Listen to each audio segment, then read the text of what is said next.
He fell in love with Bai Yueguang and chose to abandon me. Let's get a divorce. She's back. On their second wedding anniversary, Shen Yunwu was ruthlessly abandoned by Qin Ye. She quietly clenched the pregnancy test report and disappeared from his world. To everyone's surprise, from that day on, Qin Ye went mad, searching for her everywhere. Until one day, he finally saw the woman he had been desperately looking for, happily walking by with a little child in tow. Whose child is that? Chapter 1, Pregnant. Nanchang People's Hospital. Congratulations, you're pregnant. The baby is very healthy. Shen Yunwu tightened her grip on the report, a stunned expression on her face. Pregnant? She was both shocked and delighted, hardly able to believe it. You'll need to come in regularly for checkups. Where's the baby's father? Call him and I need to give him a few instructions, the doctor said.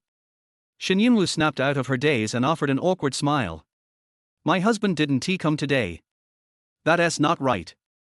No matter how busy he is, he should be here for his wife and child. When Shen Yunwu stepped out of the hospital, it had started to drizzle. She gently laid a hand over her lower belly.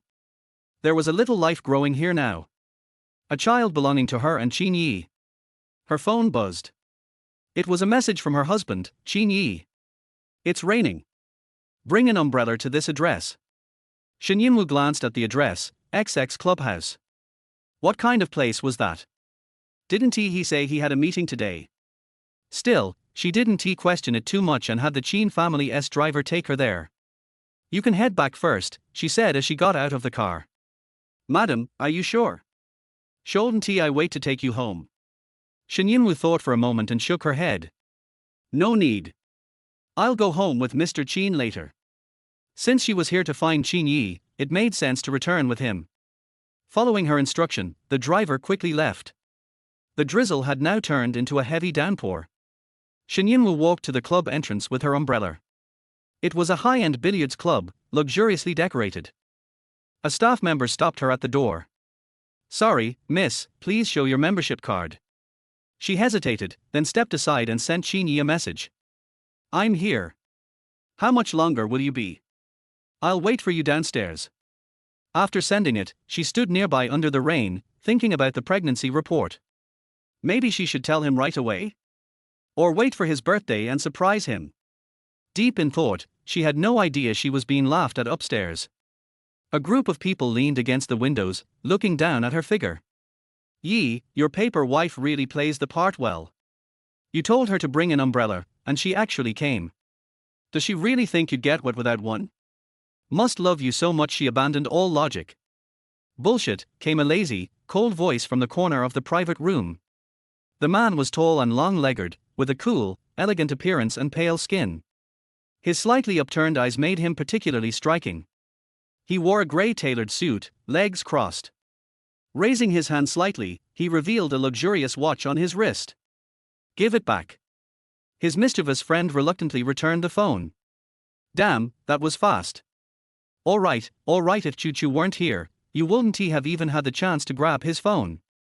Everyone laughed and turned to the girl sitting beside Qin Ye, a beautiful young woman in a white dress, her long hair tied with a butterfly clip, gentle and graceful. Hearing them, she smiled softly. Okay. You shouldn't have messed with Ye's phone, and now you're teasing me too. Their teasing didn't stop. Come on, everyone knows Chu is the most important person in Ye's heart. Exactly. Ask him yourself. Right, Qin Ye. Jiang Chu glanced at him, waiting for his response. Qin Ye's lips curled slightly, but he said nothing nor did he deny it. Everyone's excitement grew. We told you. No one is more important to Yi than Chu. Amid their joking, Qin Ye lowered his eyes and quickly replied to Shen Yunwu. Don't bother. I don't need the umbrella. Go home. Shen Yunwu frowned slightly when she read the message and replied. Did something happen? She waited, but he didn't respond. Maybe he was just busy. She decided to go home. Hey! Someone called out behind her. Shen Yunwu turned to see two stylishly dressed young women walking toward her. The taller one gave her a condescending glance and asked, Are you Shen Yunwu? The hostility in her tone was obvious. Shen Yunwu stayed calm and replied evenly, Who are you? Who I am doesn't matter. What matters is Chu is back. If you have any sense, get away from Qin Ye. Shen Yunwu's pupils contracted. How long had it been since she'd heard that name? So long that she'd almost forgotten this person even existed. Her reaction was clearly noticed, and the girl sneered. Surprised? Don't tell me you actually thought playing Mrs. Qin for 2 years made it real. That position was never yours. Shen Yunwu bit her lower lip, her face pale. Her grip on the umbrella tightened. Look at her. She's probably thinking of fighting for him. With what? That face? Shen Yunwu didn't reply. She turned and walked away. The insults behind her were drowned out by the rain. When she returned to the Qin residence, the butler was startled to see a drenched woman at the door. Once he realized who it was, he gasped. Madam! What happened? Come in quickly. Shen Yunwu's limbs were numb from the cold. Once inside, maids wrapped her in towels and began drying her hair, fussing around her. Quick! Run a hot bath. Boil some ginger tea. In the chaos, no one noticed the black car pulling into the driveway or the tall figure entering shortly after. A cold voice rang out. What's going on? Shen Yunwu trembled at the familiar voice.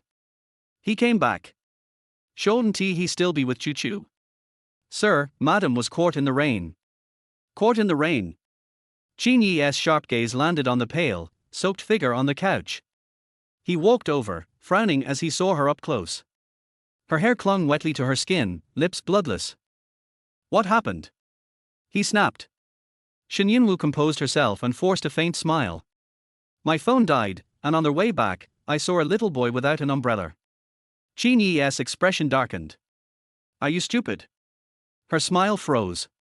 You gave your umbrella away and walked back in the rain yourself. You think I'd praise you for that?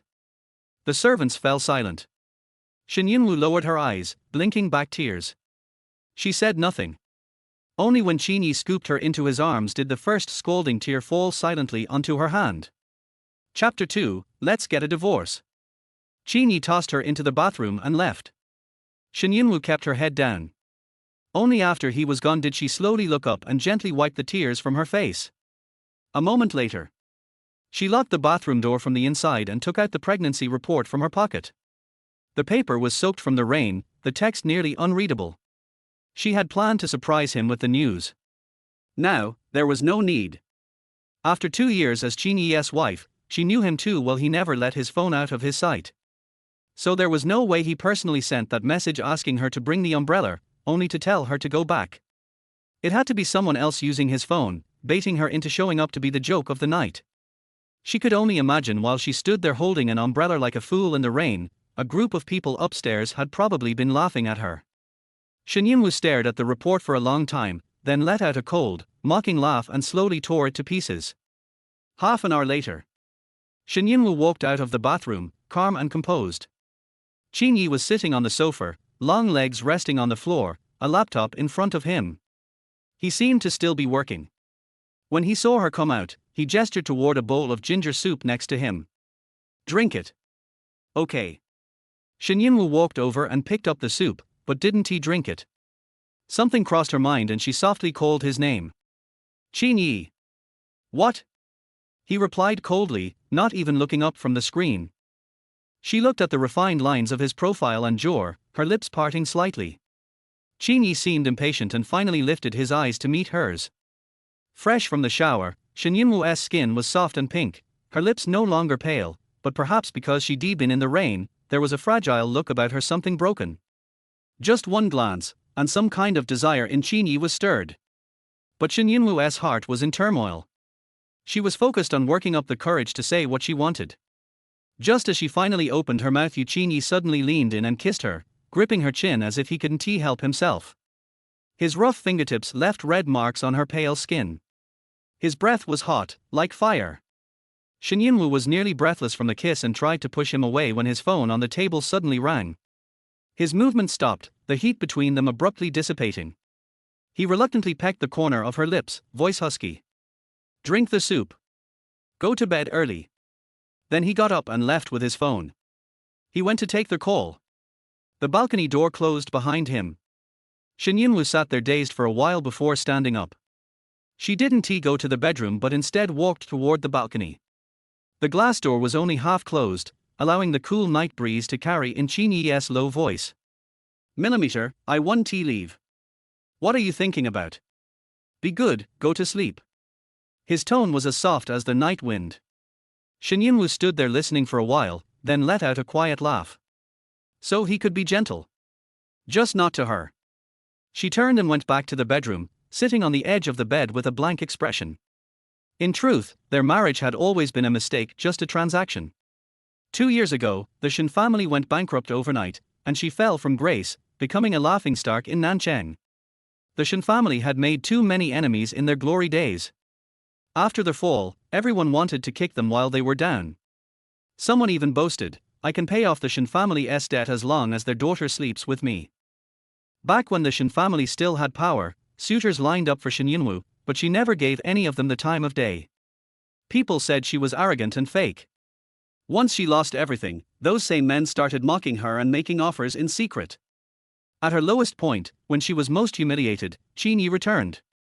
He dealt with the men who were spreading rumors, made them pay a heavy price, paid off the Shen family's debts, and then said to her, "Get engaged to me." Shen Yunwu looked at him, shocked. He saw her expression and reached out to pinch her cheek. Surprised. Think I'm trying to take advantage of you? Relax, it's just a fake engagement. My grandma is sick. She likes you. Pretend to be engaged to make her happy, and I'll help restore your family. So it was a fake engagement. Just for his grandmother. He didn't like her. Even so, she agreed. Knowing full well he didn't care for her, she still fell for him. After the engagement, Shen Yunwu felt awkward.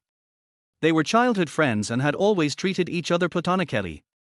This sudden engagement made her uncomfortable. But Qin Ye seemed perfectly at ease. He brought her to every party and function. A year later, when his grandmother's condition worsened, they got married. She became the envy of everyone. Mrs. Qin. The outside world said the childhood sweethearts had finally ended up together. Now that she thought about it, Shen Yunwu couldn't help but laugh. What a joke! There was no happy ending. It was just a mutually beneficial arrangement. Not asleep yet? Qin Ye's voice suddenly came. The bed beside her sank as he lay down, his cool scent enveloping her. I need to talk to you. Shen Yunwu didn't turn her head. She could already guess what he was about to say. Qin Ye said flatly, let us get a divorce. Even though she'd seen it coming, Shen Yunwu's heart still skipped a beat. She forced herself to stay calm and asked quietly. When? She lay there, her expression serene, her voice as calm as if she were discussing the weather. Her composure made Qin Ye frown, but he still replied. Soon. After Grandma's surgery. Shen Yunwu nodded. Okay. Qin Ye, that's it? She turned slightly and looked at him. What? Her eyes were clear, unguarded. Qin Ye was briefly stunned by her gaze, then let out a dry chuckle. Nothing. You heartless woman. They say even a day of marriage breeds 100 days of affection. They'd been married for 2 years. Yet when he brought up divorce, she remained so indifferent. But then again, this marriage had always been a deal. His presence merely served to keep suitors at bay. If it weren't for his grandmother, she probably would cut ties with him long ago. Qin Ye pushed aside the uncomfortable feeling brought by her detached reaction and lay down beside her, closing his eyes. Qin Ye. Shen Yunwu suddenly called out. He opened his eyes and looked at her. His deep gaze was sharp even in the dark. What is it? She looked at his handsome face. Her lips parted slightly, then she said softly. Thank you for these past 2 years. Qin Ye's gaze darkened. After a long pause, he curled his lips. Sentimental. Was it? Shen Yunwu turned away. Once they divorced, there wouldn't be another moment like this. Chapter 3, Just taking the wrong medicine. Next day. When Shen Yunwu got up, she found that she had a slight cold. She took out some cold medicine from the drawer and poured a glass of warm water. Just after putting the cold medicine pill into his mouth, Shen Yunwu remembered something, his face changed, and he rushed to the bathroom to spit out the pill in his mouth. She leaned over the sink and rinsed her mouth, spitting out the bitter taste she had just swallowed. What's wrong? Are you flustered? Are you feeling unwell? A clear male voice suddenly sounded at the door. Shen Yunwu was startled and looked towards him. Qin Ye frowned and looked at her. As soon as their eyes met, Shen Yunwu quickly avoided it. She took a moment to say, "It's nothing. I just took the wrong medicine." After saying that, she reached out to wipe the water stains from her lips, then stood up and left the bathroom. Qin Ye turned around and looked at her figure thoughtfully. "I always feel like she's been acting weird since she came back last night." After breakfast, the couple went out together. Qin Ye glanced at Shen Yunwu, whose face was still a little pale, and said, "Take my car." Shen Yunwu was caught in the rain yesterday and felt uncomfortable after waking up today. Just as she was about to nod, Qin Ye's phone rang. He looked down and saw that the caller ID was Chu. He was about to avoid her and answer the phone, but Shen Yunwu had already walked away. Although they are husband and wife, they do not have the same mind, so Shen Yunwu does not have the habit of answering Qin Ye's phone calls. The two of them have always been getting along like this. But today, seeing her trying to avoid him, Qin Ye felt a pang in his heart. But the feeling was fleeting and he picked up the phone. Shen Yunwu looked at him from a not-so-far distance. From his expression, she had already figured out who had called him. His expression was gentle, a state he had never been in before when facing her. She took a deep breath, suppressed the envy in her heart, took out her cell phone and walked towards the garage. 5 minutes later. After Qin Ye answered the phone, he turned around and found that there was no one behind him, and there was no trace of Shen Yunwu. At the same time, a message came in on the phone. "I'm in a hurry to go to the company, so I'll leave first." Qin Ye stared at the text message on his phone with dark eyes. Shen Yunwu forced herself to feel uncomfortable and went to the company. As soon as she entered the door, she sat down on the office chair and then lay on the desk. "My head hurts." But now she is pregnant and can't take any medicine randomly. In fact, she didn't know what to think for a while. Logically speaking, their marriage was not real. Even if she was pregnant, the only person who would be truly happy for her was probably Grandma Qin. Others do not welcome this child. Especially Qin Ye. Before yesterday, after she became pregnant, she had thought that perhaps Qin Ye would accept the child, and maybe their marriage could become a reality. But after she found Chu back, his feelings were the same as before. If he knew about this, his first reaction would probably be, "Get rid of the baby, it will affect her marriage with Chu."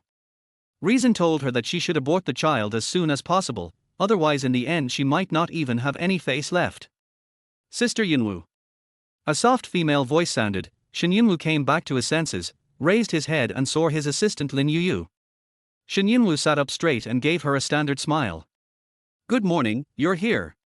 Lin Yuyu didn't smile, but looked at her worriedly. "Sister Wu, you don't look well.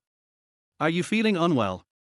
Hearing this, Shen Yunwu was stunned and shook his head. "It's okay, I just didn't sleep well last night." "Really?" Lin Yuyu didn't quite believe it.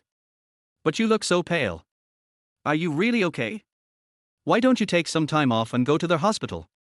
"It's really okay. Have you finished summarizing yesterday's work?" After a few words, they talked about work again. Lin Yuyu had no choice but to get the materials she had sorted out, and then poured her a cup of hot water. "Since Sister Yunwu doesn't want to go to the hospital, then you should drink more hot water." Lin Yuyu was the assistant he had hired. She was very diligent at work, but the two of them had no private interactions other than work. "I didn't expect that she actually cared about me." Shen Yunwu felt warm in her heart and drank a few sips of hot water. She felt a little cold at first, but after drinking some hot water, Shen Yunwu finally felt much more comfortable. But Lin Yuyu still looked at her worriedly. "Sister Yunwu, how about letting me do today's report? You can take a rest in the office for a while." Shen Yunwu shook her head. "No, I can do it myself. It's just that she feels a little uncomfortable, she's not that pretentious. If there is any problem, she will rest and let others do their work instead. After a long time, she will become lazy. What will she do if no one helps her when she feels unwell in the future?" Shen Yunwu organized the documents at hand, then got up and went to Qin Ye's office. Her office is a little distance away from Qin Ye's office. It's no big deal on normal days, but maybe because she was not feeling well today, Shen Yunwu felt a little tired when walking. "Knock knock." "Enter." A cold and low male voice came from inside the door, and Shen Yunwu pushed the door open. After pushing open the door, Shen Yunwu discovered that there was a new figure in the office. The white dress outlines Jiang Chuchu's slender waist, and her waist-length hair hangs softly at her side. In the sunlight coming through the floor-to-ceiling windows, Jiang Chuchu looks delicate and lively. After seeing clearly who the other person was, Shen Yunwu froze. "Yunwu, you are here." Jiang Chuchu walked towards her with a smile, and before Shen Yunwu could react, she leaned over and hugged her. Shen Yunwu's body became even stiffer, and his eyes passed through Jiang Chuchu's shoulder and met Qin Ye's dark eyes. The man leaned against the desk, looking at her with deep eyes, wondering what he was thinking. While Shen Yunwu was stunned, Jiang Chuchu had already retreated. "I heard everything about you from Qin Ye. I'm sorry for wronging you." Jiang Chuchu showed a distressed look on her face. "If there is anything I can help you with, you must tell me." Hearing this, Shen Yunwu paused. Did she listen to everything Qin Ye said? But she reacted quickly. Yes, her marriage with Qin Ye was the focus of everyone's attention and could not be hidden from her. Since it cannot be concealed, it must be made clear. What's more, Jiang Chuchu also did her a favor. Shen Yunwu concealed the bitterness in her heart and forced a smile onto her pale pink lips. "Thank you. When did you get back?" "I took the flight yesterday." "Yesterday?" In other words, Qin Ye went to see her as soon as she came back. She is indeed the person he holds dearest to his heart. "By the way, why do you look so bad? Are you feeling unwell?" Jiang Chuchu suddenly said. Hearing this, Qin Ye, who was originally leaning against the table with a casual attitude, raised his eyes to look at Shen Yunwu. After taking a closer look, his brows furrowed. "Because of the rain last night." "Getting caught in the rain?" Jiang Chuchu showed a puzzled expression. Shen Yunwu sighed and was about to explain when she heard Qin Ye say coldly, "Why are you trying to be tough if you're not feeling well? The company doesn't need you, go back and have a rest." Hearing this, Jiang Chuchu subconsciously glanced at Qin Ye. Why does he look suddenly angry? Chapter 4, Abort the Child. Shen Yunwu was somewhat helpless. "It's just the rain, I'm fine." After saying that, she walked forward and placed yesterday's work report on the table. "This is yesterday's work summary. I have sorted it out. I have other things to do, so I won't disturb you guys to reminisce about the past." Shen Yunwu looked at Jiang Chuchu, and Jiang Chuchu immediately smiled. Shen Yunwu went out, but Qin Ye's brows were tightly furrowed. "Qin Ye." It wasn't until Jiang Chuchu called him that he came to his senses. Seeing Qin Ye like this, Jiang Chuchu felt confused, but still said gently and considerately, "I think Yunwu's condition is not very good. Although she is your secretary now, she was still the eldest daughter of the Shen family before she went bankrupt. You must not treat her harshly." "Harsh treatment?" Qin Ye sneered in his heart. Who could be so harsh on that ancestor? However, he did not say these words out loud, and just responded, "Yeah." Shen Yunwu returned to the office with a heavy head. As soon as she sat down, she couldn't help but lie down. The dizziness got worse. After an unknown amount of time, Shen Yunwu heard Lin Yuyo's voice. "Sister Yunwu, why don't you go back and rest?" Shen Yunwu really couldn't muster up the energy anymore. She felt extremely uncomfortable and could only whisper, "Yuyu, I'm going to sleep for a while." After saying this, Shen Yunwu fell into a deep sleep. Shen Yunwu was dreaming. In her dream, she returned to the time when she was 18 years old. That day was Shen Yunwu and Qin Ye's coming-of-age ceremony. The coming-of-age ceremonies of the two families were held together. At that time, Shen Yunwu wore her favorite blue dress, had her hair permed into big waves, and had her nails done, in preparation for confessing to Qin Ye that day. She searched for a long time before she found Qin Ye in the small garden. As she was about to walk over holding up her skirt, she heard Qin Ye's friends jokingly ask him, "Ye, you are an adult now. Do you have a girl you like? You can consider getting engaged now. I think Yunwu is a good girl. She follows you around all day long." When Shen Yunwu heard this, she subconsciously stopped and wanted to hear Qin Ye's answer. After all, his answer was also important to what she was going to do next. However, before Qin Ye could answer, someone said in advance, "Yunwu is not okay, Ye will treat her as a sister." Everyone knows that there is only one person in our Ye's heart, and that is Chuchu. Neat. Shen Yunwu looked at Qin Ye secretly. In the darkness of the night, the young man sat on a stone bench, his legs so long that they barely reached the ground. There was a faint smile on his handsome face, and he did not deny it. Indeed, Chu is more gentle and feminine, while Yunwu is just a little girl. Most importantly, she is Yi's savior. The person who said this was called Bai, one of Qin Ye's best friends. He usually liked to tease Shen Yunwu and would pull her braids every time he saw her. He is also the person Shen Yunwu hates the most. Who is the little girl? Yes, Chu saved your life. The river was turbulent at the time.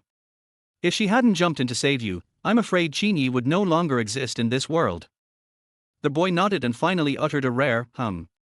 His face was pale in the moonlight. The place beside me will always be reserved for her. Boom. The blood color on Shen Yunwu's face disappeared instantly, and it turned extremely pale. Unexpectedly, she died before her confession was completed. Jiang Chu saved Qin Ye's life, which was something that the entire circle talked about with great relish.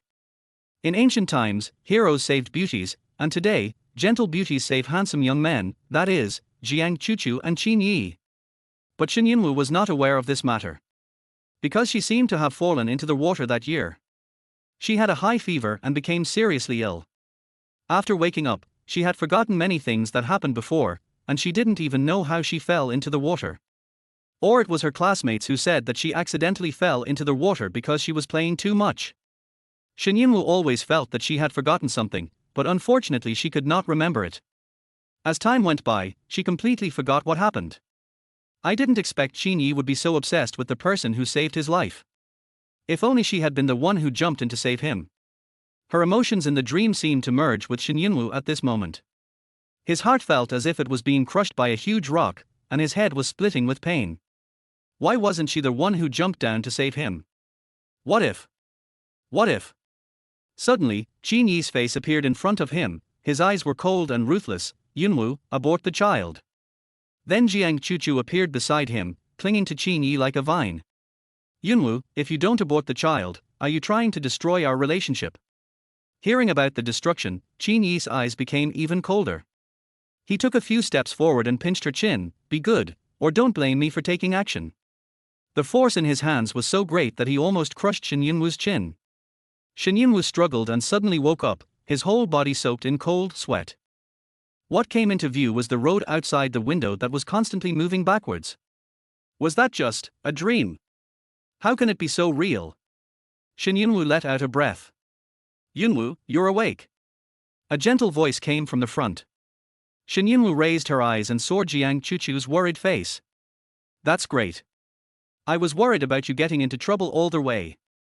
Jiang Chu. Why is she here? Then, Shen Yunwu realized something and looked to her side. Sure enough, the person driving was Qin Ye, and Jiang Chu was sitting in his passenger seat. Qin Ye was driving. When he heard that she woke up, he only glanced at her through the rearview mirror. Are you awake? Are you feeling any worse for wear? Tell the doctor when we get to the hospital. Shen Yunwu had been suffering from palpitations due to a nightmare. After waking up, her heartbeat finally calmed down a little, but she became nervous again because of Qin Ye's words. No, you don't need to go to the hospital. I'm fine. Hearing this, Qin Ye glanced at her again. What's the matter? Do you know you have a fever? Jiang Chu also agreed. Yes, Yunwu, you have a high fever, you need to go to the hospital. I heard from Yi that you were caught in the rain yesterday. What happened? What's going on?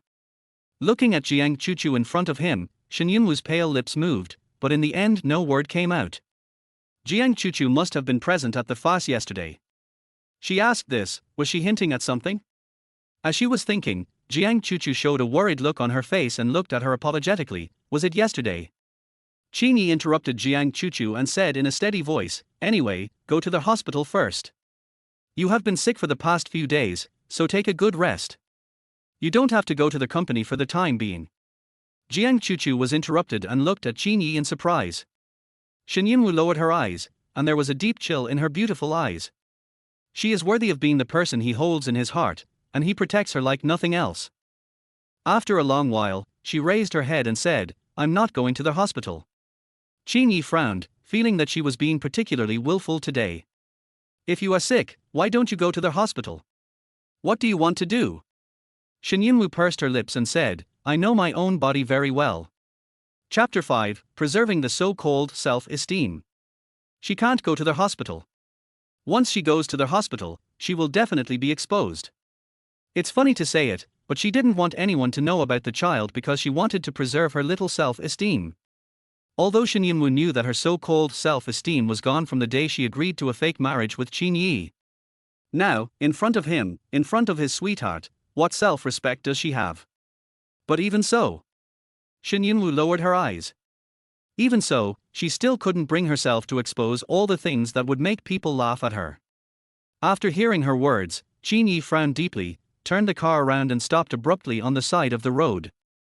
Seeing this, Shen Yunwu thought he wanted her to get out of the car, so she reached out to open the door. Click. The next second, the car was locked. Qin Ye stared at her through the rearview mirror with an ambiguous look in his eyes. Why don't you go to the hospital? I've been acting weird since I came back from the rain last night. Shen Yunwu remained calm and said, if you feel uncomfortable, I will go see a doctor myself. Hearing this, Qin Ye narrowed his eyes dangerously. Jiang Chuchu hurriedly said, Yi, is it because of me?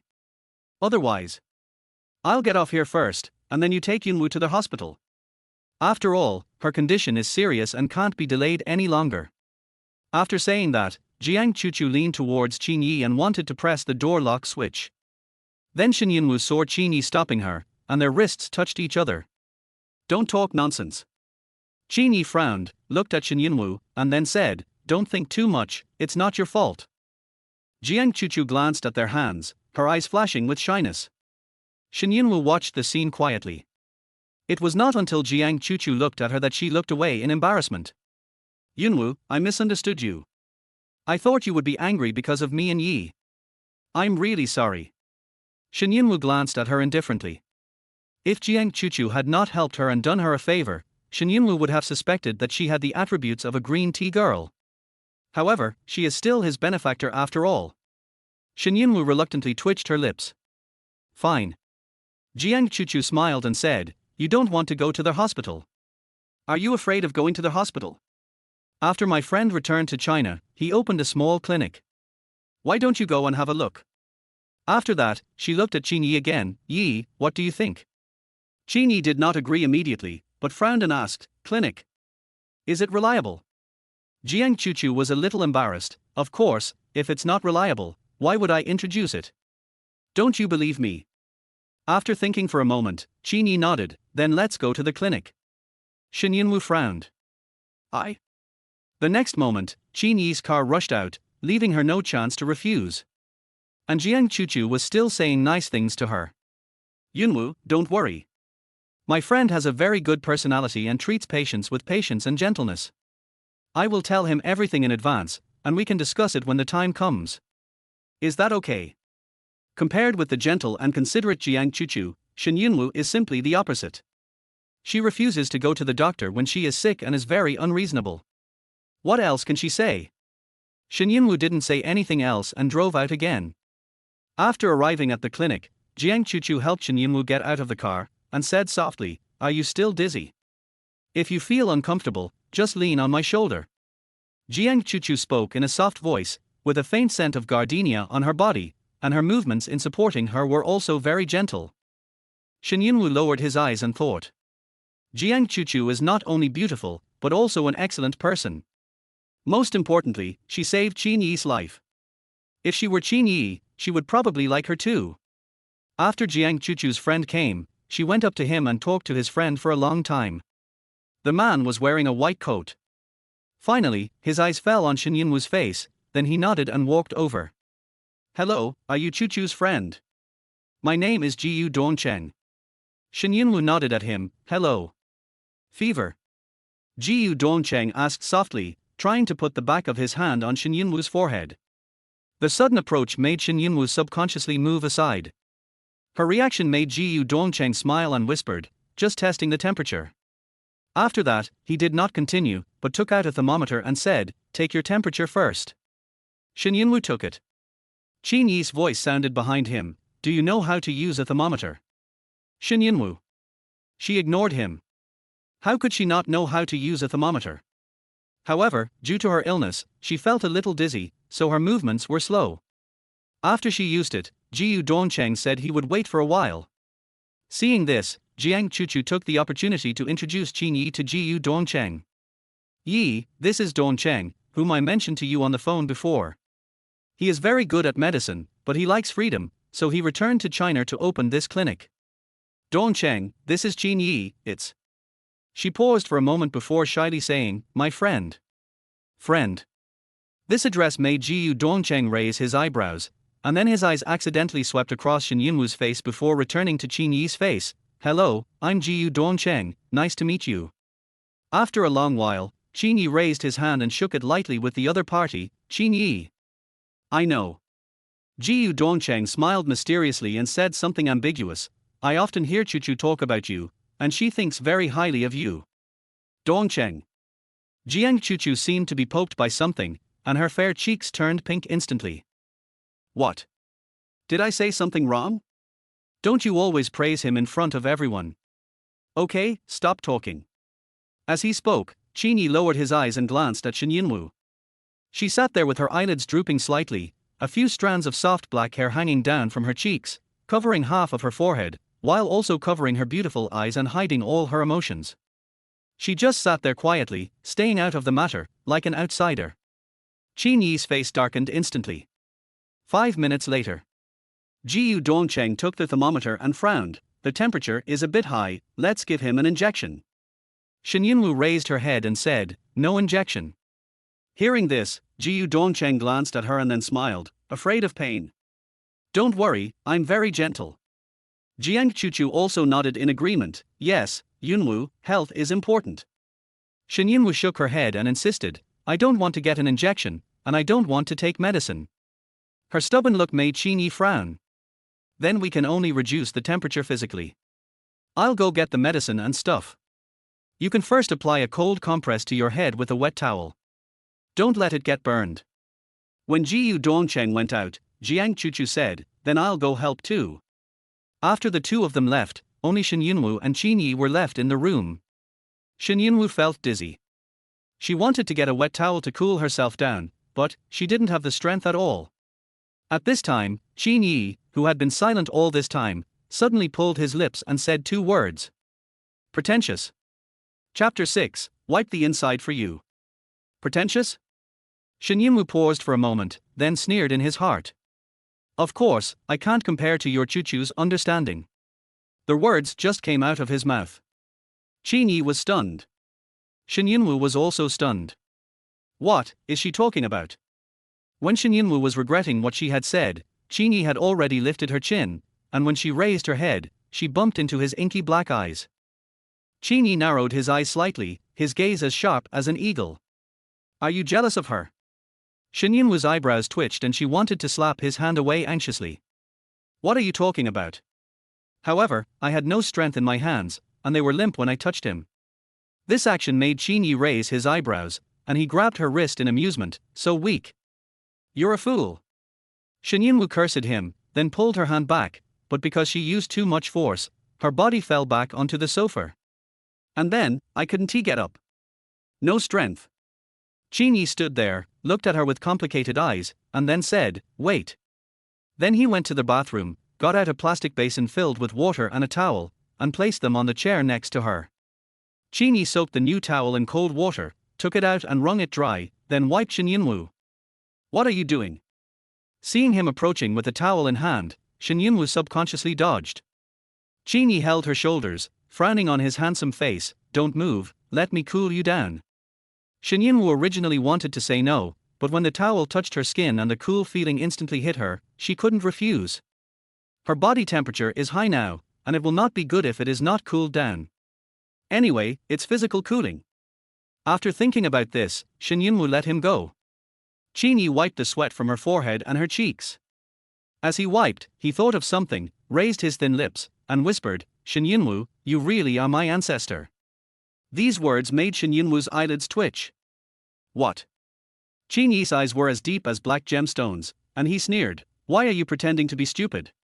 This is the first time I have done this kind of work of wiping someone's body.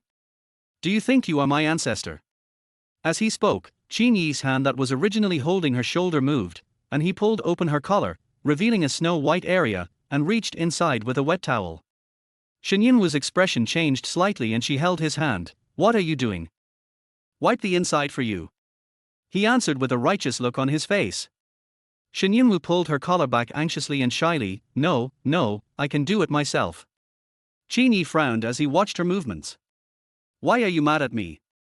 His hand did not move away, still holding the wet towel on her chest. From a certain angle, it looked like his hand was. "If someone else saw this." "I'm not angry. I can do it myself." Qin Ye still frowned and stared at her unhappily. "Are you?" Bang! Before he could finish his words, there was a loud noise outside the door. Qin Ye and Shen Yunwu looked outside at the same time. Then he saw Jiang Chuchu squatting down in a panic to pick up something. Qin Ye's hand froze for a moment, and he took his hand back with an inexplicable expression. Shen Yunwu lay there, curling the corners of his lips in a mocking manner. Jiang Chuchu quickly picked up the things on the ground and walked in. She smiled gently at Qin Ye and Shen Yunwu, as if she hadn't seen anything just now. "I didn't hold the things properly just now and accidentally dropped them. Didn't I scare you guys?"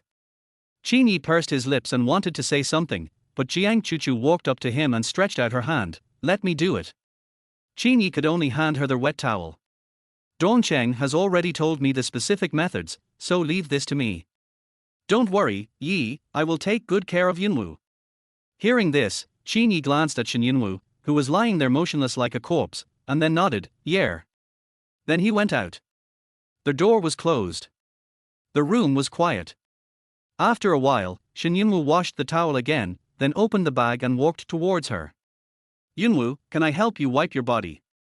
Shen Yunwu is indeed exhausted now and needs help from others, but "Why don't you call a nurse? This is too much trouble for you," she suggested. Jiang Chuchu smiled softly. "It's not a problem. How can I be so careful as a nurse? As long as you don't mind me seeing you naked, that's fine." Now that things have come to this, what else can she say? She can only pull the corners of her lips and nod. After she agreed, Jiang Chuchu came over and helped her unbutton her clothes. In order to avoid embarrassment, Shen Yunwu closed her eyes and didn't notice Jiang Chuchu looking at her while he was unbuttoning her clothes. Jiang Chuchu pursed her lips, her expression not looking good. If she saw it correctly, Qin Ye was holding a wet towel and wanted to wipe her body, right? He even unzipped her collar. When did their relationship become so close? Could it be that something happened during the time she was abroad that she didn't know about? Jiang Chuchu's eyebrows were slightly frowned, and she felt a little uneasy. You don't know why she's wearing such clothes, but Shen Yunwu has a great figure. Even when she's lying down, some parts of her body are still plump. Her skin color is not pure white, but a little pink, which makes her look fresh and delicious. Even though Jiang Chuchu was a girl, she could see the exquisiteness of this body. She bit her lower lip lightly, unable to restrain herself, and whispered, "Actually, I want to thank you for all these years." Shen Yunwu had her eyes closed. The physical cooling effect was quite good for her. The feeling of the liquid rubbing on her body was very cool and comfortable. The heat in my body dissipated a lot. She opened her eyes and met Jiang Chuchu's beautiful eyes. "Thank me." Jiang Chuchu nodded. "Yes, although on the surface it seems that Yi's fake marriage with you helped you through the difficult times, but I know that your identity has blocked a lot of peach blossoms for him in the past 2 years, so I want to say thank you to you. Otherwise, if I come back and he has a lot of bad peach blossoms around him, it will be very troublesome for me." Hearing this, Shen Yunwu was stunned. She was not stupid and could understand the meaning of her words. He first thanked her and revealed his identity, then reminded her that Qin Ye and he were in a fake marriage as a warning so that she would not harbor any delusions. She revealed her identity as the queen. She pursed her lips and said nothing. Jiang Chuchu wiped her for a while, and when she was done, she tied her clothes on, helped her sit up, and asked considerately, "Are you feeling better? Do you want some water? I'll pour you a glass." Shen Yunwu was indeed a little thirsty at the moment. "Okay." So Jiang Chuchu went to pour her a glass of water. Shen Yunwu held it and drank it. "My throat finally felt better." She looked up at Jiang Chuchu and told her what she had just wanted to say. "You don't have to worry about what Qin Ye will do to me. The place beside him will always be reserved for you. After all, you are his savior, no one can compare to you. You have also done me a favor, and I will never forget your kindness. Chapter 7. Pour the medicine. She spoke bluntly. Not as tactful as Jiang Chuchu. Jiang Chuchu was suddenly a little embarrassed. I didn't mean that. Shen Yunwu didn't bother to care what she meant. Before leaving, Jiu Dongcheng prescribed some medicine for her and said to Jiang Chuchu, although your friend doesn't want to take the medicine, she should try to drink it if she can. I prescribed Chinese medicine, which won't hurt her body. Just take a few doses. Okay. Jiang Chuchu took the Chinese medicine. The three of them left the clinic and returned to Qin's house. Qin family. As soon as the car door opened, Shen Yunwu walked out despite the discomfort. She now just wanted to go back upstairs and have a good sleep. But when she was getting off the car, she stumbled and almost fell forward, but Qin Ye, who was getting off the car, reached out and caught her in time. He frowned and looked at her. Even in this state, you still don't want to take medicine or injections, you really are. Jiang Chuchu, who got off the car, saw the two people's hands touching, and quickly walked over to help Shen Yunwu. Yi, let me do it. Jiang Chuchu helped Shen Yunwu into their house and greeted the servants when she saw them. When the servants saw Jiang Chuchu, they all looked surprised. When Jiang Chuchu sent the people upstairs, they couldn't help but gather together and whisper. Did I see it wrong? Was that Miss Jiang just now? Who is Miss Jiang? All the servants who have been in the villa for a while know Jiang Chuchu, but some of the newer ones don't know her. Jiang Chuchu, this is the person our master likes, and you don't even know this. Mr. likes it. The man's eyes widened, but isn't our Mr. married? Most of the wealthy families' marriages are business marriages. How can there be any real love? The person who was speaking relied on the fact that he had been in the Qin family for many years and spoke very clearly and proudly. You are new here and don't understand. I witnessed it back then. This Jiang Chuchu is not only the person our master likes, but also the lifesaver of our master. It's just that she went abroad to study before, and the master has been waiting for her. Then why did the gentleman marry his wife later? It's because the old lady of the Qin family is ill and wants to see our master get married and start a family. Our master can't do it, so he wants to find someone to replace him. It just so happens that the Shen family went bankrupt at this time. Do you understand? After saying that, the man even raised his eyebrows and said, this is a secret of a wealthy family. Not many people know about it. Don't tell anyone. I thought the gentleman and the lady were very loving, but I didn't expect it was fake. How can it be true? You are just pretending, you silly child. Before the group of people could say something else, a loud cough was heard. When they turned around, they found that the butler had come over at some point and was standing there looking at them with a gloomy face. You don't have to work anymore, do you? Everyone scattered like birds. After they left, the butler stood there. He was over 50 years old, his eyebrows were a little gray, and he frowned. It turns out that Jiang Chuchu is back. No wonder he felt something was wrong with his wife last night. Jiang Chuchu helped Shen Yunwu back to the room. Thanks. You're welcome. Jiang Chuchu smiled and said, you should get some rest soon. Okay. Shen Yunwu took off her shoes and lay down, then she saw Qin Ye walking in slowly behind her. His eyes casually swept over her and finally fell on Jiang Chuchu. Shall I take you back? This is the Qin family after all, and there is no reason for her to stay here for long for the time being. Jiang Chuchu nodded. Good. Before leaving, Jiang Chuchu took another look at the room and suddenly discovered that hanging on the hanger outside was a men's handmade custom-made suit. Only Qin Ye would wear a style like that. Jiang Chuchu's face turned pale, she pursed her lips and followed Qin Ye out silently. After everyone left, Shen Yunwu opened her eyes and looked at the snow-white ceiling, lost in confusion. What should she do about the child? Pregnancy is no different than the other. For example, when it comes to liking him, she can hide her feelings very well, for 1 year, 2 years, or even 10 years. But what about pregnancy? When the due date comes, her pregnancy will be obvious and she can't hide it at all. The more Shen Yunwu thought about it, the more dizzy he felt, and he gradually fell into a long sleep. In sleep, Shen Yunwu felt as if her collar was unbuttoned, and then something cold covered her body. She felt hot and comfortable. She sighed and subconsciously used her hands and feet to grab the arm of the person who came. Then, she heard a muffled groan and a heavy gasp. The back of her neck was pinched roughly yet gently, and her lips were blocked by wetness. Something entered her mouth. Shen Yunwu frowned and bit the foreign object. The smell of blood spread in her mouth, and she could hear the man gasping in pain. Afterward she was pushed away and her cheek was pinched hard. She vaguely heard the man say, "You really got spoiled. You've bitten me, haven't you?" She felt pain, groaned, pushed the man's hand away, and fell into a deep sleep again. When she woke up, it was already night.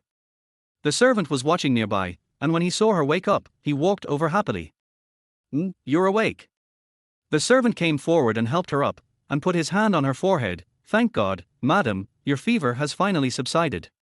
Shen Yunwu looked at the servant in front of him, thinking of some broken memories, and asked, "Have you been taking care of me here?" The servant nodded with sparkling eyes. Hearing this, the expectant light in Shen Yunwu's eyes faded away. She dropped her eyes. Those broken memories made her think that the person who had been taking care of her was Qin Ye. Turns out not. Shen Yunwu was just thinking about it when she saw the servant bringing over a bowl of medicine. "Madam, you are awake now. The medicine is still warm. It's time to take it." A strong and pungent smell of traditional Chinese medicine hit her in the face, causing Shen Yunwu to frown and subconsciously avoid it. "Madam, drink it while it's hot, it will get cold soon." Seeing her stepping back, the servant moved the medicine bowl closer to her. Shen Yunwu stepped back and turned away. "Put it there first, I'll drink it later." "But I'm a little hungry. Can you come downstairs and get me something to eat?" "Don't worry, I'll finish the medicine once you get the food." After all, she had slept for a long time and was really hungry now. The servant thought about it and nodded. "Okay, I'll go downstairs and get some food for my wife. She should remember to take her medicine." After waiting for the servants to leave, Shen Yunwu lifted the quilt and stood up, picked up the black bowl of Chinese medicine, walked to the toilet and poured it in. Watch the bowl of medicine flush down the toilet, leaving no trace. In this way, he won't pester her to take medicine anymore, right? Shen Yunwu finally breathed a sigh of relief. She stood up with the bowl in her hand, and when she turned around, she found that Qin Ye had come in at some point and was leaning against the bathroom door, looking at her inquiringly with a pair of sharp, starry eyes. "What are you doing?" Chapter 8 Report Card. At that moment, Shen Yunwu's heart trembled and a hint of panic flashed across his eyes. It feels like being caught. But she quickly calmed down, pursed her slightly pale lips and said, without disguising, "Didn't you see everything?" Her frank attitude made the inquiry in Qin Ye's eyes fade a little. He walked over and stared at the empty medicine bowl in her hand. "I asked the kitchen to work so hard to make this medicine, and you just poured it all out without even taking a sip." Shen Yunwu glanced at him. "I already said I wouldn't drink." After saying that, she went out with the empty bowl. Qin Ye chased out and said in a clear voice, "Did you get caught in the rain on purpose last night?" Hearing this, Shen Yunwu paused and shook his head to deny it. "No, how could I do such a thing?" However, Qin Ye still stared at her with suspicion. "Really? Then why did you refuse to go to the hospital and refuse to take medicine?" Shen Yunwu could only explain lightly, "The medicine is too bitter, I don't want to drink it." Just like that. Qin Ye narrowed his eyes, as if thinking of something, and asked unwillingly, "Yesterday?" He originally wanted to talk about the text message, whether she had discovered anything. But after thinking about it, she felt that it was impossible. After all, she didn't even enter the club yesterday, so how could she know? Shen Yunwu didn't want to argue with him about this anymore, for fear that she would make many mistakes. She has a secret now and doesn't want him to know. Just then, a servant came in with food, and Shen Yunwu took the opportunity to eat. Because she was still a patient, the servants prepared light, liquid food for her. Shen Yunwu didn't have much of an appetite, so she ate a little and put down the bowl. The servant came over quickly to clean up. Qin Ye stared at him, his thin lips pressed into a straight line. I don't know if it was his illusion, but he always felt something was wrong. However, he couldn't put it into words. He just felt that something was wrong. The atmosphere in the whole room was not right, not only for her, but also for himself. Although Qin Ye has never had a good temper, he rarely gets so irritable. For a moment, he felt that the air circulation in the room was not smooth, so he turned around and went out. After he left, Shen Yunwu's pretended calmness relaxed, her eyes drooped, and she stared at her toes in a daze. Before going to bed, the servant brought another bowl of medicine. Anyway, Qin Ye already knew about it and he wasn't at home at the moment, so Shen Yunwu simply stopped pretending and said directly, "I don't want to drink it, and I don't need to make it anymore." The servant held the medicine bowl, a little confused. Shen Yunwu was indifferent. "If you have nothing else to do, go to bed early. I'm tired today." The servant blinked and walked out of the bedroom in a daze. Qin Ye did not come back. The bedroom was quiet, with only her there. When Shen Yunwu lay down, she still felt a little dizzy, which was a sequelae of the fever. Her head was heavy, but her mind was clear. Didn't he come back? It's obvious where to go. Shen Yunwu turned over, closed his eyes, and there was only one thought left in his mind. If I had been the one who jumped down to save him, would they not be divorced now? Pity. There are no ifs in everything. Shen Yunwu fell into a coma again, and a hint of crystal light slid down the corner of her eyes, which she herself did not even notice. In the middle of the night, Shen Yunwu felt in a daze that the place around him seemed to sink. Is he back? However, her consciousness was soon submerged in endless darkness. When Shen Yunwu woke up the next day, he turned over and his first reaction was to reach out and touch the place beside him. Cold. Shen Yunwu pursed her red lips, and the light in her eyes gradually dimmed. Early in the morning, the servant brought up food and a bowl of medicine. When she came out of the shower, she smelled a strong scent of Chinese medicine, and her eyebrows furrowed. "Madam, this medicine." Shen Yunwu couldn't bear it any longer and his tone became a little harsher. "Didn't I tell you not to boil this medicine anymore? Why did you send it to me again?" She was usually gentle, and her sudden severity surprised the servants. After Shen Yunwu finished speaking, she realized that her emotions were a little out of control. She suddenly came to her senses and stretched out her hand to pinch her eyebrows. "Sorry, I don't feel well. Please take the medicine." The servant could only carry the medicine downstairs. Back in the kitchen, the housekeeper saw the bowl full of medicine being taken back again, and his old face frowned. "Hey, madam still doesn't want to take the medicine." The servant nodded and then continued to tell what had just happened. The housekeeper heard the dissatisfaction in her tone, so he said in a deep voice, "You know how madam treats you normally. This time, it's probably because she's sick and she's not in a good mood. Don't be angry with madam because of this." Hearing the butler's stern lecture, the servant blushed and shook his head quickly. No, how could I be angry with my wife because of this? That's good. She is our wife no matter what. So they are all our wives. But, didn't they say yesterday that Jiang Chuchu was the one their husbands liked? Or will it be soon that they will have to change their wives? Just as I was thinking about it, a cold voice suddenly sounded. She still doesn't want to drink. The housekeeper and the servant were stunned for a moment, then suddenly looked up at the person who came. "Gentlemen." Qin Ye stood there coldly, holding a suit and car keys in his hands. He had already had breakfast and was about to go to the company. When he passed by, he saw that the bowl of medicine on the servant's tray was still full, so he stopped to ask. The butler nodded, "Yes, sir." Then, the butler thought of something and asked, "Sir, what is the effect of this medicine?" Qin Ye was displeased by her behavior of always refusing to take medicine. "You didn't drink all day yesterday, but you're not drinking today either. It reduces fever." It turned out to be a fever-reducing medicine. The housekeeper breathed a sigh of relief. He thought something had happened to his wife, but since it was just a fever-reducing medicine, it was not a big deal. However, the servant beside him was a little surprised when he heard that it was antipyretic medicine. Without thinking too much, he blurted out, "It turned out to be antipyretic medicine. I was scared to death. I thought it was." Before she finished her words, she felt the eyes of the on-site housekeeper and Qin Ye sweeping towards her. The servant then realized that he couldn't say anything else, and immediately changed his tone to Qin Ye with a smile. "Anyway, I'm glad that madam is okay. What's the meaning?" Qin Ye was a man of sharp insight. He immediately understood that the unfinished words of the servant contained a huge amount of information. "Speak clearly." The servant was startled by his hawk-like sharp eyes and could only lower her head and whisper, I'm not sure either. I just saw what looked like a hospital report when I was tidying up the bathroom trash can yesterday." Hearing this, Qin Ye narrowed his eyes dangerously. "What report card?" The servant shook his head, "I'm not sure either.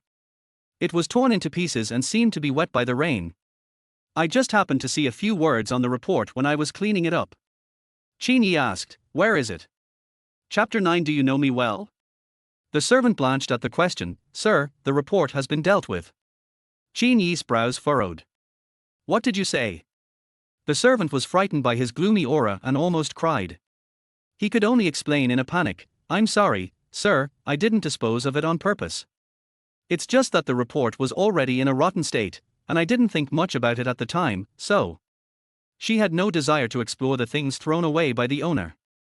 Moreover, Qin Ye's company often shreds some confidential documents. She was just a person who made a living by working, so she didn't think much about it when she saw it that day. Until she started boiling the medicine these 2 days, she thought it was medicine for her wife's illness, but she didn't expect it was actually for reducing fever. Her words made Qin Ye frown. He just said she looked wrong. It was raining so heavily that even if you gave your umbrella to someone else, you could find a place to hide from the rain and call the driver to pick you up, or wait until the rain stopped before going home. Why did you have to come back in the rain? The housekeeper said worriedly. Sir, is the madam feeling unwell? Qin Ye handed him the car keys and coat in his hand. I'll go upstairs. The housekeeper quickly took the things. After the servant left, Shen Yunwu was originally planning to rest for a while, but she received a phone call. It was the Deputy General Secretary of Lin Group who called to tell her about the recent project. Because she was not in the company yesterday, there is no one to take over this matter yet. After hanging up the phone, Shen Yunwu reached out and pinched her eyebrows. The company was busy, and when she missed a day at work, things started piling up. It looks like she will have to go back to work today. Shen Yunwu took out his notebook and just logged into his email when he heard footsteps outside the door.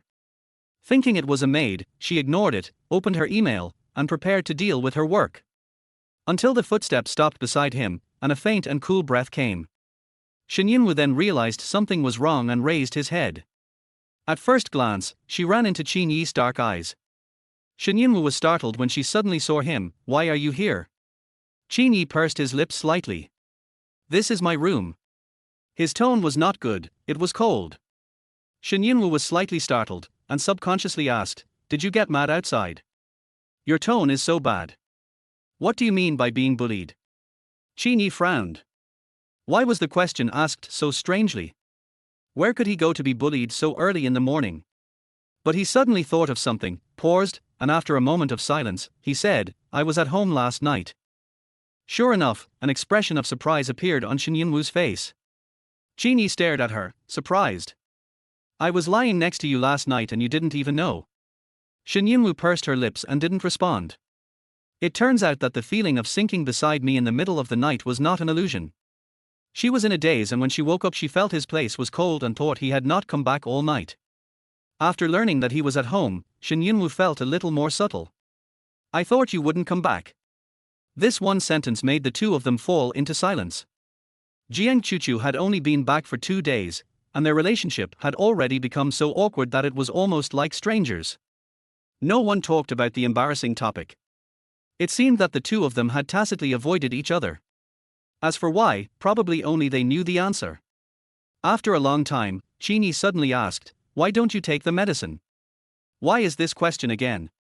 Shen Yunwu turned to the notebook, pretending to browse the screen as if nothing had happened, and explained calmly, I didn't want to drink yesterday, but today I feel much better, so I don't need to drink.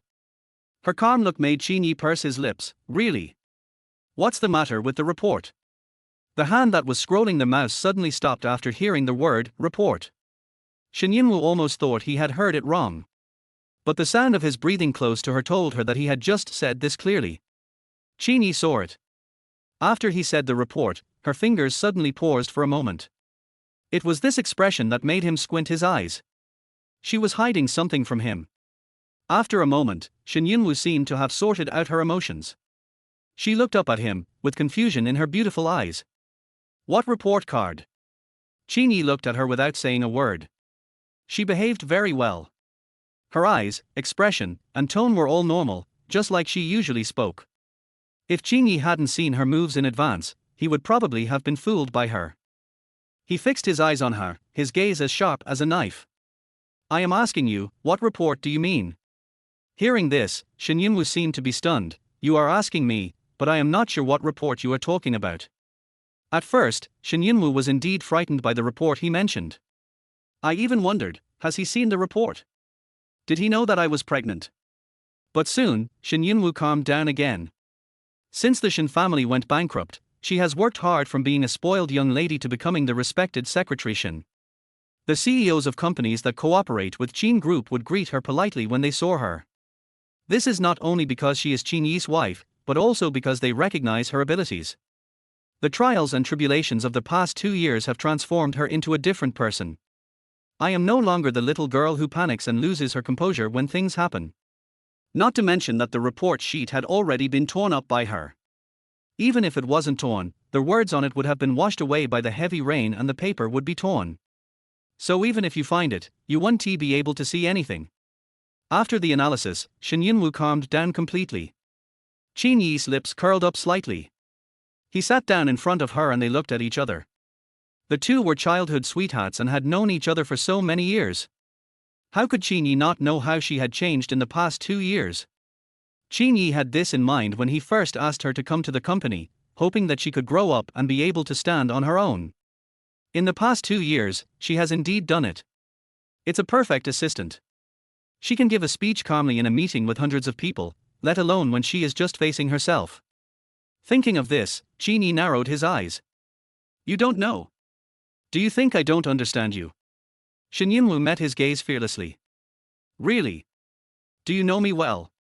The next second, his hands came up and clasped the back of her neck, and then his forehead was close to hers, and their hot breaths intertwined. A word squeezed out from between Qin Ye's teeth. All in all, we have known each other for more than 20 years and have slept in the same bed for 2 years. Shen Yunwu, if I don't understand you, who will understand you? Shen Yunwu was stunned. So they have known each other for so many years?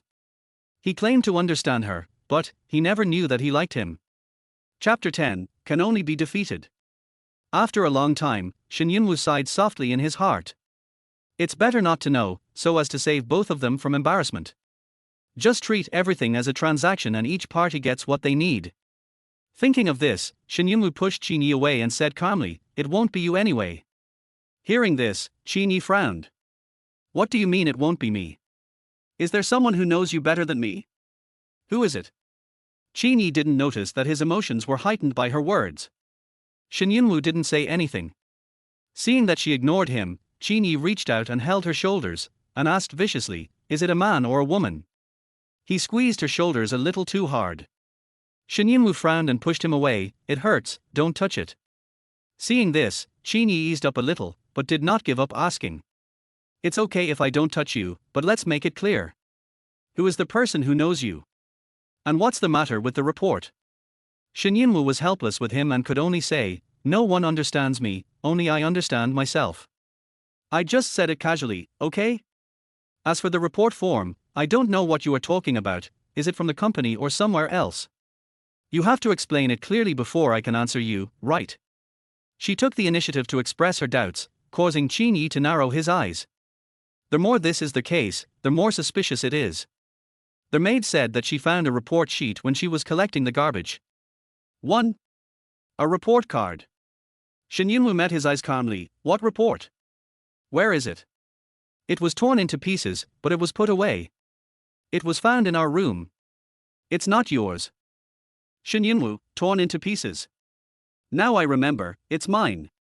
After saying that, she avoided Qin Ye's gaze and looked back at the computer screen. That's the report the hospital gave me. What's wrong? Qin Ye's eyes were fixed on her. What report did the hospital give you? Shen Yunwu's expression remained unchanged. Physical examination report. What's wrong? This answer made Qin Ye sneer. Do you think I'm stupid? What medical examination report needs to be torn up? He asked the latter question very pointedly. After asking, Qin Ye grabbed Shen Yunwu's slender wrist and said, "Are you hiding something from me? What exactly is that report?" Her abnormality should be related to this report. The force on his hand increased for no reason. Shen Yunwu frowned and explained softly, "I didn't mean to tear it up, but the report was caught in the rain and the handwriting on it was unclear, so I threw it away." Do I need to tear it up to throw it away? Qin Ye was still struggling with this word.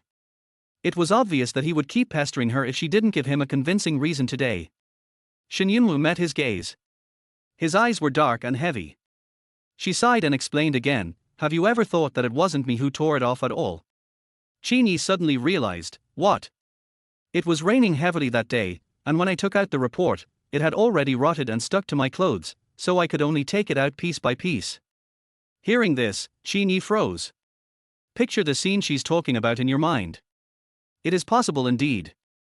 It was raining so hard that she was soaked and the paper must have been rotten. She could only take it down and throw it into the dirty basket. When the servants went to collect it, the paper was dry and in a state of shredded paper. It seems that there is nothing wrong. Shen Yunwu felt the strength in his hands gradually loosen a little, and he knew that he accepted this statement. While feeling relieved, Shen Yunwu decided to take a risk and completely dispel his future doubts, regardless of whether he suspected that she was pregnant or not. Thinking of this, Shen Yunwu stared at him and said quietly, why are you so nervous? Are you worried that I'm holding a pregnancy report? Qin Ye wanted to deny it, but when he heard her next sentence, his breathing became heavier. Afterwards, he looked at her with emotions hidden in his eyes. Shen Yunwu raised her eyebrows. Why do you look like that? Are you worried that my pregnancy will affect you and Chuchu? Qin Ye narrowed his eyes. Are you pregnant? Shen Yunwu shrugged. No, otherwise I would have shown you the report earlier. Given our childhood sweetheart relationship, you should give me a lot of compensation if I abort the child, right? Her brisk tone and nonchalant attitude made Qin Ye's face change slightly. What did you say? You want to abort the baby? The last sentence made Shen Yunwu tremble with fear. I'm talking about hypotheticals. Someone tonight seemed to be arguing with her. What if it's not? What do you mean by if not? Shen Yunwu frowned slightly. Qin Ye looked at her with his dark eyes filled with incomprehensible emotions. If you were really pregnant, would you abort it? Shen Yunwu just nodded subconsciously and lowered his eyes. I guess. She didn't notice that when she said this, Qin Ye's handsome face suddenly turned gloomy. Qin Ye was very angry at her indifferent attitude. It seemed like something was churning in his heart, and anxiety surrounded him densely. But soon, the next words Shen Yunwu said brought him back to his original form. If you don't abort it, what will happen to you and Chuchu? What about you and Chuchu? This sentence was like a bucket of cold water poured over Qin Ye's head, making him sober up a lot. He looked at the woman in front of him, with her fair skin and red lips. Even without makeup, she looked delicate and three-dimensional, so dazzling that he couldn't take his eyes off her. After looking at her for a moment, the emotion in Qin Ye's eyes faded away, and he stood up, obviously having calmed down. His voice was cold, completely different from before. You don't have to go to the company today, have a good rest. Qin Ye turned and left the bedroom with a cold expression. Shen Yunwu was right. Even if she really gets pregnant one day, she can only have an abortion. He cannot let Chuchu down. It is impossible to let Chuchu down. That year, he slipped and fell into the water. The river was rushing fast and even someone who could swim would be in danger of death, let alone jumping down to save others. He choked on several mouthfuls of river water, his limbs felt heavy, and his consciousness was about to fade away. As he gradually became desperate, he saw a slender figure jump down regardless of everything and swim towards him at a rapid speed. Unfortunately, before she could swim close to him, he lost consciousness. When he woke up, he was already in the hospital. He then heard that Chuchu was injured while saving her, and her hands were scratched by the rocks at the bottom of the river. When he went over, Jiang Chuchu was sitting by the bed with a pale face. The wound on her hand had been treated and was wrapped with gauze. As soon as Jiang Chuchu saw him, she immediately got out of bed, stumbled towards him, and asked him if he was okay. From that moment on, Qin Ye decided to treat her well. As long as she is willing, the position of Mrs. Qin beside him will always be reserved for her. She was willing to risk her life for him, so he had to give something in return. Chapter 11. Did Qin Ye know? After Qin Ye left, Shen Yunwu sat there in a daze for a while, and then continued to work. Some things were her own will and she had to bear them alone. The cell phone rang. Shen Yunwu took a look and saw that it was Jiang Ningchuan calling. She calmed herself down and then picked up the phone. What's up? Yunwu, did Lin's deputy general secretary call you? Shen Yunwu finally found the email he was looking for, clicked on it with the mouse, and nodded. I called. What's wrong? Please let me know what needs to be done, and I'll handle it for you. Hearing this, Shen Yunwu paused, still obviously confused. Huh? I heard you say you were sick, why didn't you tell me? Jiang Ningchuan's voice sounded extremely gentle, and at the end he sighed and advised, "If you are sick, take a good rest and turn your phone to do not disturb mode. Do you really think your body is made of iron?" Jiang Ningchuan worked at the Shen Group before the Shen family went bankrupt and was his most proud and capable assistant. He should have had a bright future, but unfortunately the Shen family's bankruptcy came unexpectedly. After the Shen family went bankrupt, Shen Yunwu thought that he would seek another job given his talent, but she didn't expect that he would follow her into the Qin Group. Shen Yunwu was shocked when he learned about it and went to find him. Jiang Ningchuan smiled slightly and said, "You don't think I joined Qin's just for you, do you?" Yunwu, Qin's group is one of the largest companies in the entire South City, and even in the country. There is no company with better development prospects than it. That was true, and Shen Yunwu couldn't refute it. While she was unable to refute it, she was also embarrassed to continue to belittle herself, even though her father had said before the Shen family went bankrupt that he would act as a matchmaker for her and Jiang Ningchuan. How did Jiang Ningchuan respond at that time? He looked at her tenderly and smiled gently. "Yunwu is still young, we will talk about the future later." Later, he treated her very well, taking care of her considerately like an older brother, and the way he looked at her became more and more different. His thoughts. Shen Yunwu knew it very well. Unfortunately, she already had someone in her heart. In this world, how many people are in love with each other? Thinking of this, Shen Yunwu came to his senses and calmly rejected Jiang Ningchuan's kindness. "No need, brother Ningchuan, I just have a minor illness and I'm fine now." Jiang Ningchuan on the other end of the phone was silent for a moment, then he sighed and said, "Yunwu, are you and brother Ningchuan so unfamiliar now?" Hearing this, Shen Yunwu paused. Jiang Ningchuan continued, "Let's not talk about Uncle Shen's kindness to me in the past. Even if we put aside all that, you and I are now working together at Qin's. Isn't it normal for colleagues to help each other?" Shen Yunwu, brother Ningchuan. Or do you think that brother Ningchuan can't help you now? Or do you hate brother Ningchuan? That's not true. Shen Yunwu denied anxiously, "Brother Ningchuan is so good to me, how could I hate you?" Because she doesn't have a brother, Jiang Ningchuan is much older than Shen Yunwu and is so kind to her. So for all these years, Shen Yunwu has always treated him as his brother. How could I possibly hate him? So when Shen Yunwu denied it, his tone was a little anxious. Perhaps it was her attitude that pleased Jiang Ningchuan, for he chuckled softly on the other end of the phone, a low and pleasant laugh. "Since you don't hate brother Ningchuan, then transfer the job to me." Shen Yunwu pursed her red lips lightly and finally nodded. "Okay, thank you brother Ningchuan for your help. I'll treat you to a meal some other day. Then I'll remember that." After hanging up the phone, Shen Yunwu forwarded the email to Jiang Ningchuan's email account. Because she was afraid of any mistakes, after forwarding it, she typed a long paragraph of work content and sent it to Jiang Ningchuan. It took a long time for him to reply. "Okay, I get it, don't worry about it, go and get some rest." When she was sick, there was someone to take over her work, and the person was trustworthy, so Shen Yunwu could finally breathe a sigh of relief. She had originally planned to return to the company today. Now it seems that she will continue to rest at home for another day. And most importantly, she had to take one issue seriously. Thinking of this, Shen Yunwu lowered her eyes to look at her belly, and couldn't help but raise her hand to gently stroke her belly. Before we knew it, a little life had already grown here. And now she doesn't know what to do with this child. Should I abort it? Shen Yunwu's mind was a mess. She took out her cell phone and called her best friend. "What? Pregnant? What?" In a coffee shop. The girl sitting opposite Shen Yunwu couldn't help but spit out half a sip of coffee. Her fierce tone and action made many people in the cafe look over here. Shen Yunwu. She glanced around and breathed a sigh of relief when she saw no familiar faces. She took out a tissue and handed it to her best friend Zhu Shuangshuang, lowering her voice and saying, "Can you please not be so loud? Everyone is looking here." Zhu Shuangshuang took the tissue and wiped it, then nodded in cooperation. "I'm sorry, I know. I was just too shocked." Shen Yunwu looked at her best friend helplessly.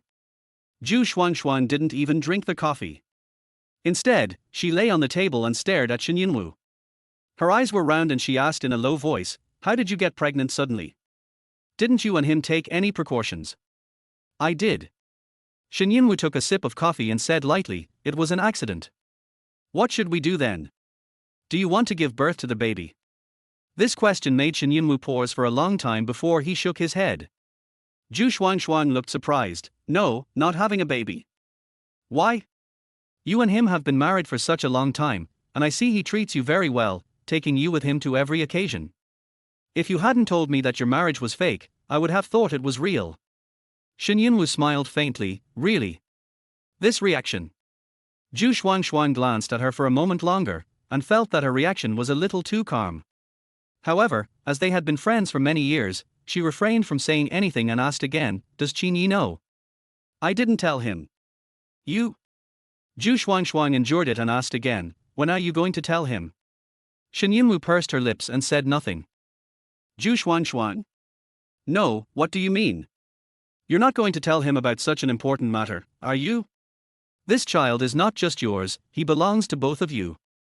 When saying this, Zhu Xuangshuang saw that Shen Yunwu on the opposite side was still unmoved, but she really couldn't help it, and she burst into a burst of anger. What's wrong with you? Things have become like this, and you can still be so calm. Pregnancy, this is. Choo-choo is back. This one sentence made Zhu Xuangshuang stand there in a daze. The emotion in Shen Yunwu's eyes became even lighter. So do you think there's any point in me telling him this? Chapter 12 Confession. Originally, Zhu Xuangshuang thought that Shen Yunwu's reaction was too calm and something was wrong. But after hearing Choo-choo's name, she seemed to be frozen and speechless. It took her a long while to react. I thought she wasn't coming back. For a moment, neither of them spoke. Before the Shen family went bankrupt, as Shen Yunwu's best friend, Zhu Xuangshuang also followed her in the upper-class circle for a long time. Naturally, she knew that everyone was talking about Jiang Choo-choo saving Qin Ye. The fact that the man is handsome and the woman is beautiful is actually a good thing. But as Shen Yunwu's best friend, Zhu Xuangshuang still feels sorry for her friend. Unfortunately, there are too many secret loves in this world that end in vain. Zhu Xuangshuang bit her lower lip and stood up for her friend. Actually, even if she comes back at this time, what's the use? If I were you, I wouldn't let her. Anyway, she and Qin Ye are not boyfriend and girlfriend. What's more, you are married and have a child now. I don't believe that Qin Ye will let you abort the child.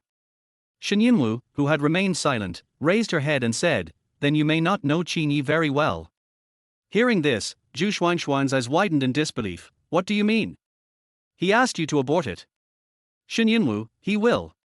Zhu Xuangshuang, you haven't told him yet, have you? How can you be sure he will? Shen Yunwu pursed her lips and said, I have tried it. Try, test. Zhu Xuangshuang was instantly disappointed. What's the point of testing? How can talking about it on paper be the same as actually doing it? Why don't you tell him now that you are pregnant and see how he reacts? Shen Yunwu.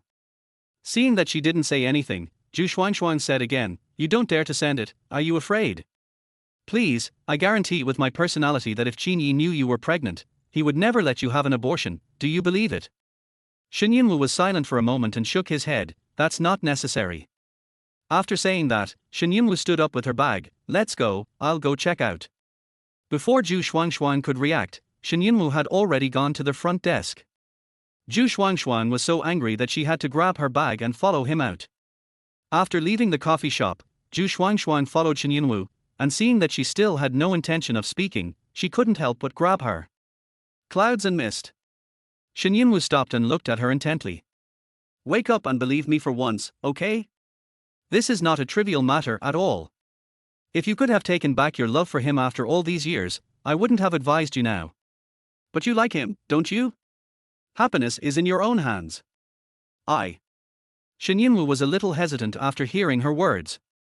Seeing that she was hesitant, Zhu Xuangshuang asked, Well, I'll ask you a few questions and you answer them. What's the problem? As the months go by, the pregnancy will definitely be discovered one day, right? Shen Yunwu nodded. Are you afraid of being discovered? Shen Yunwu thought about it and nodded again. That's right. You're afraid of being discovered, and you don't plan to tell Qin Ye, so you will definitely find a chance to abort the child later. No, it's not. She just hasn't figured it out yet.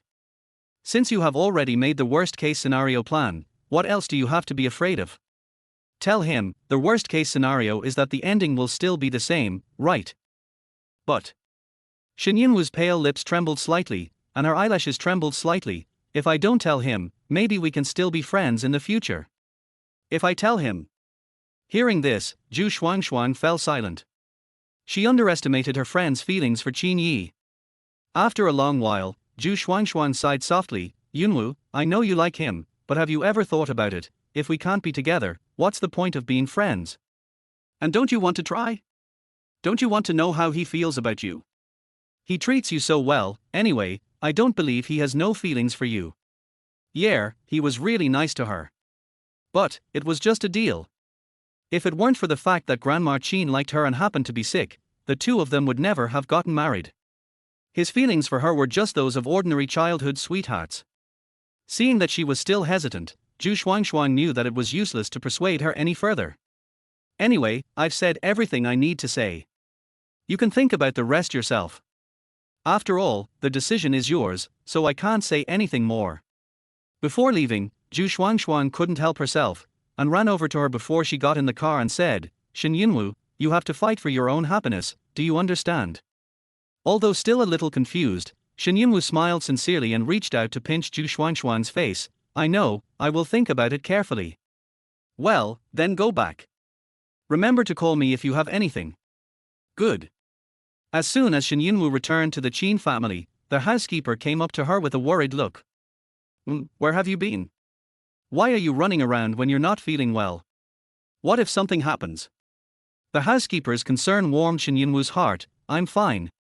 I'm glad you're okay. The housekeeper looked her over from head to toe and only breathed a sigh of relief after confirming that she was okay. Madam, please go upstairs and get some rest. Good. Shen Yunwu went upstairs and returned to her room. Bang. After the door was closed, everything around her became quiet. When she was alone in a space, all she could think about was what her good friend Zhu Xuanxuan had said. Happiness is something you have to fight for yourself. In fact, she believes this sentence: if you like someone, you should say it out loud, and if you like someone, you should fight for it. She used to do that.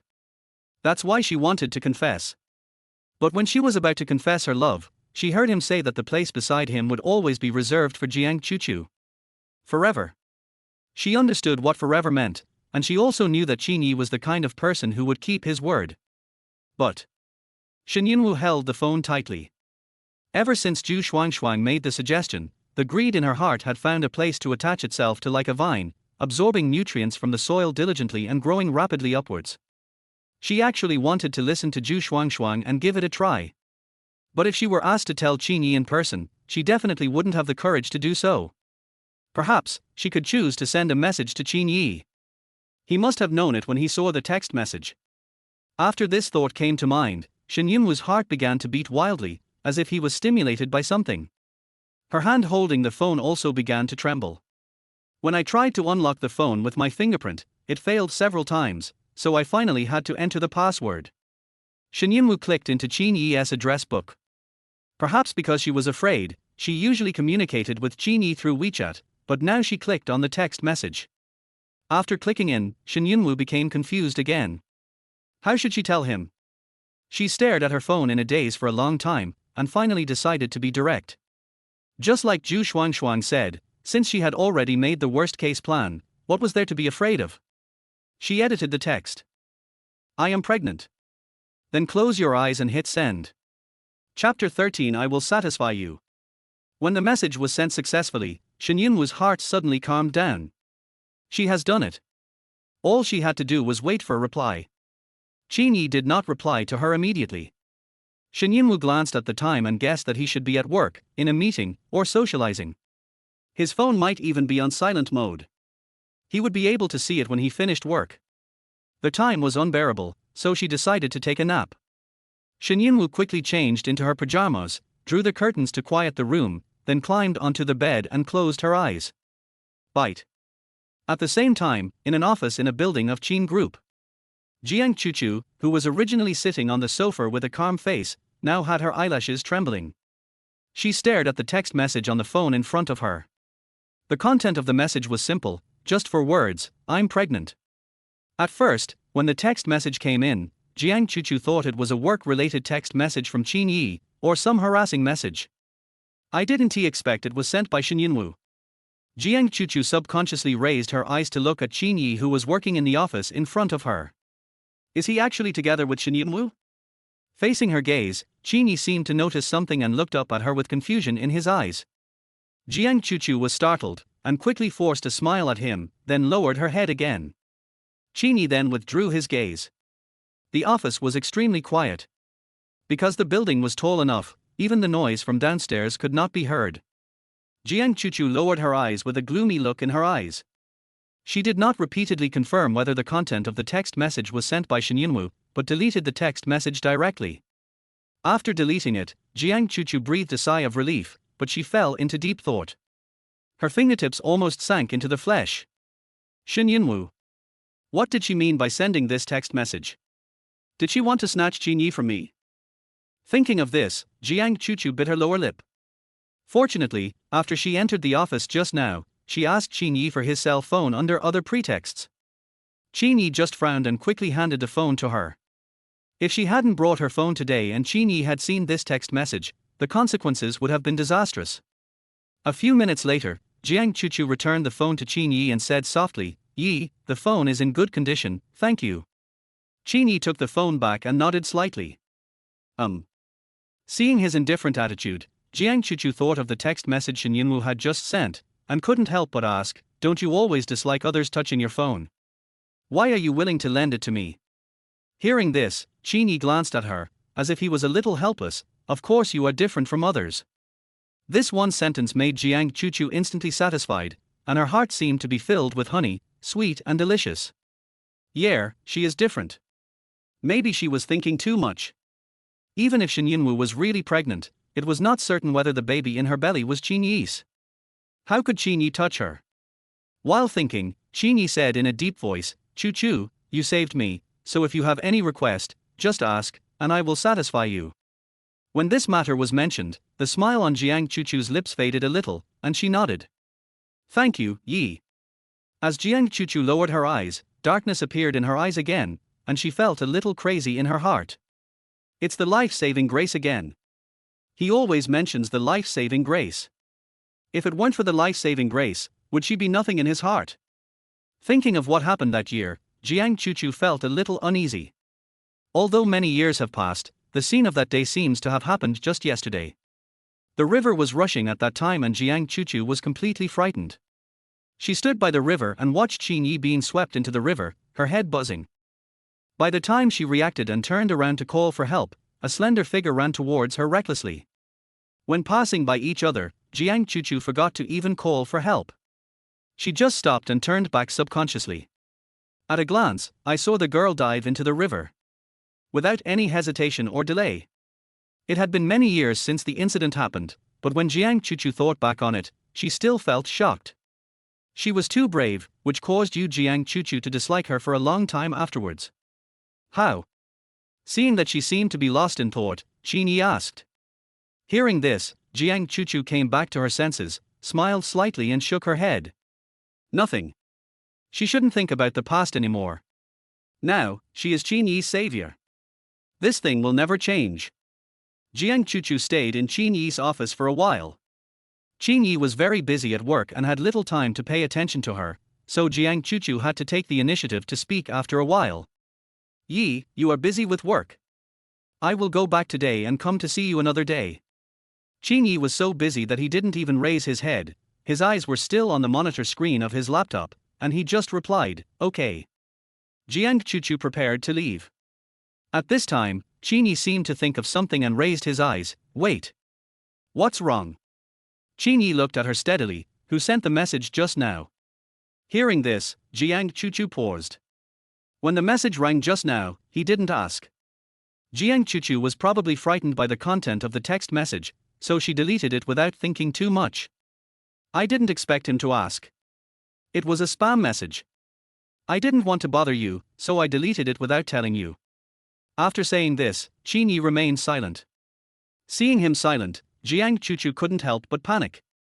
Are you mad because I deleted your text messages? I'm sorry, Yi, I thought it was spam so I didn't think it through. I should have let you handle it yourself. I'm sorry, please don't be mad at me. Her series of apologies made Qin Ye's slightly frowned brows relax. What is he doing? It was just deleting a spam text message. Was there any need for him to be angry with Chu because of this? However, Qin Ye was always a principled man, and finally said in a deep voice, "I'm not angry with you, but there won't be a next time." Jiang Chu nodded and lowered her eyes. "I know, I'm sorry." The atmosphere between the two of them suddenly became tense.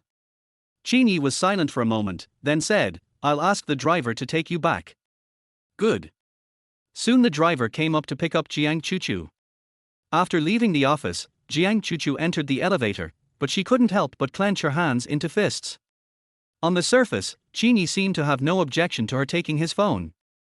However, when she deleted his text messages, he reacted quite strongly. It seems that even the savior is no exception. Jiang Chu pursed her lips unwillingly. It seems that she needs to spend more time on Qin Ye, otherwise he will not indulge her at all just because he saved her life. But fortunately, she had deleted the text message. Based on her understanding of Shen Yunwu, she would tell Qin Ye in a text message, and if she didn't get a reply, she probably wouldn't tell Qin Ye in real life. But this won't work in the long run, she has to act quickly. Chapter 14. I decided to have an abortion. Shen Yunwu waited from dawn to sunset. Didn't even wait for Qin Ye's reply. Her cell phone was silent, as if she had lost contact with the outside world. When she was working, Shen Yunwu wished that no one would contact her on the phone so that she could have more time to rest. But now, it was not until dusk that Shen Yunwu's cell phone rang and a message came in. She was startled and quickly picked up the phone. Her eyes dimmed after seeing the content. The message came from Zhu Xuan. "How have you considered it? Have you confessed to him?" Shen Yunwu looked at the phone quietly for a long time, and suddenly laughed softly. The laughter was full of self-mockery. "In fact, I already knew the result. But why doesn't she give up? You have to expose your wounds for others to see and to look down upon. Now it's okay, how is she going to face him in the future?" Shen Yunwu slowly leaned against the bed and closed her eyes. Who is he with now? What are you doing? How did he react when he found out he was pregnant? Will he tell Jiang Chu this news? What kind of person will she become in Jiang Chu's eyes in the future? A moment. Shen Yunwu felt as if all the strength had been drained from his limbs. That night, Shen Yunwu only drank a few mouthfuls of porridge for dinner and then lost her appetite. By 9 o'clock in the evening, there was still no response from her cell phone, so Shen Yunwu had no choice but to put on a coat and go downstairs. The housekeeper hadn't rested yet, and when he saw her coming downstairs, he stood up. "Madam, it's so late, why don't you go to bed?" Shen Yunwu glanced at the empty gate and asked, "Qin Ye didn't come back?" A hint of surprise flashed across the housekeeper's eyes, and then he said, "Mr. S. assistant called earlier and said that he had something important to do tonight and would not be back." Hearing this, Shen Yunwu's heart sank. Seeing that she looked bad, the housekeeper showed a worried look on his face. "Madam, are you okay?" Shen Yunwu came back to his senses and forced a smile. "Fine." After saying that, she turned around and went upstairs again. Just as she was about to enter the room, her cell phone rang. The name on the phone screen made Shen Yunwu's pupils shrink suddenly. Qin Ye. Didn't he say he wouldn't be coming back? Why would you call her again at this time? What is he going to tell himself? Shen Yunwu took a deep breath, prepared himself mentally, and then answered the phone. Clouds. However, a familiar and sweet female voice came from the other end of the phone. It was Jiang Chu's voice. "He asked me to tell you that I have something to do tonight and I won't be going back for the time being. You are still sick, so go to bed early." At that moment, Shen Yunwu felt his throat blocked, his heart sinking, and even his limbs numb. Did he ask Jiang Chu to make this call? What does he mean? Yunwu? Are you listening? Shen Yunwu came back to his senses and replied with a difficult, "Okay," in a choked voice. Then she couldn't control herself and hung up the phone rudely. Jiang Chu heard the busy tone on her phone, breathed a sigh of relief, and saved Shen Yunwu's phone number in her own phone. After saving it, she took the phone back. "Yi, the call is over." Qin Ye was busy. He looked up from his work and took back his phone, then thought of something and asked, "Is she asleep?" "Not yet." Hearing this, Qin Ye frowned slightly, sneered, and whispered, "You are so sick and you don't rest early, you are really giving her a hard time." When he said this, Jiang Chu was right next to him. Seeing Qin Ye like this, her face turned pale, she bit her lower lip, and her hands hanging at her sides trembled slightly. Maybe even he himself did not realize how obvious the doting was in his eyes when he said this. "Have you saved your phone number?" Qin Ye asked unexpectedly. Hearing this, Jiang Chuchu came back to her senses. "Well, I've saved it. Yi, can I ask her out to play later?"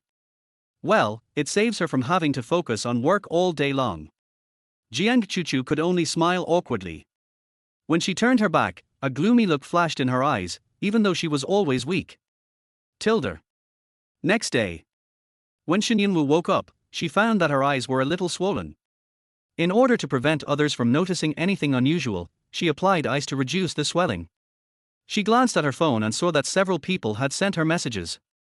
"Jiangning Chuan, I have taken care of the work, you don't have to worry about it anymore, have a good rest, and if you feel uncomfortable, be sure to go to the hospital. Are you awake? How is he? If necessary, Brother Ning Chuan will accompany you to the hospital." The one above was sent last night after she fell asleep, and the other one was sent this morning. There were also messages from her good friend Zhu Xuanshuan. "Baby, you haven't replied to my message for a long time. Is something wrong? I'm sorry, I shouldn't have given you such bad advice." There were several consecutive messages afterwards, all expressing concern for her. Shen Yunwu guessed that Zhu Xuanshuan might not have slept well last night. She replied to Zhu Xuanshuan, "I'm fine, don't worry." After replying, he went off to thank Jiangning Chuan for completing the work for him and said that he would treat him to a meal when he had time. Zhu Xuanshuan did not reply, but Jiangning Chuan replied quickly. "How are you feeling?" Just as Shen Yunwu was about to reply, Jiangning Chuan called directly. She hesitated for only 2 seconds before picking up the phone. "Brother Ning Chuan. Well, are you feeling better?" "Much better. Your voice still sounds a bit nasal. Are you feeling uncomfortable?" Shen Yunwu. Jiangning Chuan has always been very sensitive about Shen Yunwu's health. There was silence for a moment, and then he asked, "Didn't Qin Ye take you to the hospital?" Shen Yunwu was stunned when she heard Qin Ye's name unexpectedly, and then avoided the subject. "It's just a minor problem. I can take some medicine and sleep for 2 days. I'm fine now." The other side began to sigh again. "Yunwu, you are still so strong-willed. If your father knew, he would definitely be distressed." Shen Yunwu pursed her lips and said, "No, if I really feel uncomfortable, I will go to see a doctor myself, don't worry." Finally, the two said a few more words and then hung up the phone. As soon as she hung up the phone with Jiangning Chuan, Zhu Xuanshuan called her. "Yunwu. How's it going? You didn't reply to my message yesterday, and I waited until almost the early morning before falling asleep. If you hadn't sent me a message just now, I don't know how late I would have slept. I didn't expect that it was my news that woke her up. If Shen Yunwu had known this earlier, she would have replied to her later. But fortunately, I felt relieved when I saw your reply." Zhu Xuanshuan breathed a sigh of relief, and then asked hesitantly, "Have you told him about it?" What was Qin Ye's reaction? It would have been better if he didn't mention it. As soon as he mentioned it, Shen Yunwu felt a dull pain in his heart again. She looked to the other side of the bed. He didn't come back last night. After she told him she was pregnant, he ran away. Shen Yunwu withdrew his gaze and spoke in a calm voice. "Xuanshuan, I decided to have an abortion." Chapter 15. President Qin definitely cares about you. When Zhu Xuanshuan heard the word abortion, she was stunned for a moment, but she quickly reacted. "Why? Why else?" "But," Zhu Xuanshuan said unwillingly, 2 years, you've been with him for 2 years, doesn't he have any attachment to you? And this child is not someone else's, it's Qin Ye's.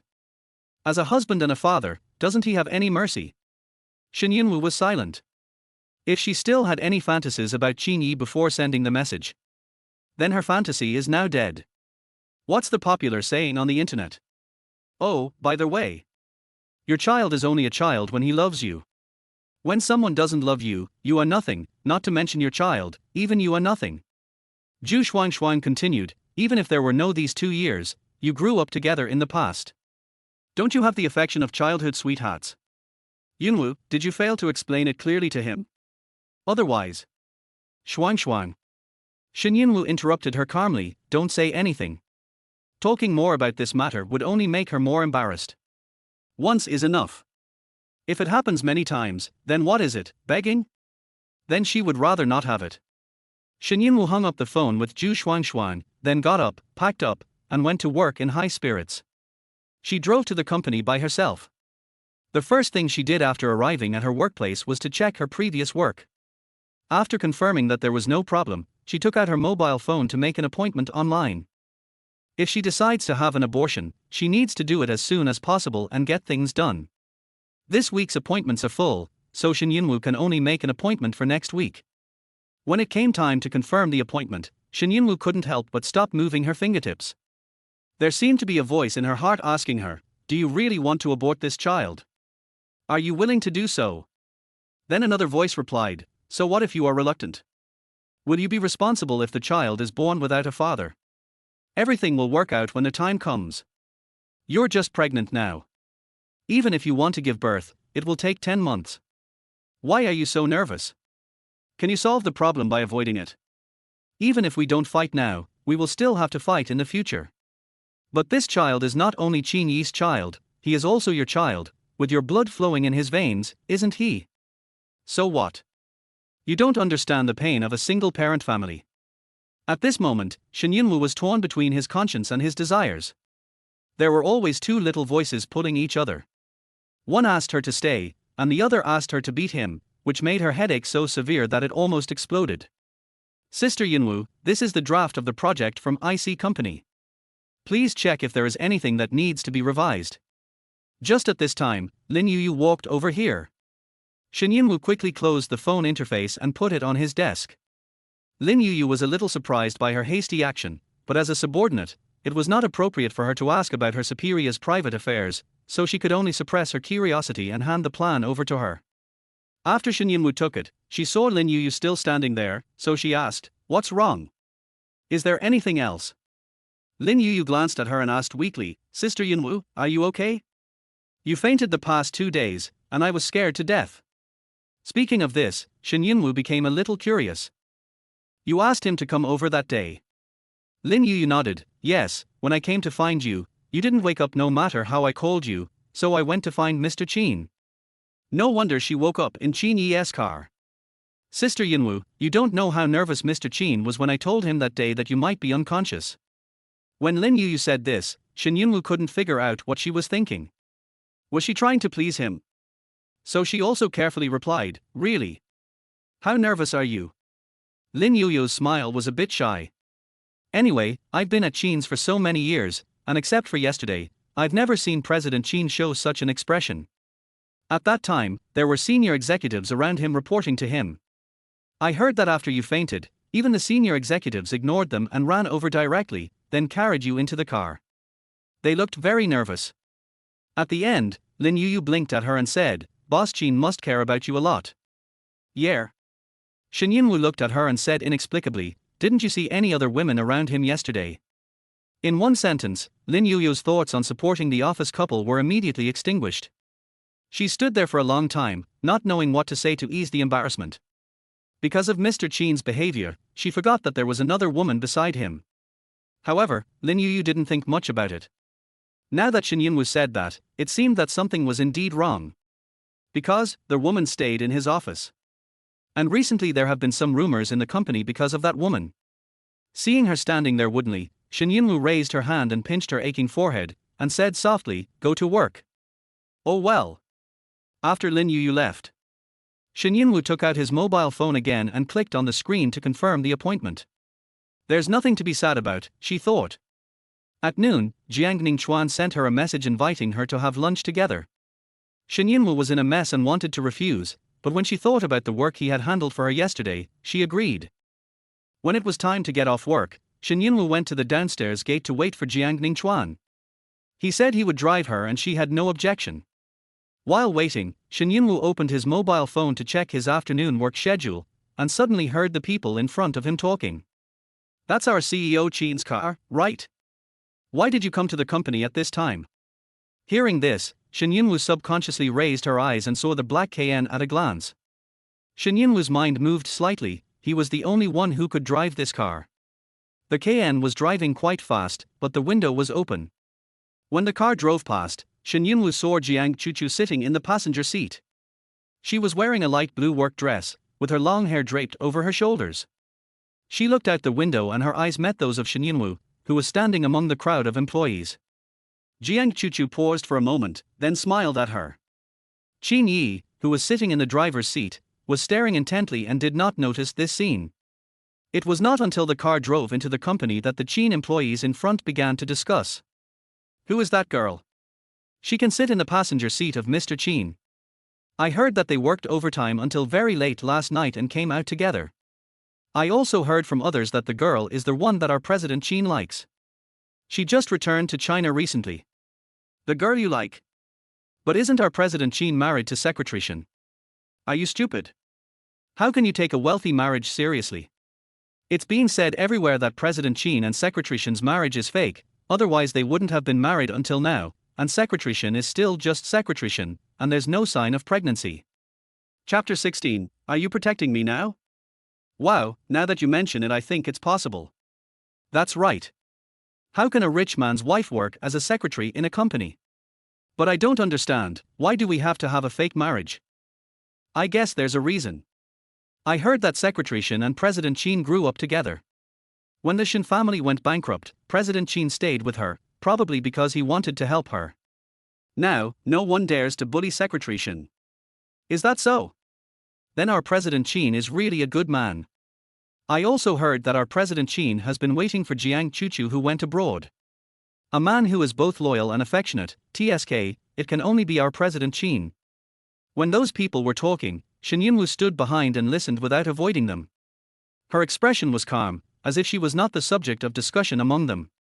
Until Jiang Ningchuan's car stopped in front of everyone, the window rolled down, revealing Jiang Ningchuan's handsome face. Get in the car. Shen Yunwu got into Jiang Ningchuan's car in front of everyone. After the car drove a long way away, those who had been discussing just now came to their senses. Just now, that was Secretary Shen, right? Yeah, it seems so. Did she hear what we said to her before? So what if she heard it? We didn't say it, we just heard it. And even if we said it, so what? We were telling the truth, otherwise why didn't she refute us? She must be guilty.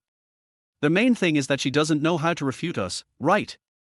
After all, President Qin just drove by, and that woman happened to be sitting in her car.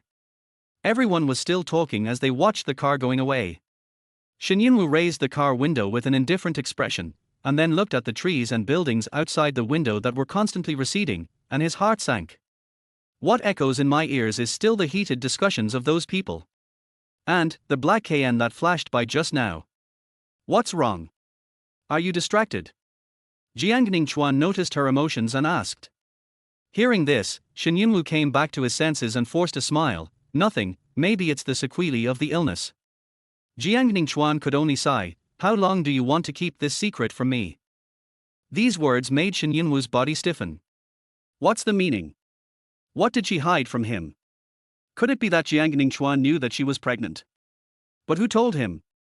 At present, the only person who knows that she is pregnant, besides the doctors in the hospital, is her good friend Zhu Xuanshuan.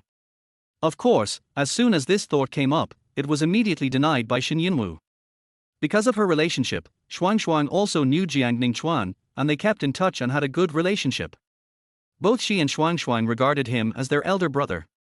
But Xuanshuan would never tell Jiang Ningchuan about her affairs. So, what he knew was probably not about the pregnancy. Jiang Ningchuan said after a while, Chuchu is back, why didn't you tell me? Hearing this, Shen Yunwu paused. It turned out that he was not talking about this matter. These 2 days, she has become like a frightened bird because of her pregnancy. She breathed a sigh of relief and said calmly, what does her coming back have to do with you? These words made Jiang Ningchuan choke.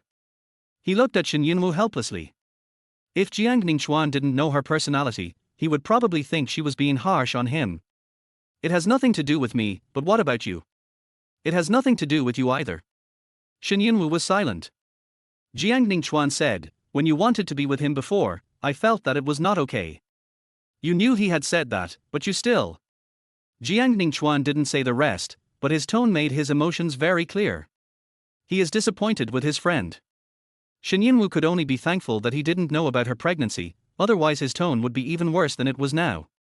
Probably because she was silent, Jiang Ningchuan didn't say anything else and took her to a restaurant. After they ordered, he said, "Wait for me here for a while. I'll be out for 10 minutes. Okay." Shen Yunwu nodded, not having the energy to explore what he wanted to do. 10 minutes later, Jiang Ningchuan came back with a bag. "Take it." "What?" Jiang Ningchuan said, "Medicine, aren't you sick? You are already such a grown-up, you should have some common medicines with you, right? Take it when you feel uncomfortable." Shen Yunwu looked at the bag in a daze, "But I'm fine now." "Then prepare for next time." "All right." She had no choice but to put the bag away. It contained some common medicines that were commonly used, and it was quite comprehensive. "Thank you, Brother Ningchuan. Why are you being so polite to me?" Jiang Ningchuan reached out and tapped her forehead. "Don't be estranged from anyone, just don't be estranged from your brother Ningchuan. Tell me if there is anything." "I know." After that, the two fell into silence and ate quietly. After a moment, Jiang Ningchuan couldn't help but ask, "Have you met Jiang Chuchu?" Hearing this, Shen Yunwu paused for a moment, then nodded, "Yeah." What does she mean now? She came to find Qin Ye as soon as she returned to China, and wanted to rekindle their past relationship with him. Shen Yunwu found the phrase, "renewing the old relationship," quite harsh. If it's not a continuation of their past relationship, what past relationship do they have? Although Qin Ye had said some things before, the two were not together at that time. Speaking of this, Shen Yunwu didn't quite understand. Why didn't Qin Ye and Jiang Chuchu get together at that time? Logically speaking, he said that his place by Jiang Chuchu's side would always be reserved for her, and Jiang Chuchu also liked him, so they should be boyfriend and girlfriend, right? However, there is no point in figuring it out now. Jiang Ningchuan couldn't help but raise his eyebrows when he heard this. "You're protecting me now." Shen Yunwu pursed her lips and said in a muffled voice, "I am telling the truth.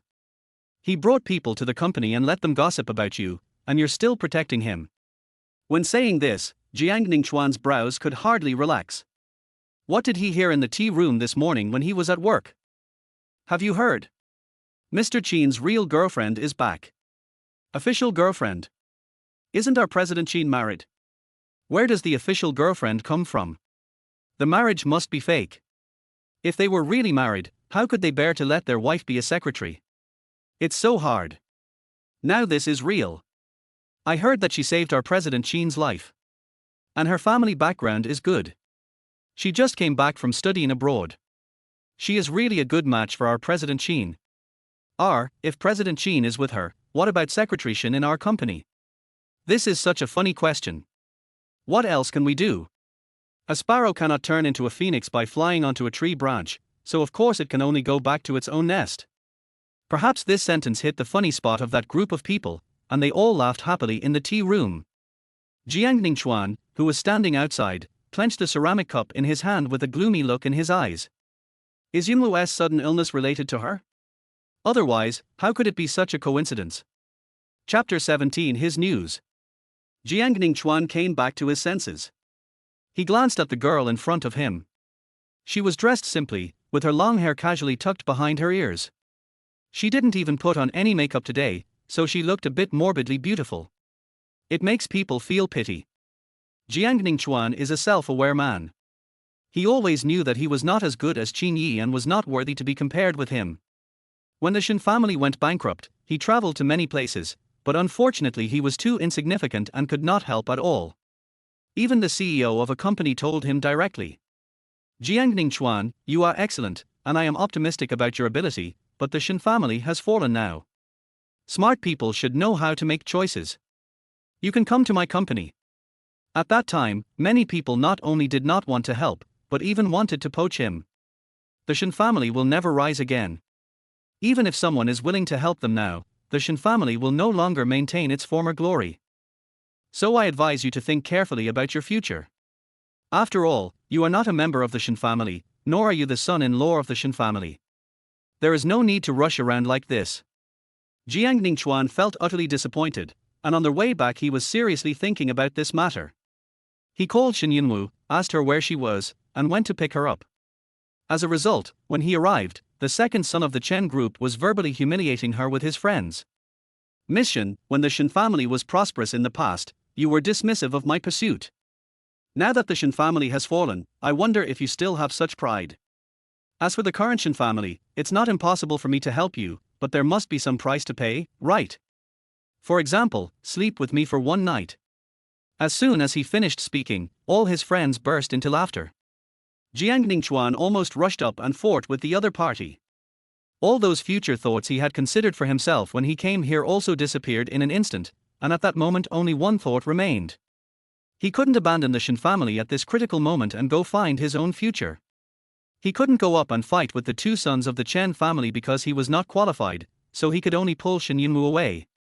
Not long after that, it was heard that Chen's second son was murdered, and the entire Chen group was implicated because of him, causing the Chen's boss to bring his son to Shen Yunwu's house overnight to apologize. The person who helped her was Qin Ye. Looking back, it was Qin Ye who pulled her out of the adversity. But now, with what happened in the past 2 days, he has put her in another situation. Jiang Ningchuan pursed his lips and said softly, "Brother Ningchuan is not going to lecture you, but there are some things you need to think carefully so that you can make plans in advance." Shen Yunwu was about to speak when her cell phone vibrated. She took it out and took a look, and found that it was a message from Qin Ye. "I heard from your assistant that you went out." The message was sent via WeChat, and the tone was as casual as usual, as if he just found out that she was out and asked casually. Shen Yunwu looked at the message. She didn't know what she was thinking and just replied with a hum. Qin Ye was probably looking at his phone at this time and replied quickly. "When will you be back?" Just like any other day, their conversation seemed fine. He did not mention yesterday's text message, nor did he mention that he had not returned home all night. And she was unusually understanding and didn't ask any questions. It seemed as if nothing happened yesterday and life went on as usual. Everyone seemed to have tacitly agreed to remain kind and calm. She replied, "I'll go back when I get to work." After that, Qin Ye did not reply again. She put away her phone and said to Jiang Ningchuan, "I understand, brother Ningchuan." Jiang Ningchuan's eye stayed on her phone for a moment and asked, "What's his news?" Shen Yunwu paused and nodded. Jiang Ningchuan didn't know what to say anymore. They both finished the remaining food in silence, paid the bill, and then Jiang Ningchuan sent her back. When Shen Yunwu entered the elevator, she found that Jiang Ningchuan had followed her in. She was a little surprised. "Are you going?" Because the offices where the two people work are not in the same place. Jiang Ningchuan put one hand in his trouser pocket, his expression calm. "I'm going to find Mr. Qin. I just happen to have something to report." After exiting the elevator, Jiang Ningchuan looked at the time on his watch, then looked at Shen Yunwu and said, "There are still 10 minutes before work starts. It's not appropriate to go to Mr. Qin at this time." Shen Yunwu had no choice but to say, "Then go to my office for a while." Good. To go to Shen Yunwu's office, they didn't have to pass through Qin Ye's office. When they arrived, Lin Yuyu had already arrived at work early. She immediately got up to make coffee for them. "Thanks." Jiang Ningchuan took the coffee, his eyes fell on Lin Yuyu's face, and asked, "Has your President Qin been here just now?" Hearing this, Lin Yuyu seemed a little surprised and nodded. "I have been here." Jiang Ningchuan looked mysterious. "Did you come here by yourself?" Lin Yuyu said nothing and pursed her lips. Shen Yunwu took a sip of coffee and said nothing. The atmosphere became weird. 10 minutes later, Jiang Ningchuan put down the cup and said, "It's time. I'll go find Mr. Qin." He stood up and walked out. When he reached the door, he suddenly turned around and looked at Shen Yunwu. "Yunwu, there is some work on that project yesterday that needs your help and cooperation in the report. Come along." He extended an invitation to Shen Yunwu. Shen Yunwu paused and frowned subconsciously. Seeing that she didn't answer, Jiang Ningchuan asked again, "Clouds and mist?" After hearing this, Shen Yunwu came back to his senses and nodded, "I understand. I'll go with you." Originally, she wanted to avoid Qin Ye and Jiang Chuchu. Ever since she told the news, but Qin Ye didn't reply to her, and even asked Jiang Chuchu to call her and tell her that he would not be back at night, Shen Yunwu didn't want to appear in front of those two people anymore. You can say she is escaping or she is afraid. She admitted it all. But Jiang Ningchuan obviously didn't give her such an opportunity. Shen Yunwu actually knew what he wanted to do. It was nothing more than forcing himself to face reality. The two walked to the office and Jiang Ningchuan knocked on the door. Enter. Qin Ye's cold voice came from inside. Jiang Ningchuan curled the corners of his lips, pushed the door open and walked in. As soon as the office door was pushed open, Qin Ye looked over here. When he saw the two people entering the office together, a hint of displeasure flashed across his dark eyes, so quickly that it was not easy to be noticed. Boss Qin. Jiang Ningchuan walked to the front and said, "Come over and report to you about yesterday's work." Qin Ye nodded slightly with an indifferent expression. Shen Yunwu stood behind Jiang Ningchuan and watched them discuss work.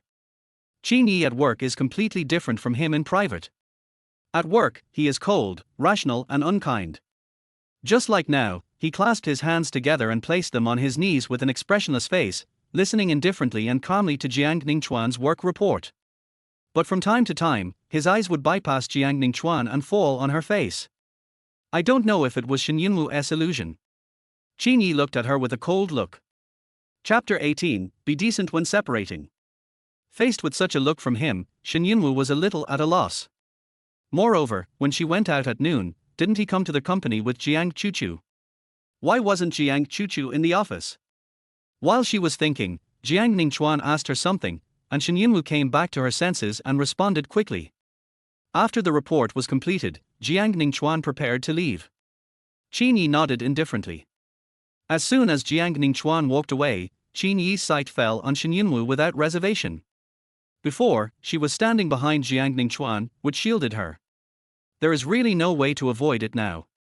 At this time, Jiang Ningchuan, who was almost at the office door, suddenly turned around and looked at Shen Yunwu. "Yunwu, will I pick you up again at noon tomorrow?"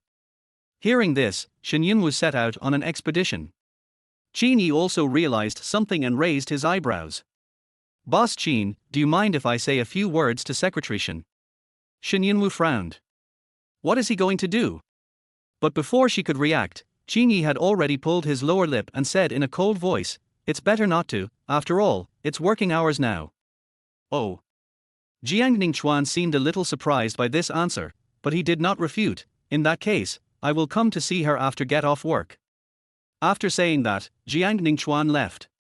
The office became so quiet that you could hear a pin drop. As soon as Jiang Ningchuan left, Qin Ye's eyes became sharper and fell on her face, seeming to be a little displeased.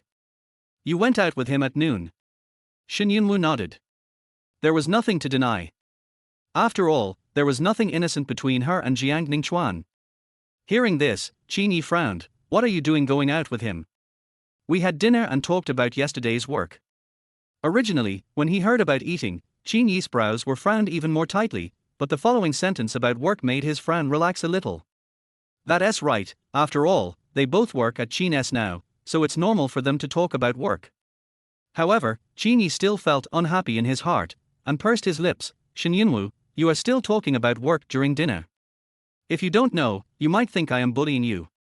Shen Yunwu subconsciously said, "Do you think you didn't bully me?" As soon as the words fell, both of them were stunned at the same time. Shen Yunwu once again felt the urge to bite off his tongue. She was a little annoyed. Perhaps because she grew up with Qin Ye, Shen Yunwu spoke without restraint when she was with him and never hid herself. It was probably because Qin Ye had seen her when she was a child, at her ugliest, most miserable, and most childish. While thinking, Qin Ye suddenly stood up and approached her with his long legs. He was tall and thin, yet extremely oppressive, probably because of his long-standing aura of a superior. Shen Yunwu subconsciously stepped back. Qin Ye simply grabbed her shoulders and pushed her against the cold wall. He raised his hands to block her way and trapped her. "What are you doing?" Shen Yunwu was confused and his breathing was a little uneven. She wanted to escape, but Qin Ye's big hand grabbed the back of her neck, and then his hot breath came over and sprayed on her face. "Tell me, how did I bully you?" The man's voice was hoarse, low, slow and extremely magnetic. His hand gently pinched the back of Shen Yunwu's neck, again and again, and his fingertips seemed to be on fire. There was a flash of confusion in Shen Yunwu's beautiful eyes. What is he doing? I originally thought that after he received that text message yesterday, he didn't reply and didn't come home all night, and our relationship must have been frozen to the extreme. At least, it's embarrassing and not so open, right? He looked as if he hadn't received the text message at all. Or is he trying to pretend nothing happened? Why aren't you talking? Qin Ye pinched her chin, obviously sensing her distraction. He narrowed his eyes slightly. What's wrong? Shen Yunwu looked at the familiar handsome face in front of her, her pink lips opened, as if she wanted to say something but stopped herself. She really wanted to say something, ask something. But when the words came to her lips, she realized that she was so powerless. She couldn't utter a word. What if he frowned and asked her, I just wanted to give you some dignity, so I pretended not to know. Shen Yunwu, why are you so ignorant? What if he said that? Now everyone is doing well, and she handled it quietly, which is also good. Nothing. Shen Yunwu shook his head. Qin Ye's eyes darkened slightly. It's like this again. I always feel that she is in a strange mood recently, but she seems to have suddenly become much more distant from me and doesn't want to say anything. Thinking of this, the charming feeling that had surged up before disappeared completely at this moment. Qin Ye released the hand that was pinching her chin and moved away. Shen Yunwu endured the dryness in her throat and said, then I'll get busy first. When she turned around, she heard Qin Ye say, wait. What's wrong? You haven't taken your annual leave this year, have you? After hearing this, Shen Yunwu paused and nodded, yes. Then you will take a break starting tomorrow. Tomorrow? Well, you haven't been feeling well lately, so use your annual leave first, take a break for a while, and also take care of your emotions. Qin Ye said these words because he saw that she was in a bad mood recently, and she had a high fever, so he decided to let her take a leave early. But when Shen Yunwu heard it, it was not the case. She basically doesn't take her annual leave at this time of year, and he knows that, but he is asking her to take it early now. Is he warning her to take care of the child while she is on her annual leave? As they have been childhood sweethearts, Shen Yunwu knows him too well. He doesn't talk nonsense and doesn't do useless things. Even though he knew this possibility, Shen Yunwu still felt as if he had fallen into an icy cave, his hands and feet were weak, as if he was being held down by someone. After a long while, she finally found her voice in her throat and responded with difficulty, okay, I understand. I will rest tomorrow. After learning about this, Zhu Xuangshuan was extremely angry and almost smashed the store owner's tableware. Is Qin Ye still a human being? Damn, doesn't he care about the past friendship? I'm really pissed off. Knowing that she would curse loudly, Shen Yunwu booked a private room in advance. There were only the two of them here, so no one would hear her even if she cursed loudly. Compared to Zhu Xuangshuan's anger, Shen Yunwu seemed much calmer. However, despite her calmness, she did not touch a single bite of the food on the table. She just quietly drank the tea that had been steeped to the point where its color could no longer be seen. Seeing that Zhu Xuangshuan was angry, she advised, don't be angry, we will have to pay for the broken things. Oh, yes. Zhu Xuangshuan quickly put down the cup in her hand, but then she changed her mind and walked around to Shen Yunwu and shook her shoulders. Shen Yunwu, it's already this time, how can you still be so calm and composed? He treated you like this. Shen Yunwu was dizzy from her shaking, so she had to put down the cup in her hand. What should I do? Cry, make a scene, or even hang myself? Should I let him, Chu and everyone else laugh at my Shen family? She paused and shook her head. Besides, he and I were a deal, so we have to be decent when we separate. Chapter 19, Just a Transaction. Her words calmed Zhu Xuangshuan down a little. As friends for many years, she understood Shen Yunwu well and knew that she always knew when to advance and when to retreat. She should have anticipated such an outcome a long time ago. But even so, she still felt particularly sorry for her good friend. She bit her lower lip and asked, but, are you really willing? Shen Yunwu replied calmly, is it useful to be unwilling? She was indeed unwilling to accept it and tried to change it. However, reality slapped her in the face and told her not to dream. Are you free tomorrow? Accompany me to the hospital. Shen Yunwu paused and chuckled, I don't want to go alone. Zhu Xuangshuan nodded, please, I am your only good friend. Even if I am not free, I should be free, okay? You don't even need to ask me, just ask me to go with you. Shen Yunwu smiled and said, let's eat, and then go back and rest early. She acted extremely calm and showed no displeasure. Zhu Xuangshuan felt a lump in her throat when she saw Shen Yunwu like this. She wanted to cry and felt sorry for her. Before the Shen family went bankrupt, how could Shen Yunwu be as nervous, hesitant and restrained as she is now? She used to be a very typical little girl, who hated evil and showed all her emotions on her face. No matter what, the Shen family would cover her. Ever since the Shen family went bankrupt. Yunwu, if you feel uncomfortable, just cry. Zhu Shuangshuang said, there is no one else in this box except the two of us. I am your good sister, and it's okay for you to be a little vulnerable. Hearing this, Shen Yunwu slightly retreated. Are you crying? After the Shen family went bankrupt, she cried countless times, but it was also at that time that she realized that crying could not solve any problems, and tears were the most useless thing in the world. Not only is it useless, but it will also make you a laughingstock to those who want to step on you. So at that time, Shen Yunwu decided not to cry in front of others anymore, no matter how much she trusted that person. Thinking of this, she smiled gently. Are you stupid? Why should you cry about this? He told me very clearly from the first day that our marriage was fake. I helped him deal with his grandmother, and he paid off my debts. This was originally a deal. She said it calmly, but Zhu Shuangshuang was furious. You're lying. If this was just a deal, then why are you pregnant? If he saw this as a deal, then he shouldn't have touched you and let you get pregnant. Wouldn't an abortion be harmful to the body? What does he think of you? A series of questions hit the nail on the head, causing Shen Yunwu to feel a dull pain in his heart. In the beginning, their relationship was actually not like it is now. After they got together, although they were afraid of outside speculation, they lived together, but Qin Ye would take the initiative to sleep on the sofa. I had to rely on him to climb out of the abyss. What's more, he is not only her benefactor, but also the person she likes. How could she bear to let him sleep on the sofa? Just let him sleep on the bed and put a pillow between the two of you. The bed is big enough and it won't affect your sleep. After that, the two of them remained like this for a long time. The accident happened in one night. Qin Ye took her to an event and introduced her to some important people. Shen Yunwu actually knew those big shots before, but she knew them as the daughter of the Shen family, and that day she knew them as Qin Ye's wife. No one dared not give Qin Ye face. But after the matter was over that day, Shen Yunwu was so happy that she invited him for a drink privately. They talked about things at work and got drunk. It took her a lot of effort to help him back to the room, and she accidentally tripped and fell into his arms. This act of leaning over something ignited something in Qin Ye's heart. He grasped her slender waist with his big hands and turned over to press her down. He was thin but strong, and all his weight was on her.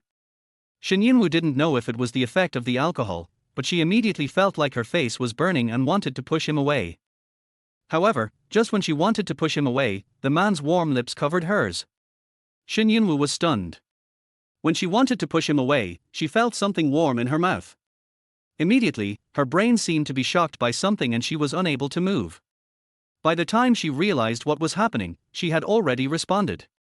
After receiving her response, Qin Ye hugged her tightly like a fish that had been dry for a long time. That night, she indulged herself.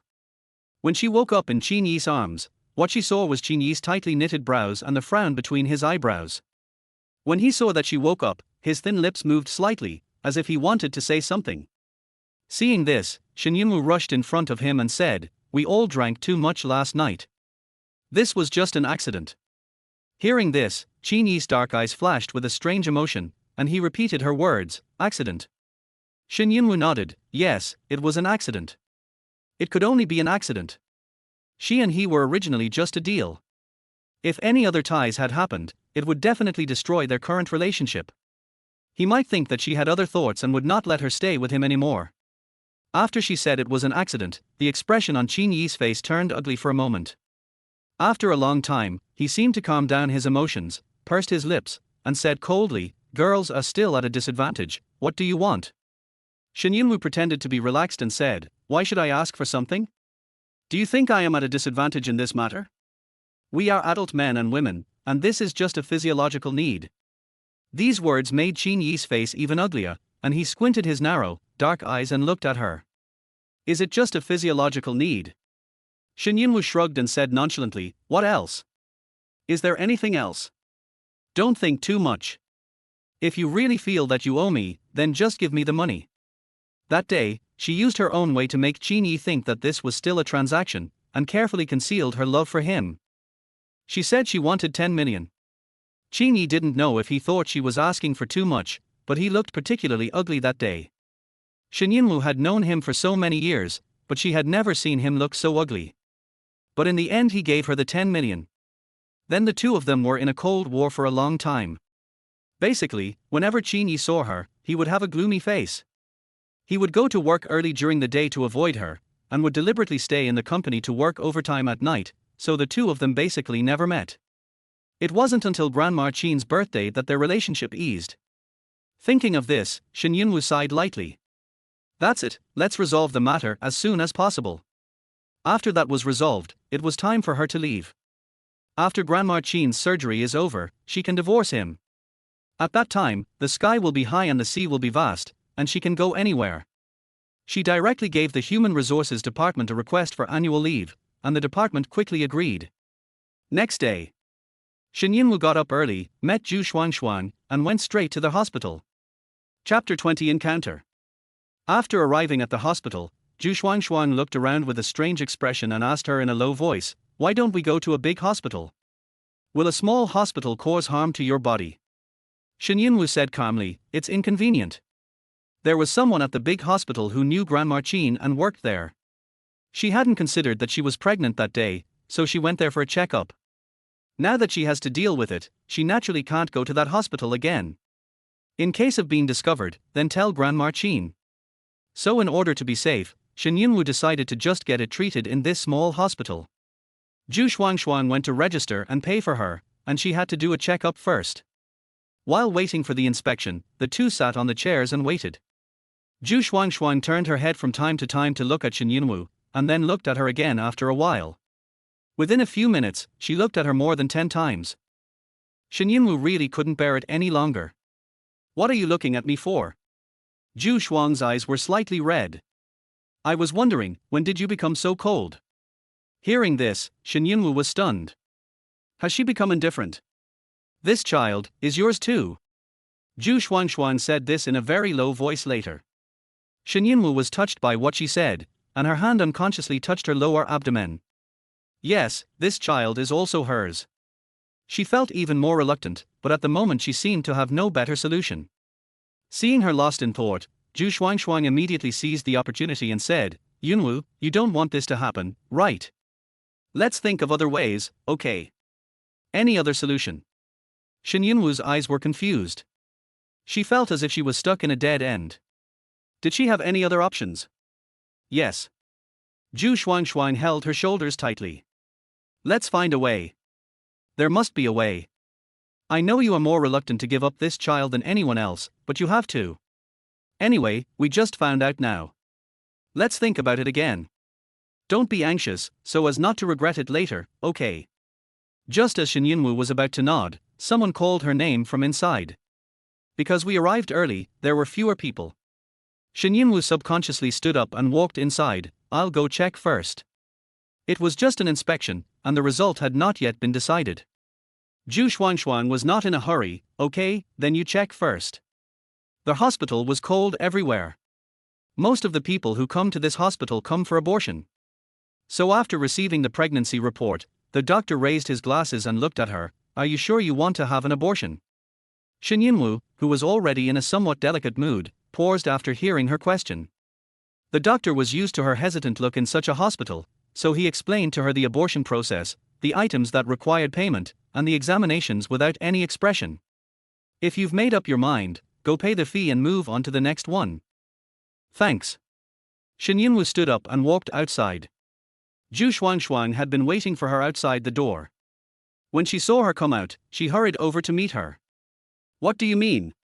Just as Shen Yunwu was about to speak, she felt her legs go weak and she almost fell to the ground. It was Zhu Xuangshuang who was standing next to her who quickly supported her. "Are you okay?" Shen Yunwu shook her head. "It's okay." Zhu Xuangshuang helped her sit on the bench next to her, and was very worried. "What happened? Didn't you eat anything this morning?" How could Shen Yunwu be in the mood to eat now? She hasn't been eating well recently. It's not that she doesn't want to, but her appetite has suddenly become poor. It may be related to her illness or pregnancy. Maybe it has something to do with him. "You look so pale, are you feeling unwell?" Shen Yunwu said, "It may be hypoglycemia." "Then I'll go get you something to eat. You wait here for me. It'll be quick." Zhu Xuangshuang left quickly. After she left, Shen Yunwu leaned back in his chair and closed his eyes tiredly. The two voices in my head started fighting again. What are you thinking about? You've already made up your mind, haven't you? And you've already come to the hospital, why are you still hesitating? You'll continue to suffer if this matter isn't resolved. Don't forget that he's already filed for divorce from you. So what if you file for divorce? You, Shen Yunwu, are already an adult. Don't you even have the ability to support a child? Do you think that raising a child only requires financial ability? What about the spiritual aspect? What about the psychological aspect? If you are worried that your child will be fatherless, then you can find another one. You are still so young, are you still worried that you won't be able to find a husband? The low blood sugar and the two voices gave Shen Yunwu an almost splitting headache. Until a surprised voice sounded. Clouds.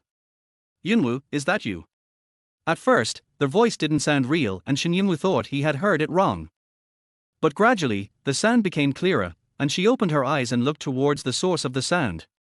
A woman in her late 40s stood there, looking at her with confusion. Shen Yunwu took a few seconds to see who the other person was. After seeing it clearly, her face changed slightly, the pain in her body seemed to disappear, and she sat up straight. Oh my god, it's really you. The woman saw an acquaintance and walked up to Shen Yunwu to greet her warmly. Just now I saw someone from a distance and it looked like you. I thought I was seeing things, but it turned out to be you. How come you are here? Shen Yunwu couldn't laugh. She came to this small hospital because she was afraid of meeting someone she knew. But why do I still run into familiar people? The most important thing is that this person is the one who often stays with Qin Ye's mother Lin Mairan. But since it is unavoidable, Shen Yunwu can only face it calmly. Auntie Lin, hello, I am here with my friend for a checkup. Zhu Shuangshuang went out to buy things for her and would not be back for a while. They didn't know Zhu Shuangshuang, so they would not talk nonsense. So you are accompanying a friend. Lin Mairan seemed to have thought of something, and her eyes could not help but fall on her belly. It was obvious that she had doubts about her. Lin Mairan is usually mean and gossipy. If she gets to know about someone's secret, she will spread it all over the city the next day. It is unfortunate to meet her here. Shen Yunwu pursed her lips, looking unhappy. Sure enough, Lin Mairan turned on the mean mode, and kept glancing at her belly. What about your friends? Why are you the only one here? Did you do something shameful? TSK, when they usually go out, she always praises her daughter-in-law so much, but who knew that her daughter-in-law did something shameful? Even though the other person was an elder, her overly harsh words and slander still made Shen Yunwu frown. Auntie Lin, you need to provide evidence when you speak. What do you mean by shameful things? If you continue to talk nonsense like this, I can sue you for defamation. Ouch. Lin Mairan pretended to be frightened. What are you talking about, kid? I was just joking, why are you reacting so strongly? Could it really be? Chapter 21 You dare to threaten me. Before Lin Mairan finished her words, a familiar figure suddenly walked out of the clinic behind her. Mother. As the girl's slightly childish voice sounded, Lin Mairan's originally smug and mean expression suddenly changed drastically. Shen Yunwu looked towards the voice. I recognized her at the first sight. It was Lin Mairan's daughter Zhao Bauer. She was holding the medical checkup form in her hand, her face and lips were very pale, and she did not look very well. Before she could react, Lin Mairan, who was still mocking Shen Yunwu, immediately turned around and walked over, then pulled her daughter Zhao Bauer away. Her hurried footsteps made Shen Yunwu guess the result. However, Shen Yunwu had never intended to pry into other people's private affairs, so she ignored it. In a moment, Lin Mairan came back. There was no one else around her. She probably had placed her daughter somewhere else. She walked in front of Shen Yunwu again, with a harsh expression that was inconsistent with her well-maintained face. Ms. Shen, I think if you are a smart person, you should understand that there are some things that cannot be said casually. Shen Yunwu had long expected that she would come back. The corners of her lips curved slightly, she gently lifted the hair on her neck, and said softly, Aunt Lin, whether I am a smart person depends on whether I live a smooth life. If someone makes me uncomfortable, it may cause me to be mentally confused. If I am mentally confused, I can't control what I say. We all come to this hospital, and everyone knows why. Hearing this, Lin Mairan's delicate facial features suddenly became a little distorted. Shen Yunwu, how dare you threaten me? I dare not, just exchange. Lin Mairan glared at her with gritted teeth. Your problem is much bigger than my Bowis. Really? Shen Yunwu said nonchalantly, "Are you sure? If I remember correctly, your daughter hasn't gone to college yet, right?" With just one sentence, he grasped Lin Meiran's lifeline. She looked at Shen Yunwu in front of her and was so angry that she wanted to go up and tear her fragile yet beautiful face into pieces. She originally thought that she had learned of something big this time, and that this matter might turn their Qin family upside down. She had been unhappy with Li Shi for a long time. Why is she better than her in everything? But she didn't expect that her daughter would show up at the critical moment and ruin her plans. Seeing that she was still standing there, gritting her teeth and looking at her unwillingly, Shen Yunwu felt annoyed. In addition, she was too tired to deal with Lin Meiran due to the fatigue of the past few days, so she said directly and bluntly, "If Ms. Lin is unwilling, you can also tell this matter. Anyway, you will have your daughter to accompany you, so you won't be lonely." "You?" But Shen Yunwu had already closed her eyes and said in a cold voice, "I'm tired, Ms. Lin, you should go do what you need to do." She was too lazy to care about Lin Meiran's reaction. Maybe her face was already full of anger, or she was gritting her teeth, but she didn't care. After a few seconds, Lin Meiran left angrily. Hearing the sound of her leaving, Shen Yunwu breathed a sigh of relief. In fact, those words were just a threat to check and balance her. If Lin Meiran really revealed her affairs, she would not say anything about Zhao Bauer. There are many girls of her age who are extremely ignorant about relationships. Many of their ideas are not firm and are shaky, and they do not have a clear understanding of the future, so they are easily deceived. And at this age, there is no choice but to solve it this way. They have already been hurt, so Shen Yunwu would not hurt them a second time. 2 minutes later, Zhu Xuangshuang came back. "I bought some sandwiches and oat milk, as well as some candy. There's not much in the canteen, so you can just make do with what you have." As Zhu Xuangshuang spoke, she unpacked the package and handed it to her. "Eat quickly, don't starve." Shen Yunwu looked at Zhu Xuangshuang, a warm smile in her eyes. "Thanks." To some extent, Zhu Xuangshuang cared about her more than her old mother. "Thank you." Sure enough, Zhu Xuangshuang glared at her and said, "Do we need to thank you for our relationship? If we had to thank you, should I thank you? If it weren't for you, I might not even be able to go to college." Shen Yunwu smiled and said nothing. She and Zhu Xuangshuang met in high school. They hit it off right away and had a good relationship. What was particularly fateful was that they both got admitted to the same college. However, during that holiday, Zhu Xuangshuang's father went crazy for some reason and went to gamble, and ended up losing a lot of debts. The debt collectors came to Zhu Xuangshuang's house, and she wanted to drop out of school in tears and go to work to pay off her debts. After Shen Yunwu found out, she paid off the debt for her and then personally went to pick her up from school. While she was thinking about this, Zhu Xuangshuang was indeed lost in her memories. When she came out of her memories, she said to Shen Yunwu, "You know what? I am very grateful to you for that matter. If it weren't for you, I don't know where I would be now. I might have been forced to death by the debt collectors. So you are not only my sister, but also my benefactor.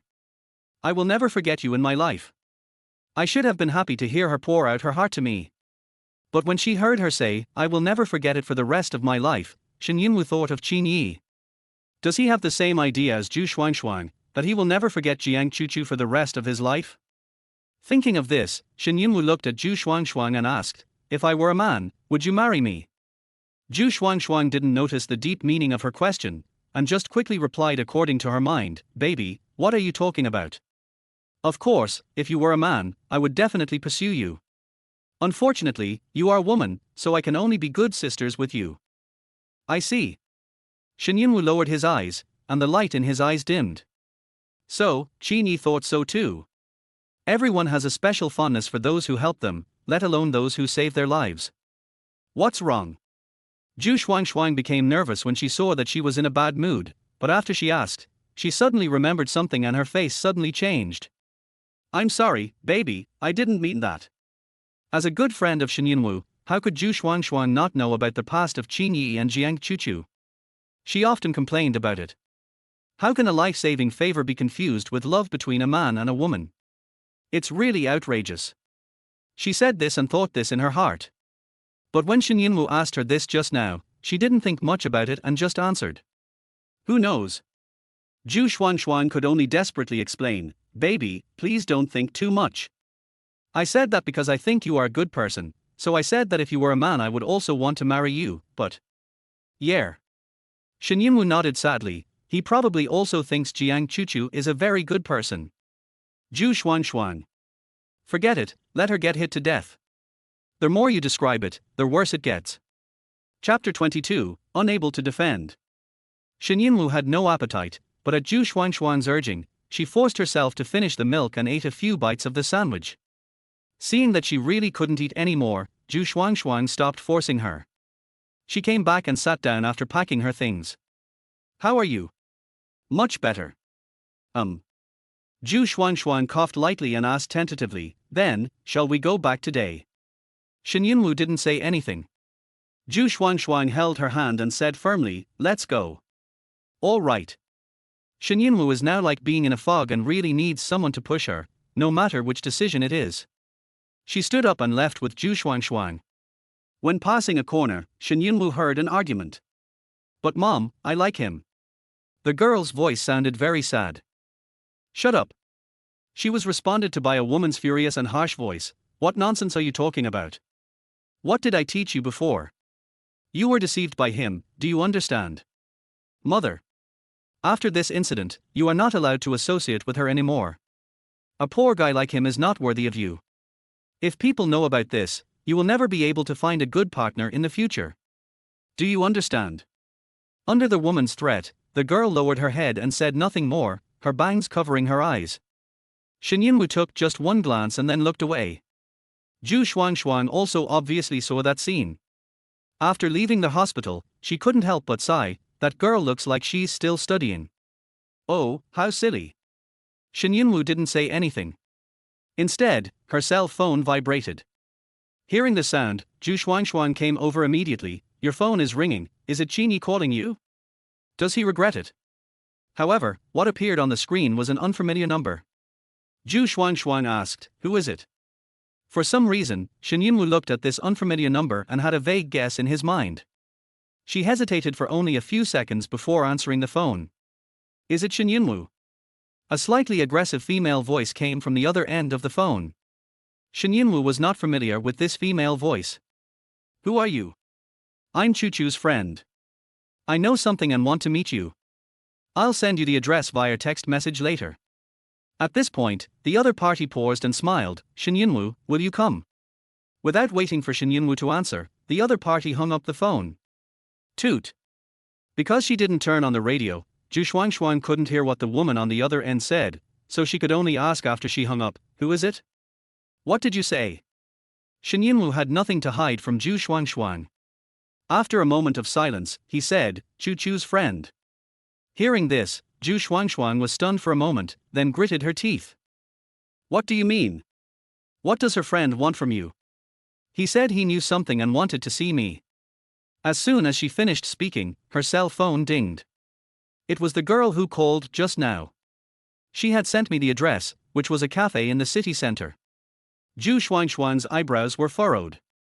Know something? What? Could it be? She looked at Shen Yunwu in shock. Does Jiang Chuchu's friend also know about this? For now, that's the case. Damn it. Zhu Xuanxuan was so angry that she yelled, how did Jiang Chuchu know about this? Did Qin Ye tell her? Yunwu, even if he is the person you like, I can't help but want to curse him now. He has already decided not to have this child, why did he spread the news? Are you going to let Jiang Chuchu laugh at you? Is he so bad? I heard Zhu Xuanxuan scolding Qin Ye. Shen Yunwu almost subconsciously wanted to defend Qin Ye, but when the words were on the tip of her tongue, she found that she couldn't say them at all. She opened her lips and found herself so powerless. Any excuse? The truth of the matter was laid out before her, what else did she have to defend herself against? Thinking of this, Shen Yunwu lowered his eyes and said nothing more. Zhu Xuanxuan had already made the decision for her. Don't go. If they want to see you, let them come to you. Why should you go just because they call you and send you an address? Seeing that Zhu Xuanxuan was very angry, Shen Yunwu even turned around to comfort her. Well, I'm not going to go, don't be angry. I'm not angry at all, I just feel sorry for you. Zhu Xuanxuan said bitterly. Thinking of something, she narrowed her eyes and said, Jiang Chuchu actually asked her friends to find you.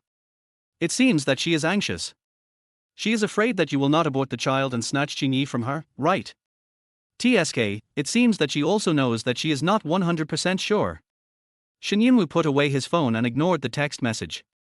Even if Zhu Shuangshuang didn't persuade her, she would not go to the appointment.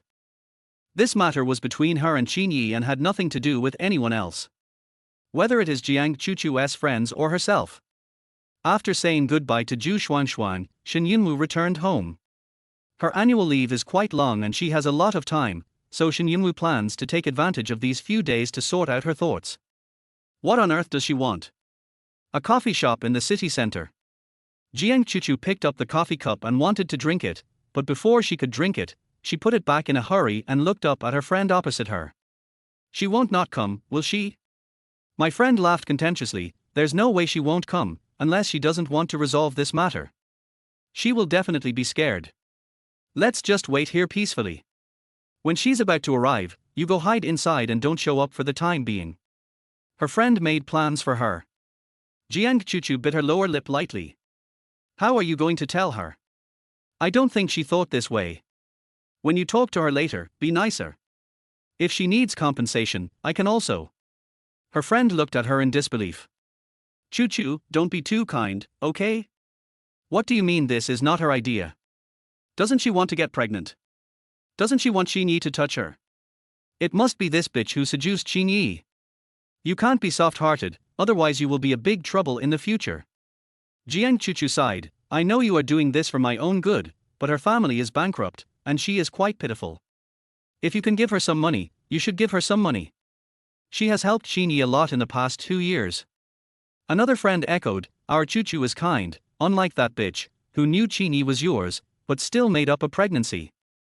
I think she just wanted to take advantage of the opportunity to get promoted.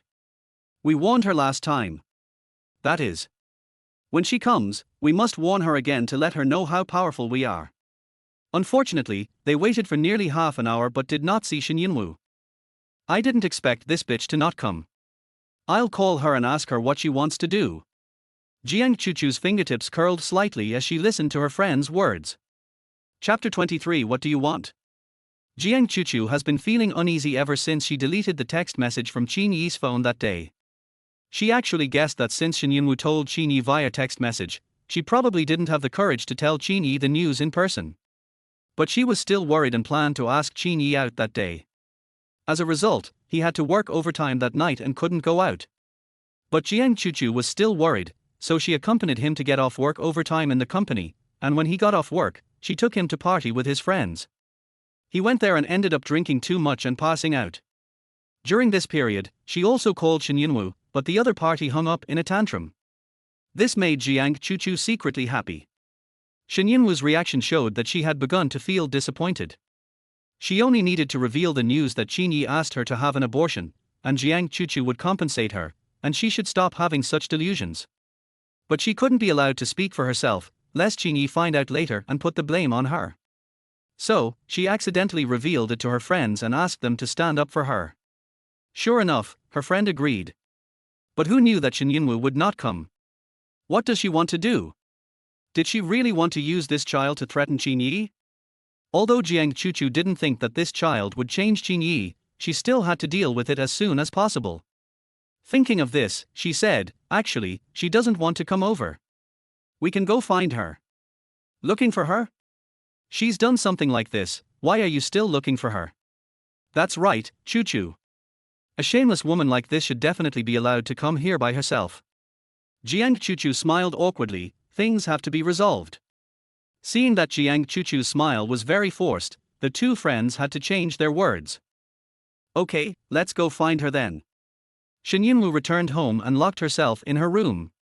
Qin Ye went to work, so she was the only one in the room. After a while, her cell phone rang. Shen Yunwu took a look and saw that it was the girl who had called her before. She watched the phone ring in silence until it ended, and then it rang again a moment later. A few seconds later, Shen Yunwu hung up the phone and blacklisted the person's number. What about her friends? What does this matter have to do with her friends? Shen Yunwu was too lazy to waste time with them. What actually came to her mind was the figure of Zhao Bauer in the hospital. She was such a thin little girl, but she seemed to have infinite power. She even dared to tell her strong and mean mother that she liked him. She seemed to have a firm idea of what she wanted and what she liked. And myself. Thinking of this, Shen Yunwu subconsciously reached out and touched her lower abdomen. In fact, her baby was so young that she couldn't feel anything. But when she first heard the news, she was sure that she was happy and wanted to share the news with Qin Ye. And in the clinic, when she realized that she really had to abort the child, she felt a dull pain in her heart. This shows that she herself is looking forward to having this child. If she was expecting it, why did she abort it? She can completely support herself. If it were her own self 2 years ago, she would have had problems supporting herself, but not now. She is fully capable of supporting a child. Just a single-parent family. Shen Yunwu closed her eyes weakly, but was still stuck at this point. The phone rang again, this time from a new unfamiliar number. No doubt, it must be Jiang Chuchu's friend again. She was about to hang up, but for some reason she answered the call. She didn't speak, and the other side was obviously silent. It was a long time before she heard Jiang Chuchu's voice. Yunwu, I'm Chuchu. As expected, if my friends can't help me, then I have to do it myself. Shen Yunwu curled the corners of his lips. Yeah. Is it convenient for me to meet? After saying that, Jiang Chuchu seemed to be afraid that she would refuse, and continued, give me the address and I will come to find you. Shen Yunwu thought for a moment, pursed her lips and said, I'm at home. There was silence for a long time, and finally asked, What do you mean? You can come directly. Jiang Chuchu. The other party fell into a long silence. Shen Yunwu pursed her lips and said, I'm tired today and don't want to go out. After a long while, Jiang Chuchu said, Okay, I'll come find you. After hanging up the phone, Shen Yunwu suddenly made a decision. She wants to keep the child. Why did Jiang Chuchu come to see her at this time? After she said she was at the Qin family, she still came here, probably for only one purpose. Jiang Chuchu arrived very quickly, and in less than 15 minutes a servant came up to inform her. New. Shen Yunwu took a shawl and went downstairs. Miss Jiang, this is your dish. The servant brought the tea to Jiang Chuchu. Jiang Chuchu thanked the servant and then raised her head, just in time to see Shen Yunwu walking down the stairs. In just a few days, Shen Yunwu looked much thinner. The pure white shawl matched with her light blue dress made her look more artistic. She was not wearing any makeup, her face was so pale that it was almost transparent, her lips were pale with a hint of cherry pink, and she had a kind of morbid beauty. After just one look, Jiang Chuchu's fingers curled up several times. Let such a person stay with Qin Ye day and night.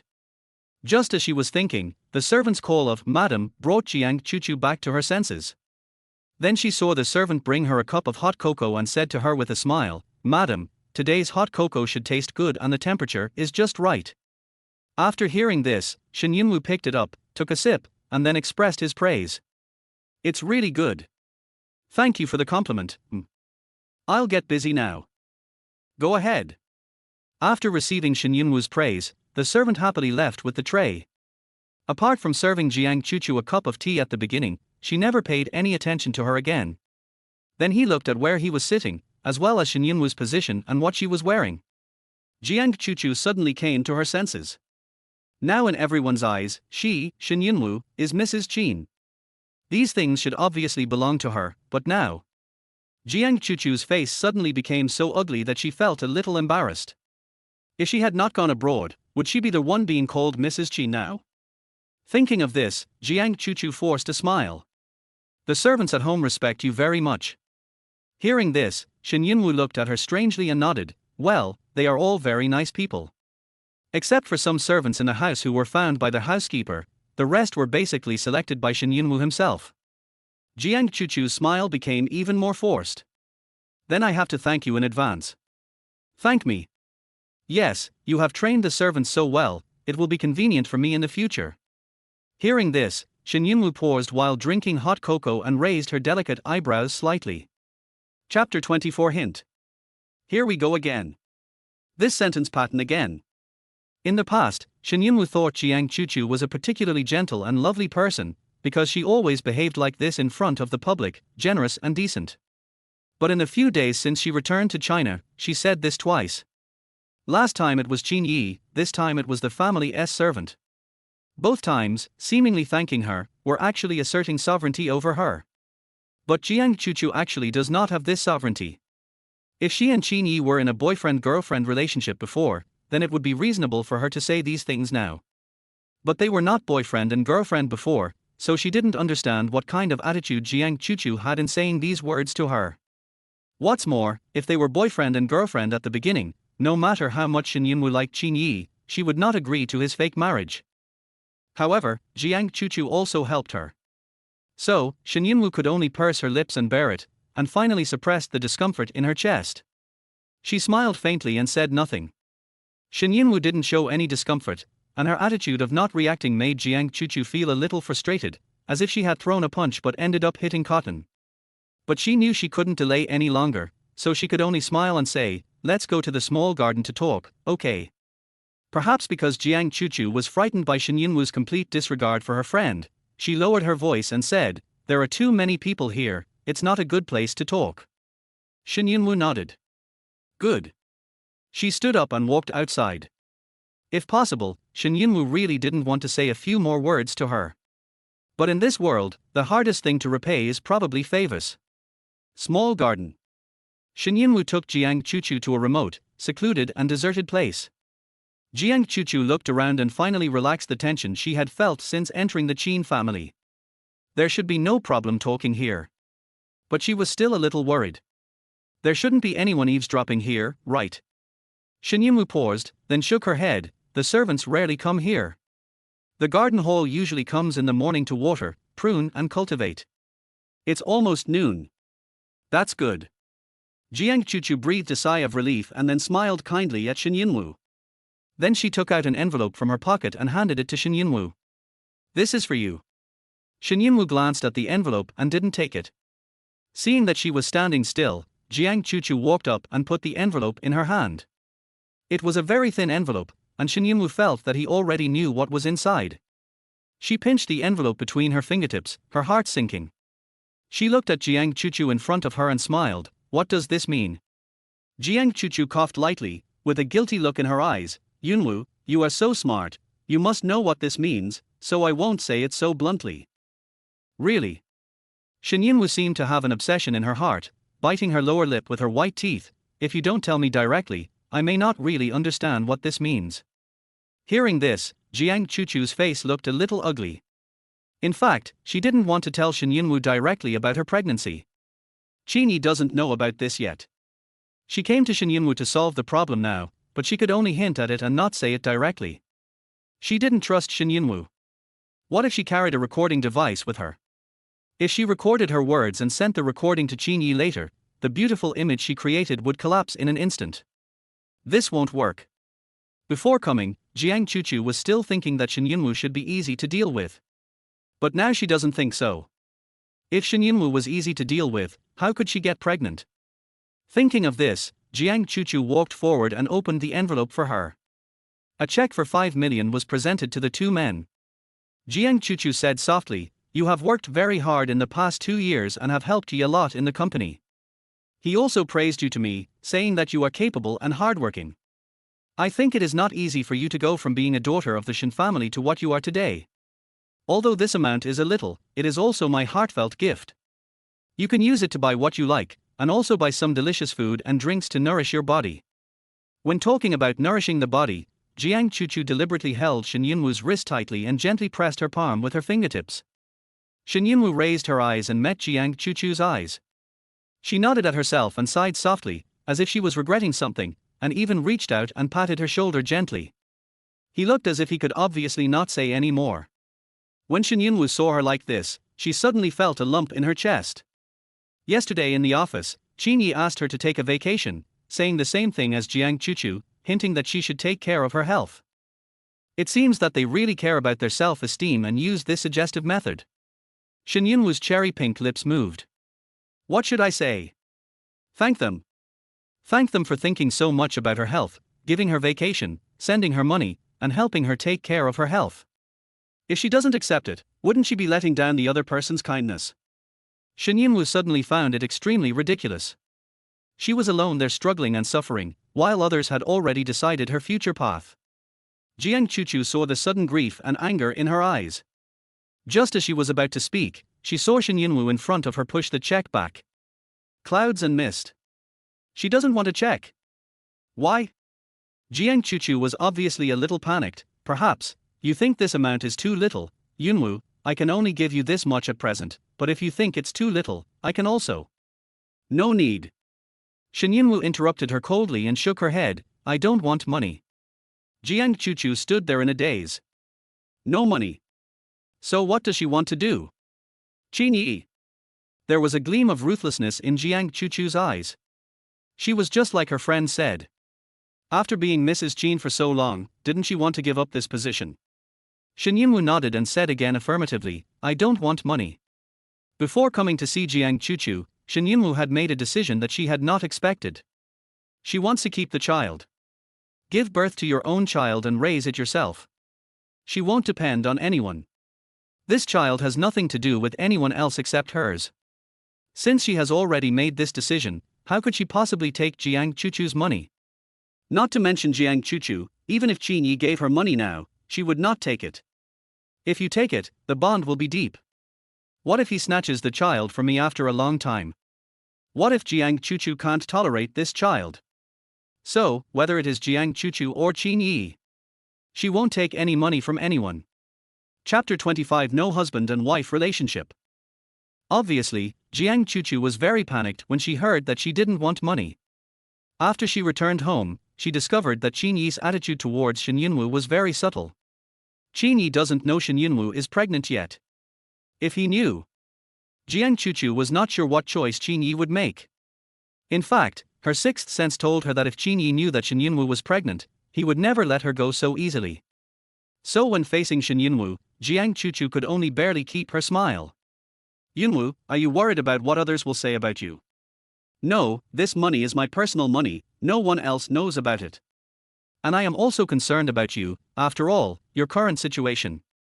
Ms. Jiang. Shen Yunwu sighed softly, thank you for your concern. My family is bankrupt, but I have been working hard in the past 2 years. Although it is not as good as before, it can support myself and.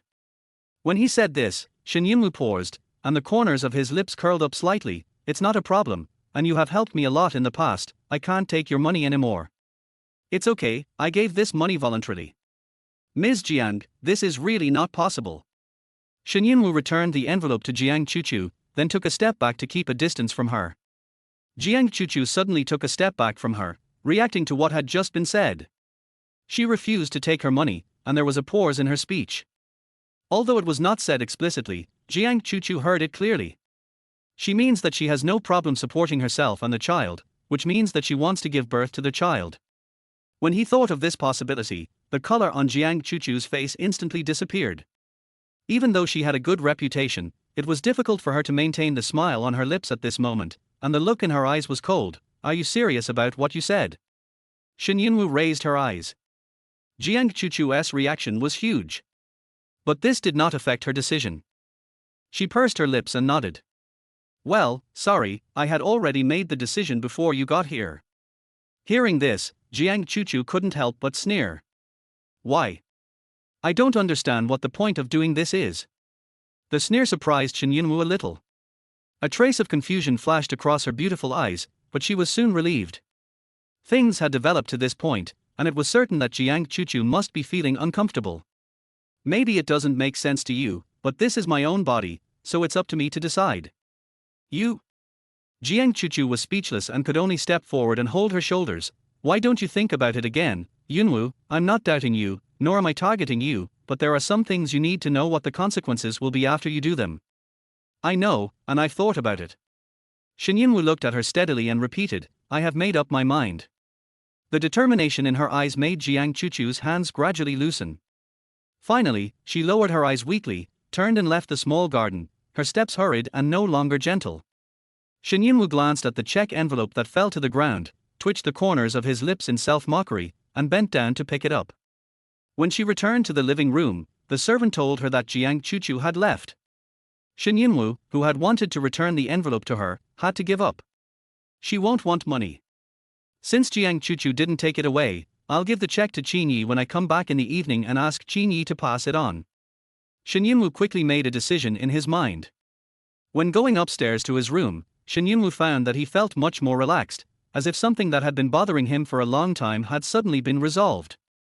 This sense of relief began after she decided to keep the child. Shen Yunwu couldn't help but reach out and touch her lower abdomen, and the corners of her lips curled up slightly. From now on, she will have one more relative in the world. Baby, even if you come from a single-parent family, mom will treat you well. At night, while Shen Yunwu was packing her things and wondering whether Qin Ye would come back, she heard the sound of the door of the Qin family villa opening. She walked to the window and looked out. A beam of car light illuminated the gate, and Shen Yunwu curled up his hands that were resting on the railing. This is Qin Ye's car. It's just right, I should make things clear with him tonight. After making the decision, Shen Yunwu went back to their house to continue packing. She actually didn't have that many things, and Shen Yunwu wasn't someone who liked shopping, so she originally thought it would be easy to pack them up. But when she really started cleaning up, she realized that over the past 2 years, her life and habits had been integrated into every corner of the room bit by bit.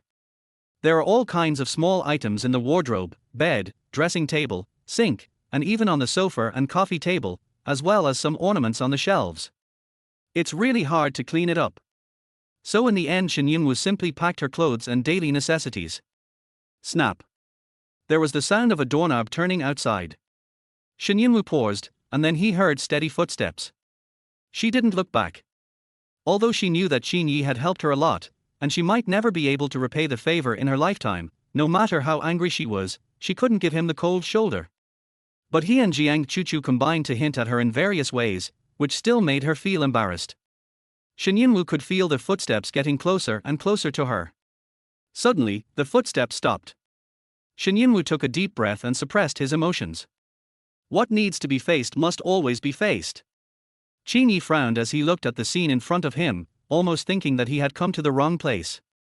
2 light-colored suitcases were placed beside the bed, one had been packed, and the other was about to be full. The wardrobe was open, and half of it was empty with clothes belonging to Shen Yunwu. For a moment, Qin Ye wondered if she was packing her luggage because she was taking annual leave and was going on vacation. But when he saw the half-empty wardrobe, Qin Ye's brows furrowed. What are you doing? Shen Yunwu, who had been facing sideways towards him, turned around, opened the cabinet, took out an envelope and handed it to him. Qin Ye didn't answer, but asked, "What is it?" Shen Yunwu said calmly, "Check." "Check?" Qin Ye's eyes tightened on her. "What do you mean?" "Inside are the 3 10 million notes you gave me before, and Miss Jiang's 5 million. When Qin Ye heard her say that there were 3 10 million yuan notes in the envelope, his first reaction was, "Why don't you spend it?" How long had it been given to her? She had been saving it. "No, the 10 million I gave is not the point. Why is there Chuchu's 5 million? Why?"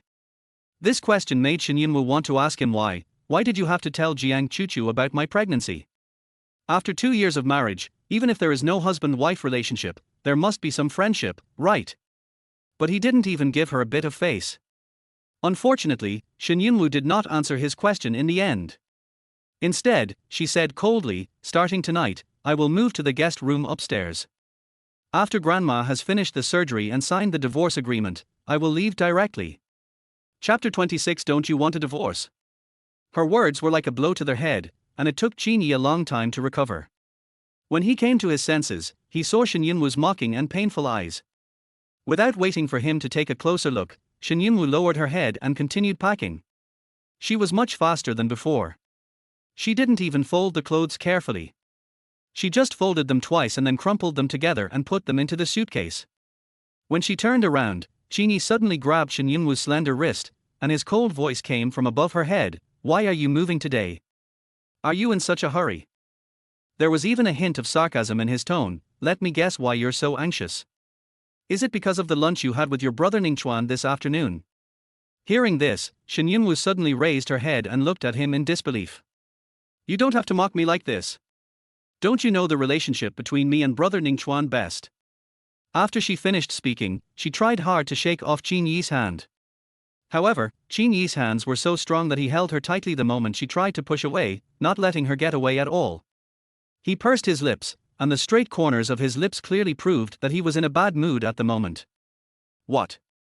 Did I say something wrong?" If he wasn't the reason, then what was the motivation for you to pack up today? Wasn't it for him? At this point, Qin Ye sneered, sure enough, these 2 years have trapped you, right? Shen Yunwu paused her struggling for a moment and looked at him speechlessly. Qin Ye, you better understand that it was you who filed for divorce. Oh. He said expressionlessly, my filing for divorce was exactly what you wanted, wasn't it? As soon as you heard I filed for divorce, you couldn't wait to go out to dinner with him, and even wanted to move out of the room. Shen Yunwu. If Shen Yunwu didn't know Qin Ye's feelings for Jiang Chuchu, she might have thought that he was jealous. Otherwise, why would she make so many associations just because of a meal? Qin Ye's behavior now probably means that he feels that his self-esteem as a man has been challenged. After all, they have not officially divorced yet, and his wife is about to sleep in a separate room. This is when his possessiveness as a man began to take effect. She was too lazy to argue with a possessive man, lest she be distracted by the process and think that he was jealous of her. So Shen Yunwu remained silent and tried to break free from his hand again. Her silence made Qin Ye's face even uglier, dark as ink, and he even gritted his teeth and said, why are you silent? Did you agree? It turns out that you wanted to divorce a long time ago. Shen Yunwu. I was right again. So, you've wanted a divorce for a long time, but you never mentioned it. You were just waiting for me to bring it up, right? Having said this, Shen Yunwu raised his head unable to bear it any longer. Qin Ye, what do you want to say? Don't you want a divorce? Hearing this, Qin Ye paused. Perhaps because of his actions today and Jiang Chuchu's 5 million, Shen Yunwu's heart was as hard as iron and his words were not pleasant to the ears. You haven't forgotten, have you? Our marriage was fake. What did you tell me when you found me? You told me to cooperate with you in order to please Grandma. When she said these words, Qin Ye's eyes were darker than the night. After she finished speaking, he twitched his thin lips and said, so in the past 2 years, you have been cooperating with me in acting, right? So what? Aren't you acting? This rhetorical question made Qin Ye completely silent. He quietly looked at the beautiful woman with delicate features in front of him, and remembered that on the night he filed for divorce, her emotions were 100 times colder and calmer than they were now. She didn't feel any reluctance, just like she was moving out of his room now. Thinking of this, Qin Ye's hands loosened inch by inch. Shen Yunwu's hands were free again, and she turned around to pack her things. Qin Ye's mood became more and more irritable. He stretched out his hand and tugged at his tie, and said impatiently, if you move to the guest room upstairs now, the servants at home will immediately notice something is wrong. Shen Yunwu had thought about this a long time ago, and immediately said, we are not afraid that they will notice something strange, right? Anyway, we should be divorced soon. What about Grandma? Granny won't find out. How do you know that Grandma won't find out? Do you think there's anyone from Grandma's side among the servants at home? Hearing this, Shen Yunwu stopped what he was doing. She hadn't considered this point. After a long while, she said, if that's the case, let's wait until Grandma finishes the surgery. We can't be hasty, the old man's health is more important. Qin Ye sneered, you seem to be very aggrieved. Shen Yunwu, I don't feel wronged. It's been almost 2 years since we've been living like this, right? Qin Ye, oh, so you've been wronged for almost 2 years. Shen Yunwu. It was the first time she found Qin Ye so unreasonable and irrational. She turned away, obviously not wanting to talk to him anymore. I can't continue. She was angry and he was possessive, but their ending would not change and there was no point in saying more. Qin Ye just stood there quietly and looked at her for a moment, then his thin lips curled up and he said sarcastically, why do you have to look like that? If you don't want to see me so much, then I won't come back. After saying that, Qin Ye turned around and walked away. Shen Yunwu was standing there peacefully, but as soon as Qin Ye left, she felt as if all her strength was taken away from her, and she sat down weakly against the bed. She listened to the sound coming from the door downstairs, her eyes lowered and her face almost pale. 2 minutes later, the housekeeper came to her with an anxious look on his face. Madam, why did the gentleman leave right after he came back? And he seemed to be in a very bad mood when he left. You and the gentleman. The butler's words stopped abruptly after he saw Shen Yunwu's pale face. Madam, what's wrong with you? Shen Yunwu didn't want to vent her emotions on others. She forced a smile towards the housekeeper and said softly, I'm fine, just a little tired. Maybe I'll be fine after a good night's sleep. Seeing her like this, the housekeeper felt even more distressed. Of course, he couldn't say anything more and could only sigh. Then, madam, you should have a good rest. Shen Yunwu nodded and lowered his head again. Before the housekeeper left, he suddenly discovered a half-packed suitcase in the room, and was immediately shocked. What is going on? Their wife had already started packing her luggage. Did their husband leave in anger after discovering this when he came back? Suddenly, the housekeeper thought of Jiang Chuchu, who came to see Shen Yunwu in the afternoon. He has been in the Qin family for many years and can be said to have watched Qin Ye grow up. When Qin Ye was rescued by Jiang Chuchu, the housekeeper was very grateful in his heart, but he never thought that Qin Ye would have feelings for Jiang Chuchu. After all, Jiang Chuchu is not the type that their young master would like. It's just the development of things was really beyond people's expectations. Later, the Shen family went bankrupt, and their young master got together with the little girl from the Shen family. He thought this would be a good marriage, but who knew that now?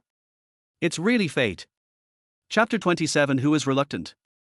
Qin Ye invited two good friends out for a drink. He drinks a lot, drinking alcohol like it's water. Ji Qingbei and Ji Yuyanshi were watching from the side and both found it scary. Persuade. Ji Qingbei winked at Ji Yuyanshi. Hearing this, Ji Yuyanshi shrugged helplessly. Do you think I have the ability to persuade him? Ji Qingbei pursed his lips solemnly. He has already drunk a lot. If he continues to drink like this, it may be bad for his health. Ji Yuyanshi also nodded approvingly. Yes. The next second, the two of them stepped forward tacitly to stop him. It's night, stop drinking. Even if you're drunk, it's almost time now. Once the alcohol evaporates, you'll be unconscious. The two tried to stop him, but it was only verbal. They still didn't dare to go up and touch him. Hearing this, Qin Ye sneered and didn't say anything. He had drunk enough tonight, his eyes were red, and he was full of hostility. What on earth happened? Ji Yuyanshi narrowed his eyes. Didn't his Chuchu come back? Why didn't he go and accompany his beloved instead of ending up like this? Ji Qingbei, on the other hand, could understand. After a moment of hesitation, he said, I think it's probably because Chuchu is back that things got into this state. Ji Yuyanshi didn't understand at first. But if you think about it carefully, you will understand the twists and turns. He glared at her. You mean? Ji Qingbei nodded. Hearing this, Ji Yuyanshi couldn't help but sneer. That's true. If Chuchu comes back, he will have to divorce that little girl Yunwu, right? After all, they have been together for such a long time. If they want a divorce, he will definitely be reluctant. The two were talking. Qin Ye suddenly turned his head. His dark and deep eyes fell on Ji Yuyanshi's face. His eyes were as sharp as a knife. Ji Yuyanshi felt a chill on his back and asked tremblingly, What happened? Qin Ye's expression was fierce, like a wolf. Who did you say you couldn't bear to part with just now? Ji Yuyanshi was stunned for only a moment, then pointed at Ji Qingbei beside him. I'm talking about him. Ji Qingbei. Qin Ye. I'm not talking about you. I'm saying that Ji Qingbei can't bear to part with his girlfriend, not you. After saying that, Ji Yuyanshi poured Qin Ye another glass of wine, his tone still containing a hint of seduction. Just drink your wine and don't interrupt us when we're talking. If it were usual, how could Ji Yuyanshi dare to do this? But Qin Ye was easier to fool when he was drunk than when he was sober. He had the habit of getting drunk before, and although Ji Yuyanshi looked at him with a fierce look, he was not particularly sober, so he knew that he was drunk. Unfortunately, for some reason, Qin Ye was not as easy to fool as he had imagined. You dare to order me? Ji Yuyanshi. What's going on? Didn't he drink enough? How could he still be sane? I didn't order you. You wanted to drink. I just poured it for you. Did I say something wrong? Qin Ye glanced at the full wine glass in front of him, the corners of his straight lips pressed down. Obviously unhappy, he picked up the glass and was about to drink again. Ji Qingbei finally couldn't help but reach out his hand. Don't drink anymore. If there is a problem, just solve it. What's the point of drinking? Qin Ye stopped moving, turned his head and looked at him with cold eyes. Even though they were good friends, Ji Qingbei still found it a little hard to bear when Qin Ye got angry. He pursed his lips and was about to withdraw his hand when Qin Ye in front of him suddenly fell to the stage with a thud. Damn it! Ji Yuyanshi couldn't help but be shocked. Is he drunk? No way. Really? Qin Ye, who fell on the stage, no longer responded and seemed to have fallen asleep. Probably. Ji Qingbei said. Damn it, when he asked me why I ordered him just now, I thought he was sober. I was wondering why his alcohol tolerance increased, but it turns out he is still like this.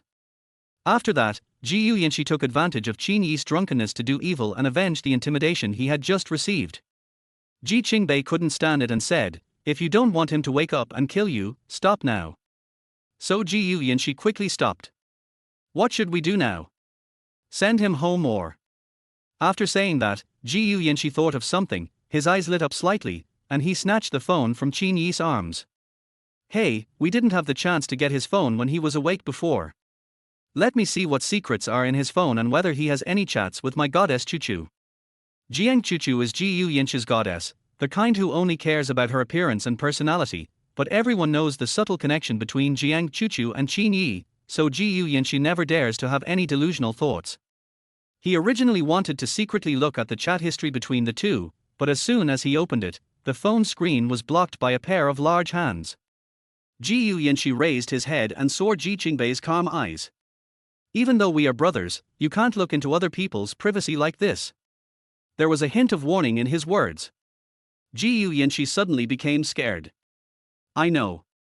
Of course I won't peek. It's just a joke, eh? Give me the phone. Ji Qingbei stretched out his hand to him, and although Ji Yuyanshi was reluctant, he still handed the phone to him. What are you going to do? Call his family. Ji Qingbei exited WeChat and entered the address book. A family member is calling. Who is it? Ji Qingbei said calmly, Shen Yunwu. Hearing this, Ji Yuyanshi frowned in disapproval. Why did you call Shen Yunwu? Call Chuchu. Only Chuchu can persuade Qin Ye. If anyone else comes, Qin Ye won't listen. Really? Ji Qingbei did not refute, but asked lightly, you will know if you try it. Then Ji Yuyanshi saw Ji Qingbei calling Shen Yunwu. What's wrong with you? You clearly know that Qin Ye. Toot. The voice coming from the phone made Ji Yuyanshi shut up. The call has already been made, so he should stop talking at this time. But he was very depressed. He didn't know what was wrong with Ji Qingbei. Between Shen Yunwu and Chuchu, he always seemed to favor Shen Yunwu. At this time, he should have called Chuchu, but he called Shen Yunwu instead. The phone rang for a long time, but no one answered. Ji Yuyanshi said impatiently, she didn't answer. Could she have fallen asleep? After all, it's getting late now. As soon as he finished speaking, the other end picked up the phone. However, after answering the call, there was silence and no one spoke. Ji Qingbei understood. After all, Qin Ye had gone out to drink, and he must have had a falling out with Shen Yunwu, so of course she wouldn't take the initiative to speak when she answered the phone. He cleared his throat and said, hello, I'm Ji Qingbei. Hearing this, the other end seemed a little surprised. Ji Qingbei. Yes, it's me. Ji Qingbei glanced at Qin Ye who was lying on the bar, and said softly, Qin Ye is drunk, so I can only use his phone to call you. Chapter 28 Be good. At this time, Shen Yunwu had actually changed into pajamas and was ready to lie down to sleep. No matter how bad her mood is, she cannot affect her normal routine. If she really decides to keep the baby, she may have a tough battle ahead. So she has to conserve her energy and be prepared at all times. Even if you can't sleep, you should lie in bed and rest. Who knew that at this moment, her cell phone rang. She took a look and saw that it was Qin Ye calling. Looking at the name displayed on the phone screen, Shen Yunwu actually felt quite complicated. The two of them had a very tense argument in the evening, and when Shen Yunwu saw him rushing out the door, she thought that he was probably going to look for Jiang Chuchu. I didn't expect that he would call me again. When she was about to answer the call, she thought of the phone call he had asked Jiang Chuchu to make before. Maybe he was here to inform her today as well. Shen Yunwu didn't really want to answer it. But the phone kept ringing, so she finally pressed the answer button, but what she heard was a male voice that was not familiar. After hesitating for more than 10 seconds, Shen Yunwu finally got out of bed, resignedly changed out of her pajamas, then got up and walked outside. After nightfall, the temperature outside was very low. As soon as he walked out, Shen Yunwu shrank subconsciously. Everyone was asleep at this time, and Shen Yunwu was too lazy to call the driver again, so he took the key and went to the garage directly. As the car drove out, Ji Qinbei's words replayed in Shen Yunwu's mind. Qin Ye doesn't look very well. If possible, you'd better come over right away. Why does he look so bad? Can a man's possessiveness make him act so strange? Shen Yunwu could hardly imagine that getting drunk would happen to Qin Ye. Worse than that, she started to have wild thoughts again. Qin Ye was behaving so strangely, was he really jealous? No, he has feelings for Jiang Chuchu, how could he be jealous of me? He must feel that his male dignity has been challenged and hit, so he became so weird. While he was daydreaming, a beam of light came from the front. Shen Yunwu came to his senses, hurriedly adjusted the front of the car, slowed down and stopped by the roadside. Afterwards, she leaned against the steering wheel, gasping for breath in shock. So dangerous. If she hadn't reacted in time, she might have crashed into him. She adjusted her breathing and then got back on the road. During the rest of the journey, Shen Yunwu didn't dare to think about anything else. She drove seriously and soon arrived at the bar that Ji Qingbei mentioned. Although it was already night, there were still many people outside the bar, with men and women of all kinds hugging each other and kissing each other. Because temporary parking is not allowed outside, Shen Yunwu can only go find a parking space and wait until she parks the car before rushing into the venue. As I was almost at the door, I suddenly saw a familiar figure running towards me from the other side of the street. Shen Yunwu paused. It was Jiang Chuchu. Jiang Chuchu didn't notice her. She hurriedly trotted towards the bar with her bag. Meeting her here, it's obvious what she's doing here. So, why did you come here so self-consciously? Are you trying to make a fool of yourself? But even so, Shen Yunwu found that she couldn't move at all, and she stood there blankly. I don't know how long it took, but there were finally a few familiar figures at the door of the bar. The moment he saw it, Shen Yunwu subconsciously hid himself in the shadows. What's going on? Why did you suddenly drink so much? Yangshi, why didn't you stop him from drinking at night? Jiang Chuchu and Ji Yuyanshi helped Qin Ye out of the bar, followed by Ji Qingbei with a calm expression. Ji Yuyanshi was blamed by his goddess and felt a little sad. He explained, I stopped him, but you know how could ye listen to us? If you were here and talked to him, he might listen to you. Jiang Chuchu sighed, really? You're already an adult, why do you still make yourself like this? They worked together to get Qin Ye into the car. Shen Yunwu stood in the shadows and watched quietly. Suddenly, the drunk Qin Ye seemed to sense something and suddenly grabbed Jiang Chuchu's slender wrist. Don't go. He uttered a delirious murmur. Jiang Chuchu was stunned for a moment, then came to her senses and patted his shoulder gently. Okay, I won't leave, Yi, be good. After seeing this, how could Shen Yunwu continue watching? She bit her back teeth and suddenly regretted coming to this place so late at night. She shouldn't have answered the call. She should have stayed in bed and slept instead of coming here and humiliating herself. She doesn't even know why she does this, putting her heart on the line for people to step on here and there. She won't give up until it's flattened or crushed, right? Shen Yunwu had no expression on his face and turned and left. She didn't care about their situation anymore, so naturally she didn't see that after Jiang Chuchu said, be good, Qin Ye suddenly shook her hand away. A very heavy one. Jiang Chuchu was thrown so hard that she staggered and almost fell to the ground. Fortunately, Ji Yuyanshi, who was beside her, was quick to catch her. Chuchu, are you okay? Jiang Chuchu was confused and obviously hadn't come back to her senses. Just now, did Qin Ye push her? No, he pushed her away with force. Was it an unconscious action? After Jiang Chuchu stood still, she turned around to look at Qin Ye and found that his eyes were tightly closed and his furrowed brows revealed his discomfort at the moment.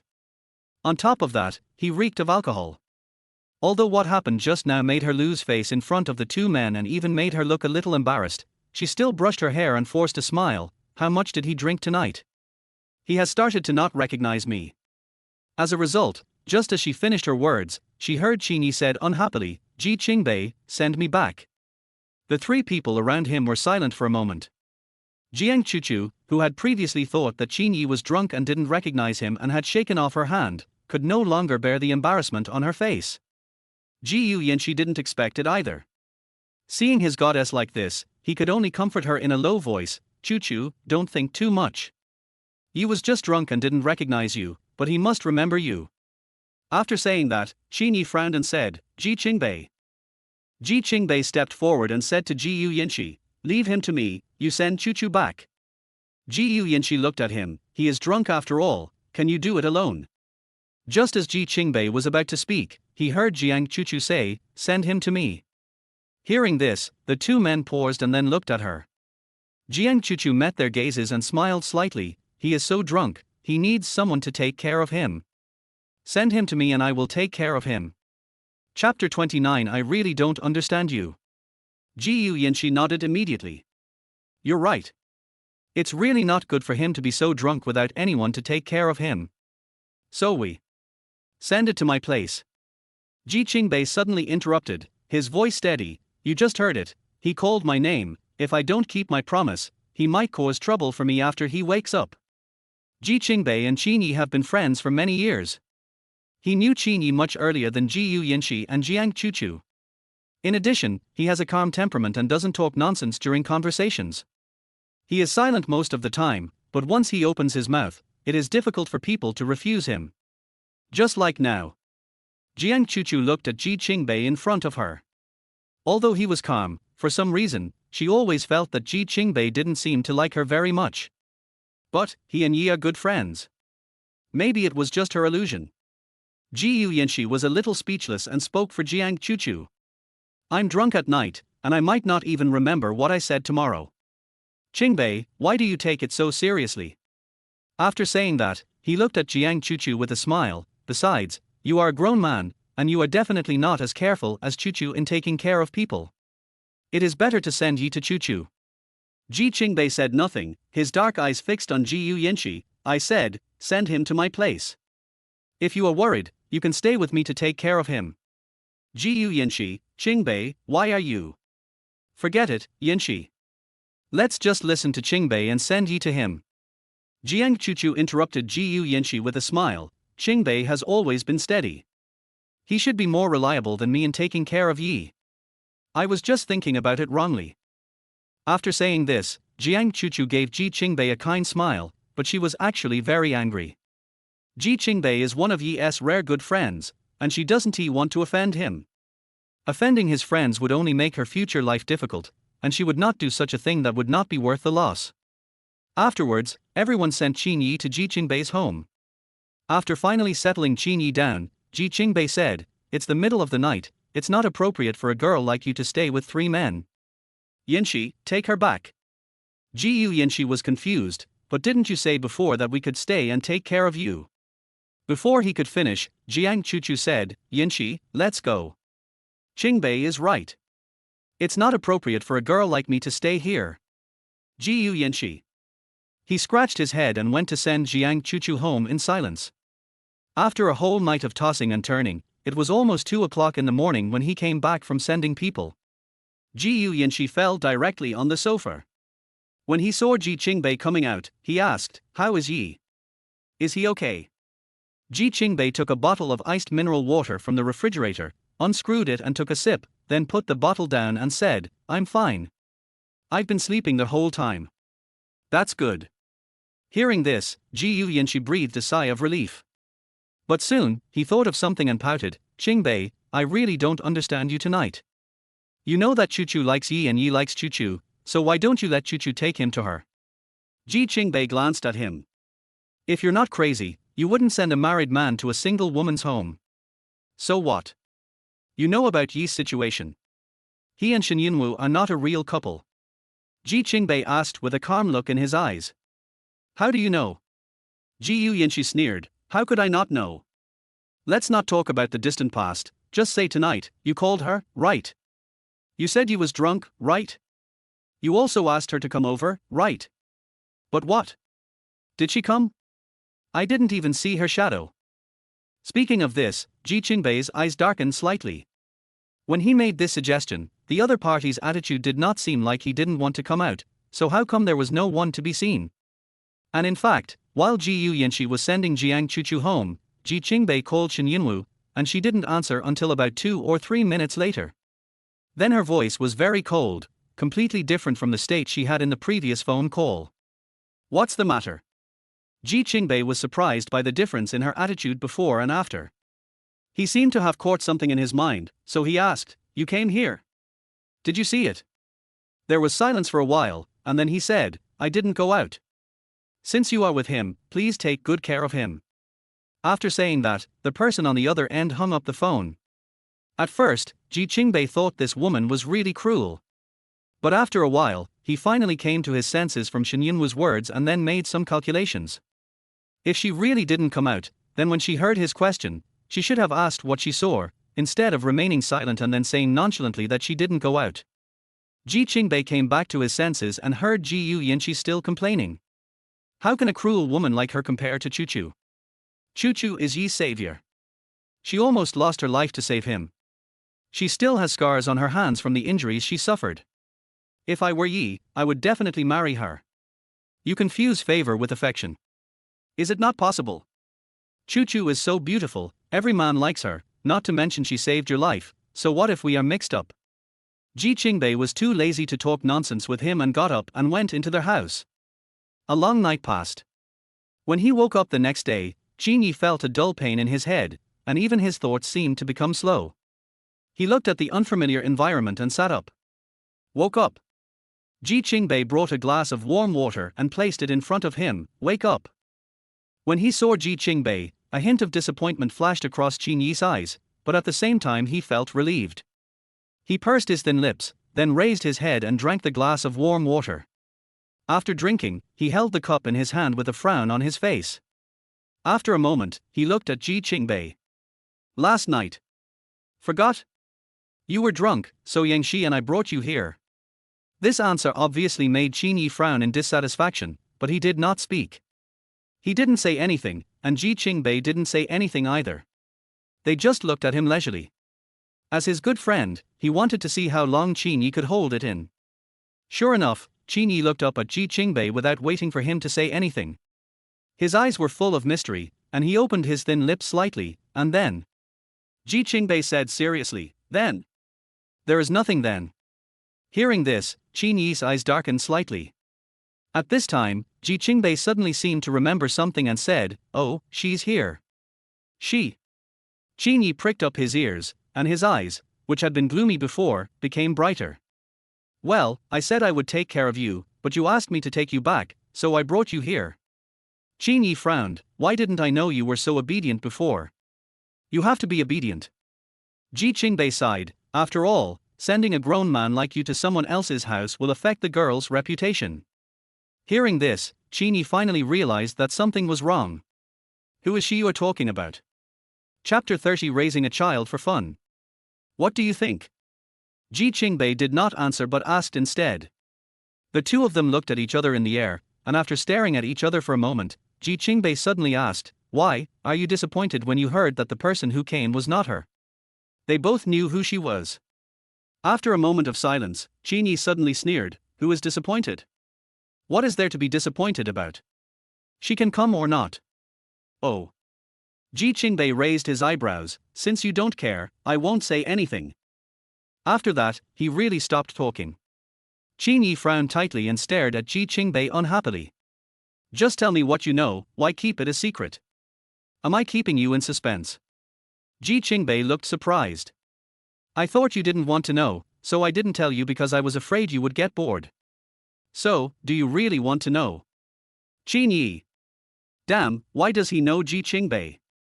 Qin Ye was too lazy to talk to him anymore, so he just threw back the quilt, got out of bed, and put on his shoes. His movements were quite rough. To use the popular term nowadays, it means having a Seimer face. After he had tidied his appearance, the door was pushed open and Ji Yuyanqi walked in.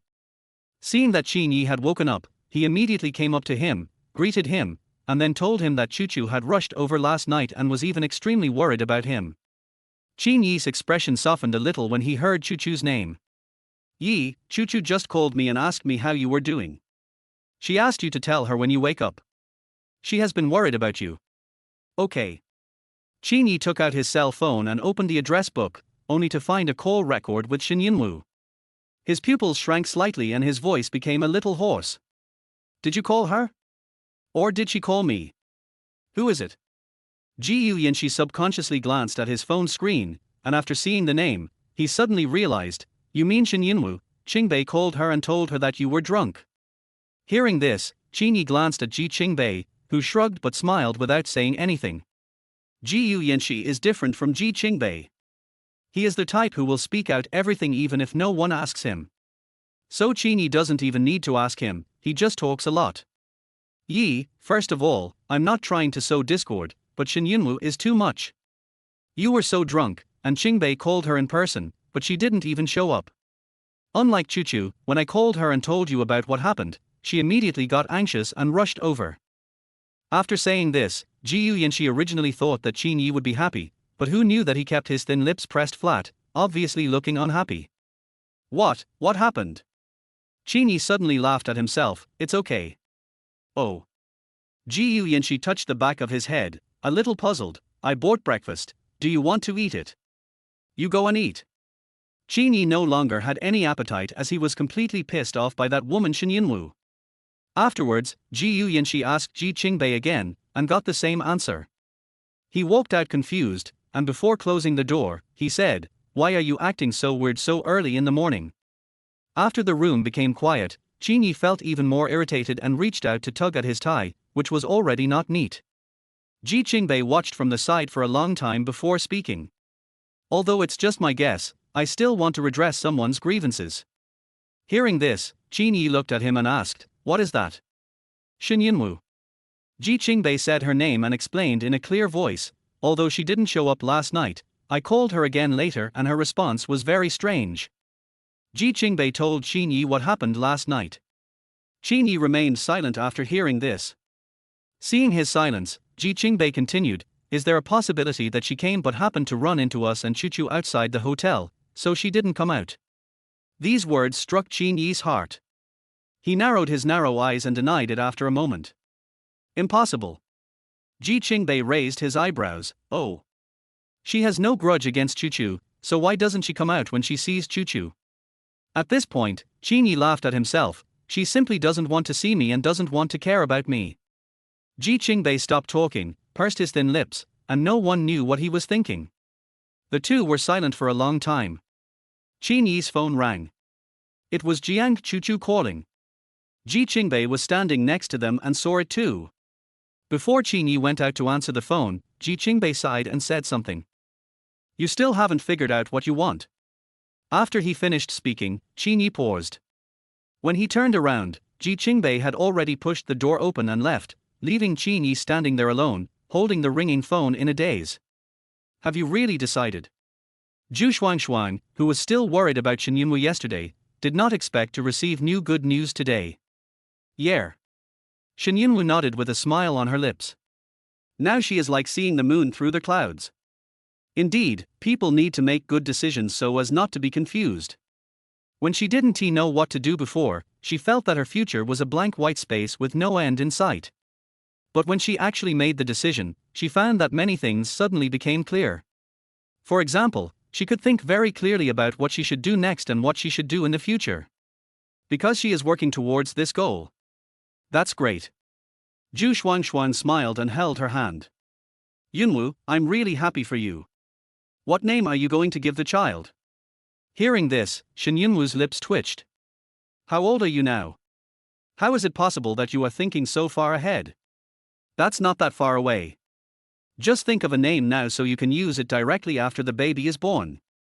And, if you want to raise a child, you have to buy a house yourself, right? Well, I plan to buy a new property after the divorce, but this is just my current plan. I will have to find an opportunity to tell my family about this later. They are all developing abroad now. If they are willing to accept, then I will go and live with them. If she had already thought about it. If her family could not accept it, she would find a city without Qin Ye, buy a new property, and then live there with her children. In the past, she had never thought about what it would be like to have children. Many times, she even felt that she had not grown up because she understood too little about many things. But now, she has begun to imagine the time she lives with her children. The baby could be a boy or a girl. There are big differences between boys and girls, and the ways of raising them are also different, so she has to read books and prepare strategies in advance. Don't worry, your uncle loves you so much, he will definitely agree. Besides, raising a child to play with is quite fun, isn't it? Chapter 31. Maybe we are not fate. For fun. This statement made Shen Yunwu wrinkle his nose. Duck to duck. Zhu Shuang held her chin and said excitedly, "Little darling is fun, you know. For example, if it's a girl, you can dress her up every day, which is equivalent to a living clothes rack. Have you played Miracle Nikki? Just dress her up like the girls in the show." Shen Yunwu. Shen Yunwu, who never played games, looked at Zhu Shuang in front of her with indescribable expression. She didn't expect that she would have such an idea. "By the way, let me be the child's godmother when the time comes." Zhu Shuang rubbed her hands in anticipation, with a light hidden in her eyes. "If you are busy by then, I will move in with you." He, let me first make it clear that I am not moving in with you just to play with the child." Shen Yunwu suddenly seemed to understand why Zhu Shuang wanted her to keep the child. "Oh, right." Zhu Shuang suddenly became serious again. "I forgot to ask you, did Jiang Chuchu come to see you yesterday?" Fuck, what did she tell you?" Shen Yunwu told her everything that happened yesterday. After hearing this, Zhu Shuang, who always showed her joy on the surface, started to have all kinds of outbursts again. "I'm really impressed. Does she have any shame? She actually gave you money. Who does she think she is? The first wife? Are she and Qin Ye boyfriend and girlfriend? She's even acting like a first wife." When she was complaining, Shen Yunwu was too lazy to stop her. Zhu Shuang was just that kind of person. When she got angry, she would hurt herself if she was not allowed to speak. After Zhu Shuang finished speaking, Shen Yunwu handed her a tissue and advised, "Just this once, don't say anything about her anymore." "What?" Zhu Shuang's eyes widened. "She treated you like this, and you still want to speak for her?" "Shuang, she helped me before." "When?" Zhu Shuang was confused. "Why didn't I know about this?" Shen Yunwu lowered her eyes. "Actually, it was a long time ago. When the Shen family went bankrupt, all the cards she had were frozen, and she only had a few thousand yuan in change in her WeChat account.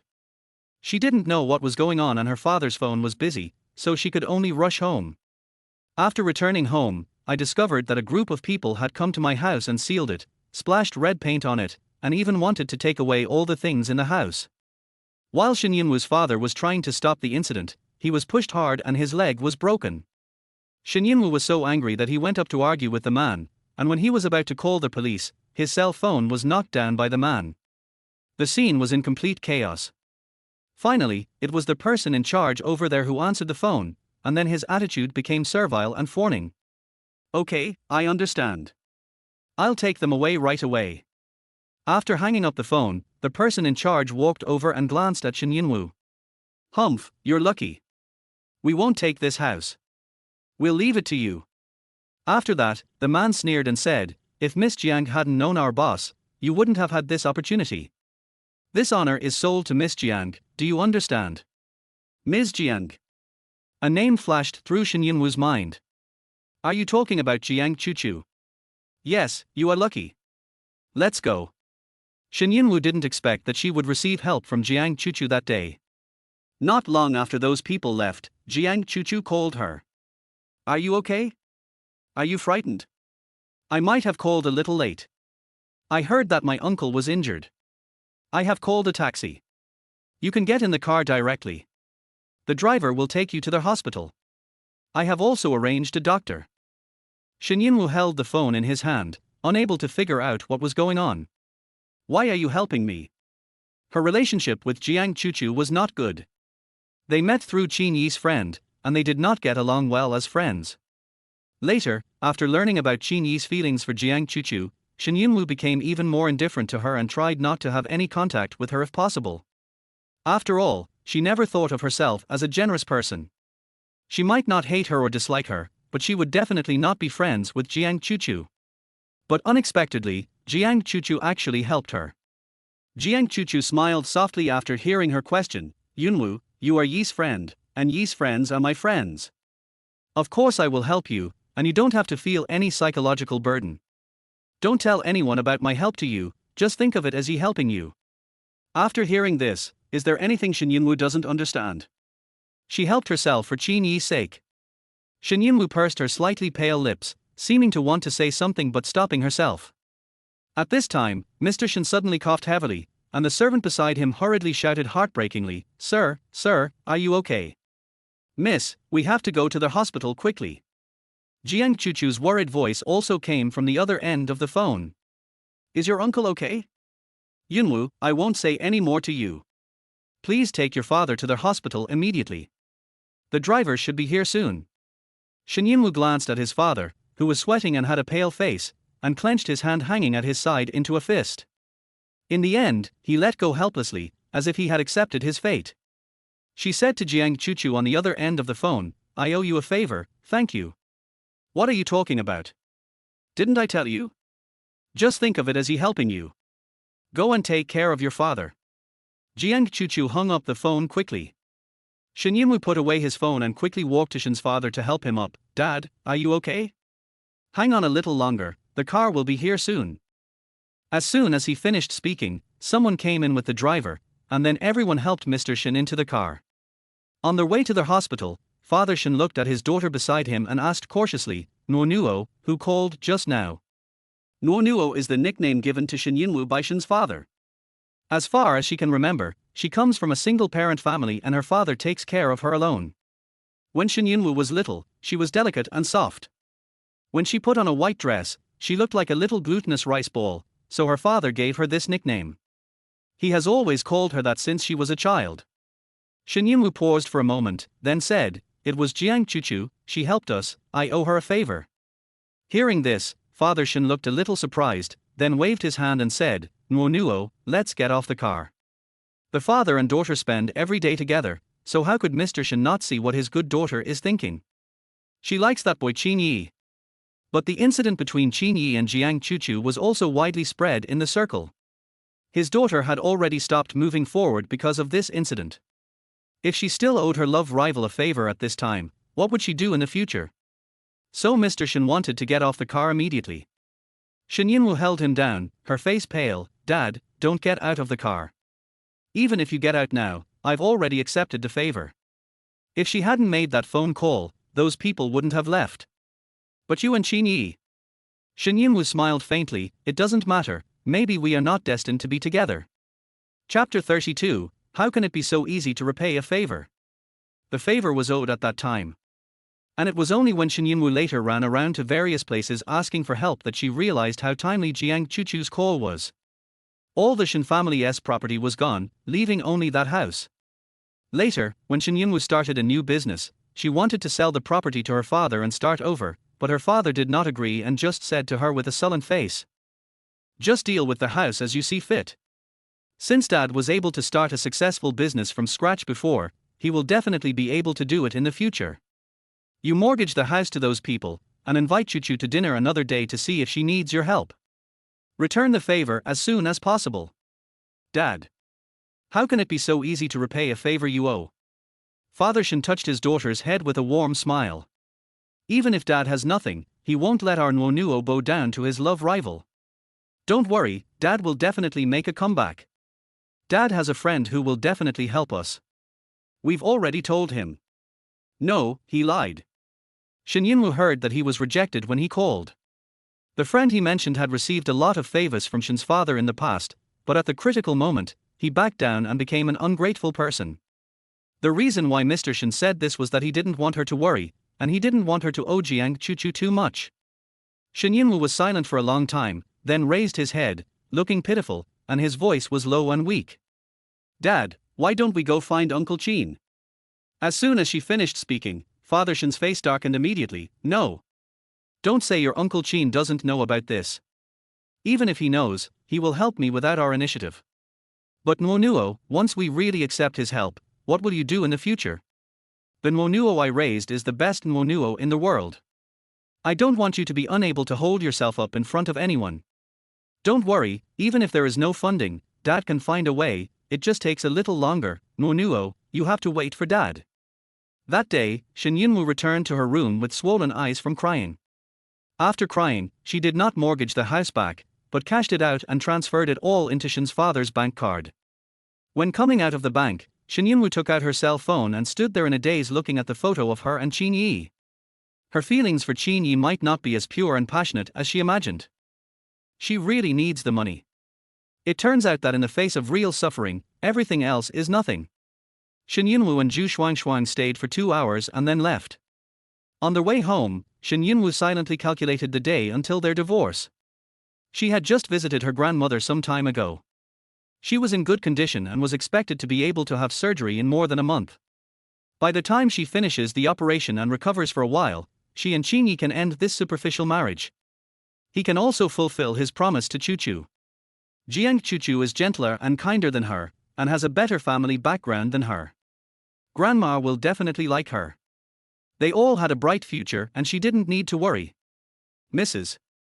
The driver noticed Shen Yunwu's absent-mindedness through the rearview mirror, so he reminded her, "When are you going to the old lady's place today?" Hearing this, Shen Yunwu was stunned and came to his senses. Seeing her bewildered look, the driver reminded her, "Today is already Saturday." After hearing this, Shen Yunwu came back to her senses and murmured, "Is it already Saturday? Time flies so fast." Because of her busy work, Grandma Qin only allowed her and Qin Ye to visit her on Sundays. They were not allowed to visit at other times, otherwise she would be angry. In the past 2 years, Shen Yunwu and Qin Ye went to visit on Sundays. He was so drunk last night and left with Jiang Chuchu, maybe now. Just at this moment the driver asked, "Do you want to call the gentleman?"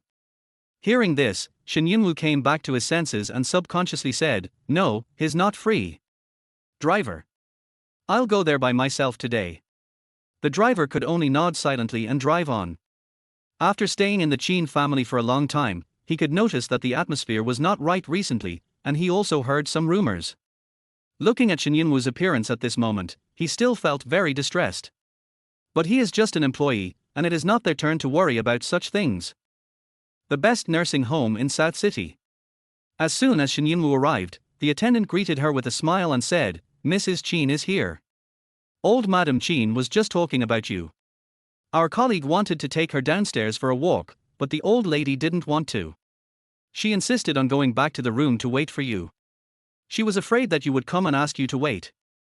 Hearing this, Shen Yunwu couldn't help but laugh. "Actually, it's okay for me to wait a while." The attendant said, "It's important. You only come once a week. The old lady cherishes this time very much. She thinks that if she can get 10 more minutes, she can get to see you 10 more minutes."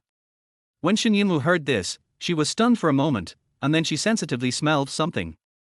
How is she feeling these days? Is she okay? "My mood seems to be okay, not too much ups and downs." Shen Yunwu asked again, "What about meals and rest? It doesn't he seem to feel any different?" "Thank you." Shen Yunwu nodded, "But I still need to trouble you to help me carefully check her recent sleep time and meal intake." The medical staff nodded. "Okay, that's no problem, I'll check it out right away." "Thanks."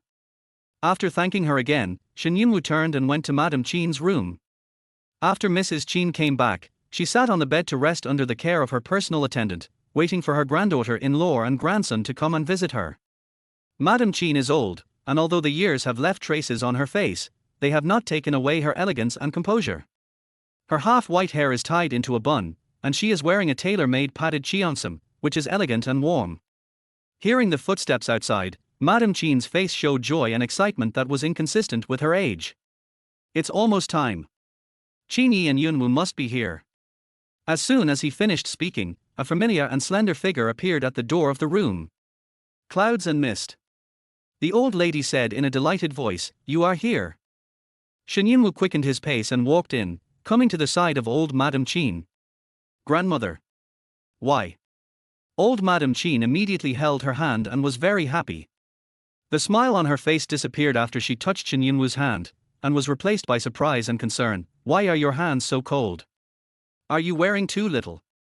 Before Shen Yunwu could answer, the old lady started muttering again. "You are such a wee kid. You are afraid of cold weather. You don't wear more clothes in this weather. Where is Qin Ye? How did that boy take care of you like this?" At this point, the old lady noticed something. "Speaking of which, where are the others?" Chapter 33. Avoid him like a flood or a beast. Speaking of Qin Ye, Shen Yunwu's mind flashed back to the scene she saw outside the bar last night. Where are the people? Of course, the person was taken back by Jiang Chuchu. As for what happened and what was done last night, Shen Yunwu felt that it was very clear why it had not appeared in front of the old lady until now. She was very upset, but she couldn't show it in front of old Madame Qin, so she could only quietly find an excuse for Qin Ye that wouldn't be easily discovered later. He stayed up late last night and couldn't get up today. After saying this, Shen Yunwu suddenly realized that what she said was true. She did stay up late, but no one else knew what she did. When Madame Qin heard this, she immediately showed an expression of disappointment. You are already this old, and you still stay up late. Shen Yunwu smiled and didn't respond. Seeing her good temper, old lady Qin sighed. You are the only one who can tolerate his temper. No way. Shen Yunwu said in a low voice. Shen Yunwu didn't want to talk about this topic anymore, so she took the initiative to suggest that the old lady sit in a wheelchair and take her for a walk in the garden. The old lady agreed. The attendant pushed a wheelchair and helped the old lady sit in it. In fact, there is no big problem with Mrs. Qin's legs, but she cannot walk for a long time. She can walk a few steps in the room, but not outside. After she sat in the wheelchair, Shen Yunwu opened the door of the cabinet with ease, took out a thick shawl and a thick blanket, covered Madame Qin with them, and then pushed her out. Madame Qin gathered her furry shawl tightly around her body with satisfaction and sighed, this material is so comfortable. I remember when I was young, I thought this kind of material was heavy. Now I like it, but it's a pity that I'm not young anymore. Shen Yunwu heard that there seemed to be regret in her tone, and felt uneasy, so he spoke out to comfort her in time. Grandma, I think this material is more suitable for you now. It looks absolutely gorgeous with the custom-made flagpole you are wearing. I have always envied your beauty and temperament. This is the truth. The women in the Qin family are all very beautiful. Whether it is old Madame Qin or her mother-in-law. The Qin family men look at women with a vicious gaze. At this point, Shen Yunwu couldn't help but say, Grandma, you don't know, when I was a child, I attended a dinner party and saw you and mother standing together. I thought you were sisters. She was still young at that time. When she saw the two of them standing together, she saw that their facial features were delicate and beautiful, and their faces were smooth without wrinkles. They really looked like a pair of elegant sisters. Old Madame Qin was amused and spoke happily. You are always good at saying nice things. Grandma was convinced by you and suddenly felt that she was not old anymore. As soon as he finished speaking, Shen Yunwu bent down, put his arms around Madame Qin's shoulders and hugged her. Grandma is not old. Yunwu likes you very much. Old Madame Qin was really very kind to her. Shen Yunwu also liked old Madame Qin very much, not because of Qin Ye, nor because she became the daughter-in-law of the Qin family. When she was just a little girl, old Madame Qin was especially kind to her. Because her own grandmother passed away early and she had no mother, the love and favor that old lady Qin gave her seemed to fill her regrets. Just like her own grandmother. Even if I divorce Qin Ye in the future. Thinking of this, Shen Yunwu hugged Madame Qin tighter. You will always be my dear grandmother. When I was almost at the exit, a person came towards me. He is tall and thin, with a handsome face, but his eyes are cold. When they faced each other, Shen Yunwu stopped. Qin Ye. Seeing Qin Ye here, old Madame Qin was obviously surprised. Grandma. Qin Ye called out to old Madame Qin in a deep voice. His voice was slightly hoarse, revealing a hint of gloomy sexiness. Shen Yunwu sneered softly, the sound was so small that it was almost inaudible. But Qin Ye seemed to have caught it, and looked up at her solemnly. What's wrong with you? Yunwu said you couldn't get up because you stayed up late, and I thought you weren't coming today. Qin Ye didn't expect Shen Yunwu to find such an excuse for himself. He pursed his lips, and then said to Madame Qin in a flattering voice, don't even mention staying up late, even if I have to stay up all night, I have to come to see Grandma. Smooth talker. Old Madame Qin gave him a comment with pretended disdain, but she couldn't suppress the pleased smile on her face. Then Qin Ye walked towards Shen Yunwu and said, let me push it. When she got closer, Shen Yunwu found that not only was there no smell of alcohol on him, but there was also a very fresh scent of soap. Not only that, the clothes he was wearing were not the same as last night. The black shirt underneath was ironed flat and fit him perfectly. Shen Yunwu felt that she could guess who this outstanding person was. Maybe it's like after you spend the night with someone irons your clothes for you when you wake up. While she was thinking, Qin Ye had already come very close. Seeing that his hand was about to fall on the wheelchair, Shen Yunwu quickly pulled his hand back and took 2 steps back to keep a distance from Qin Ye. It was as if Qin Ye was some kind of monster. Qin Ye's natural movements suddenly froze because of her avoidance. After a few seconds, his handsome face darkened, and his whole body exuded an innate coldness. Originally, after listening to Ji Qingbei's speculations, he softened his heart a lot. Qin Ye sneered in his heart. It seems that he really thought too much. What's wrong? When old lady Qin saw Qin Ye standing over and not moving for a long time, she asked curiously. Hearing this, Qin Ye came back to his senses and curled his thin lips. It's okay, Grandma, let's go. Afterwards, Qin Ye pushed old Madame Qin towards the garden, and Shen Yunwu followed beside her. In the past, when accompanying old Madame Qin to the garden, Qin Ye usually pushed the wheelchair, and Shen Yunwu held his arm or pulled on the corner of his clothes. Sometimes he is clingy, and sometimes he acts like a little tail. But today, Shen Yunwu has been keeping a distance from Qin Ye, and the distance is not small, as if the two are not husband and wife, but strangers. Qin Ye's face became more and more stinky, and the breath on his body became colder and colder. Suddenly, he stopped. Grandma, I have a message for you, he said. Old Madame Qin didn't think there was anything wrong and nodded. Then Qin Ye took out his mobile phone and tapped something on the screen. When Shen Yunwu saw this scene, he looked away expressionlessly. He was probably sending messages to his sweetheart Chu Chu again. It's only been such a short time since he left, but he is already reluctant to let her go. They are really inseparable. Shen Yunwu couldn't control herself at all and felt sour inside. The phone in her bag vibrated, but she didn't think much about it. She even took it out and took a look at it impatiently. Then, Shen Yunwu paused. Because the message was sent by Qin Ye. Are you standing so far away to make Grandma doubt our relationship? Chapter 34. Are you coming to see me? After seeing this message, Shen Yunwu subconsciously raised her eyes and looked at Qin Ye, just in time to meet his dark and deep eyes. He was looking at her intently. Shen Yunwu looked at him for a moment, pursed her lips, turned her head and ignored him. Qin Ye. The phone vibrated again, and Shen Yunwu picked it up and took a look. Come over. No, she doesn't want to. Wait until Grandma finishes the surgery, then you can do whatever you want. Now be good and cooperate with me. Didn't you say that we are in a trading relationship?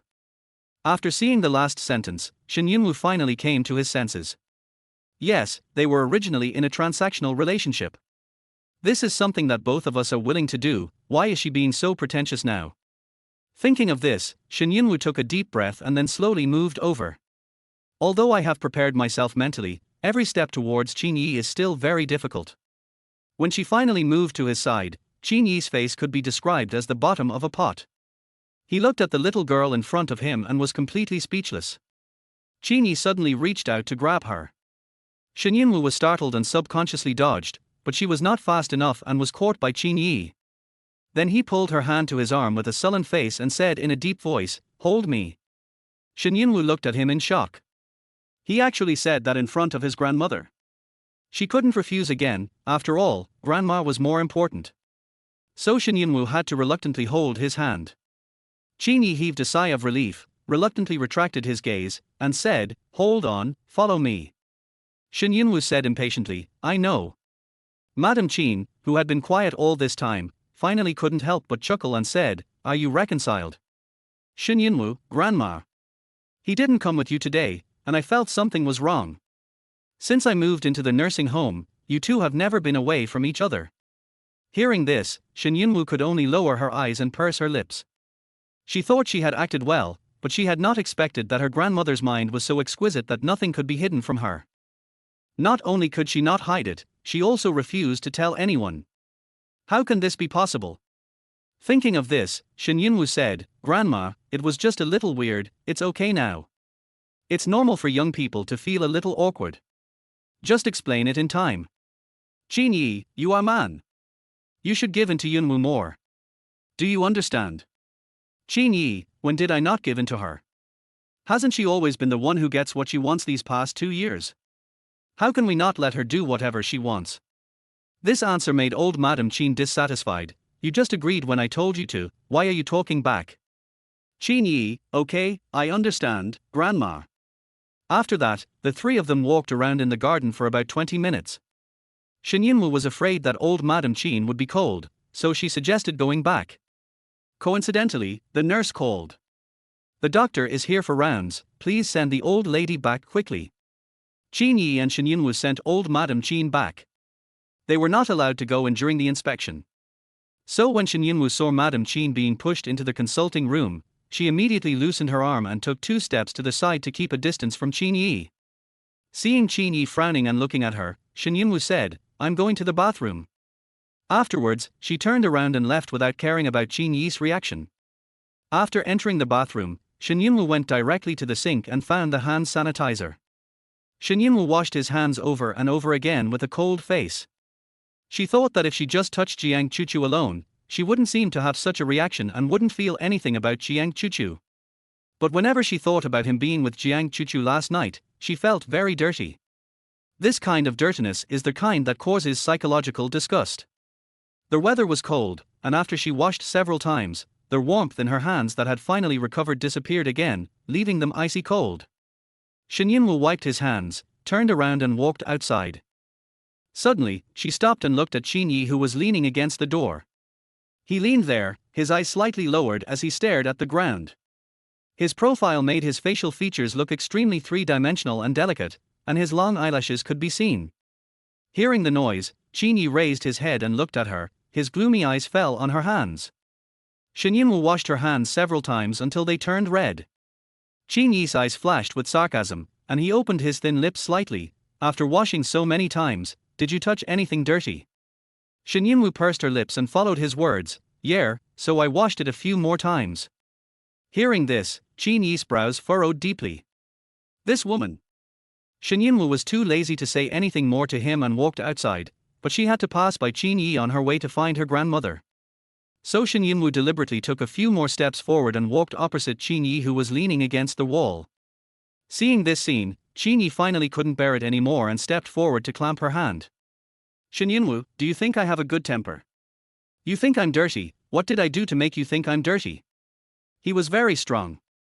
Shen Yunwu felt pain and subconsciously tried to break free, but Qin Ye held her tighter.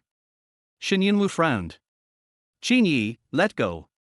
He did not let go as she said, but stared at her with extremely gloomy eyes. Shen Yunwu didn't feel scared, she laughed, "Are you taking it for granted?" After he finished speaking, Shen Yunwu could feel the strength in his hands become stronger. Not only that, he turned his hand over and held her fingers tightly. "Just think of it as me taking the lead, so what?" Qin Ye's voice was low, his eyes fixed on her the whole time. Shen Yunwu suppressed her psychological disgust and twitched the corners of her lips stiffly. "Is this interesting to you? They obviously divorced very soon, so why is he acting like this now?" Qin Ye pursed his lips, his eyes were indifferent. "You think it's boring? Then don't act like you're avoiding me. Do you think Grandma can't see that?" Hearing this, Shen Yunwu took a deep breath. "Okay, I got it. Before Grandma has surgery, come to the nursing home next time, and I promise that something like today won't happen again." After saying that, Shen Yunwu thought of something and added another sentence. "Don't worry, I will play my role well." Qin Ye really needed her assurance. Because his grandmother was a person with extremely delicate emotions and was very observant, he was really worried that something might go wrong between the two of them at this time and that his grandmother would notice it. The original intention was to get her to cooperate with him. But when Qin Ye really heard her say that she would play the role well, he felt a dull pain in his heart. The pain was like a rusty and dull knife, cruelly and slowly cutting into his chest. Even Qin Ye's throat felt blocked and heavy. He looked at Shen Yunwu, the pale face in front of him, not knowing what was in his mindset, and asked in a hoarse voice, "Did you come out to see me last night?" Chapter 35, Pretending to be in love. Shen Yunwu denied it subconsciously. "No." Then he asked again, "Who told you that?" Hearing this, Qin Ye narrowed his eyes, "Isn't it true? Do you still care who told me that?" "Oh." Shen Yunwu said disapprovingly, "Want to know who is so good at spreading rumors? Ji Yuyanshi, Ji Qingbei." "Yes, Ji Qingbei called me and said you were drunk and asked me to come over." Before I could refuse, he hung up the phone. Qin Ye frowned and watched her speak calmly.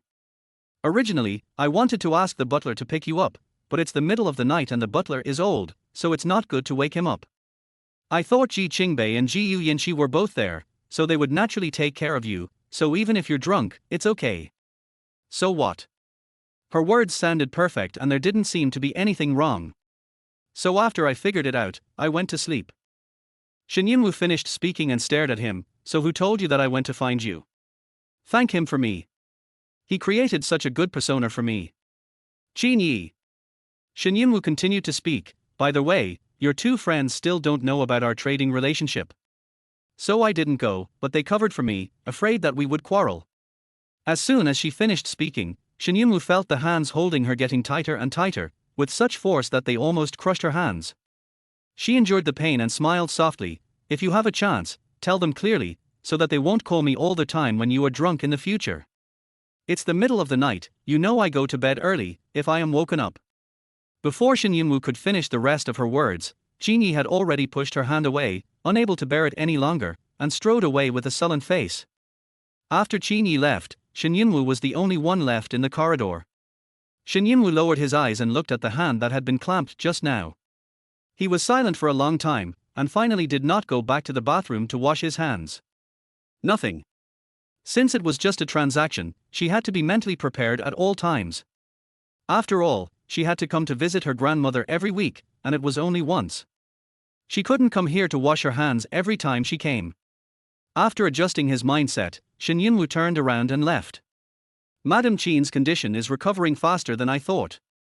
If things continue to develop in this order, the surgery can be performed earlier. As soon as Shen Yunwu walked to the door of the clinic, she heard what the doctor said to Qin Ye. How much earlier can it be? Qin Ye asked. Hearing this, Shen Yunwu did not go in, but stood against the wall. It depends on the current situation. If the old lady can keep doing it, the surgery can be moved up half a month. Thanks. Mr. Qin, you don't have to be so polite. It's our honor that you trust us.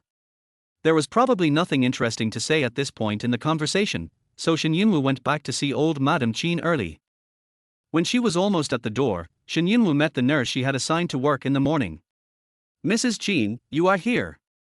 I got the data and was looking for you. Shen Yunwu did not forget this, so she nodded at her. How about it? Mrs. Qin, come with me. After hearing this, Shen Yunwu paused, and then followed. The nurse took her into another room and turned on the phone in front of her. Because the old lady's diet and sleep data have actually been recorded all the time, when I asked them this morning, they all said that this slight change is actually within the normal range, so they didn't pay special attention to it. Shen Yunwu bent over to look at the data on the computer screen. Every day's diet and sleep are recorded clearly on the computer. Because there are so many patients in the nursing home, it is impossible for the caregivers to remember everyone's diet and living habits in detail. So in order to better distinguish, this nursing home will record all of these. Shen Yunwu looked at it carefully and found that it was indeed as the nurse said, the changes were very subtle, so subtle that they were almost negligible. Generally they have a range, and if they do not exceed this range, they are normal. Shen Yunwu pursed her lips, feeling a little heavy-hearted. Maybe she was just overthinking it. She could sense that her grandmother's mood seemed to have changed a little, but not in a good way. Mrs. Qin, I understand that you care about the old lady, but maybe you are too concerned and confused. Hearing this, Shen Yunwu did not argue with her, and even followed her words and said, well, maybe I am too concerned and confused. She was always very measured in her words, and after hearing her say that, the nurse didn't know what to explain any further. Shen Yunwu smiled at her and said, but could you please print out the data for me during this period? The nurse was stunned for a moment, then nodded, of course. Thanks. Mrs. Qin, you don't have to be so polite. Although the nurse felt strange about Shen Yunwu's behavior, she still quickly did the easy task of printing data. Shen Yunwu watched her operate from the side, and when she thought of something, she said, I'll come to get it before I leave, and I'll leave it with you first. Okay, young lady. Afterwards, Shen Yunwu left and went back to find old Madame Qin. When she returned, Qin Ye was already in the room talking to old Madame Qin. He sat in front of the old lady, with a faint smile on his lips and warmth in his eyes. Shen Yunwu has always known that Qin Ye is very filial. The mist is back. Grandma Tilda, Shen Yunwu walked over and joined in the chat. The smile in Qin Ye's eyes faded a little, but soon he returned to normal. Next, the two seemed to have put aside all the unpleasant things that had happened outside before, and became extremely affectionate in front of old Madame Qin, as sweet and affectionate as a newly married couple. Until dusk fell. Well, it's getting late. You two should go back home quickly today. Shen Yunwu thought of something and shook his head. Grandma, it's still early. I'll stay with you for a while. Is it still early? It will take time for you to go back. What time will it be when you finish washing up? It's okay, Grandma. I'm on annual leave these days and I'm very relaxed. You're on annual leave? Yes. Shen Yunwu nodded, so I will come here every day for the next few days. Grandma, please don't dislike me then. When old Lady Qin heard that she would come over every day, a flash of surprise appeared in her eyes at first, but the light in her eyes disappeared after a while, and she said helplessly, "Forget it. Don't come here every day. This nursing home is full of patients. It's not good to stay here for a long time. It's not good." When Shen Yunwu heard these words, she paused again. Before she could answer, Qin Ye beside her said, "What are you talking about? Grandma is not a patient. The doctor said that you are in good condition now. You can have the surgery half a month in advance. After the surgery, you don't have to stay in the sanatorium." Chapter 36. Your feeling is not wrong. Madame Qin was stunned for a moment, and then asked, "Do the surgery in advance?" After that, old Madame Qin stopped talking. Shen Yunwu watched from the side, thought for a moment, and said, "Grandma, the operation sounds scary, but in fact the process is not that scary. You just need to sleep, and when you wake up you will find that you are cured." When she said this, her tone was light and a little playful. Qin Ye couldn't help but glance at her. She hasn't looked so energetic for a long time. Perhaps her emotions infected old Madame Qin, and she laughed again. "You only know how to make me happy." "No way, Grandma, what I said is true. If you don't believe me, you can ask the doctor tomorrow." Okay. I know you're worried about me, but Grandma isn't afraid. It was already 8 o'clock in the evening when I came out of the sanatorium. Originally Shen Yunwu wanted to stay with her longer, but old Madame Qin had to rest, so the two of them had to leave. The two people who had an incomparable relationship stayed together when they left the ward. Only after they walked a distance away did Shen Yunwu let go of his hand with an expressionless face. She let go of her hand, and the expression on Qin Ye's face darkened. Then Shen Yunwu said to Qin Ye, "You go first." Hearing this, Qin Ye frowned. "What else do you want to do?" "I'm going to get my grandma's latest data." "Qin Ye, I'll accompany you." Shen Yunwu was stunned, then shook her head. "No, I can go alone." "Do you want everyone in the nursing home to tell you tomorrow morning that I abandoned you and left in the middle of the night?" Shen Yunwu. After a moment's silence, Shen Yunwu agreed to let Qin Ye follow. The two of them went together to get Madame Qin's data. Their nurse gave her a thick stack, and Shen Yunwu took it and put it away carefully. "Thanks." "You're welcome, madam. Are you leaving?" Then be careful." "Okay, thank you." After the two came out, Qin Ye looked at the thick stack in her hand and asked, "What's wrong?" This matter was originally related to old Madame Qin, so Shen Yunwu directly told Qin Ye her thoughts. After she finished speaking, Qin Ye pursed his thin lips and glanced at her.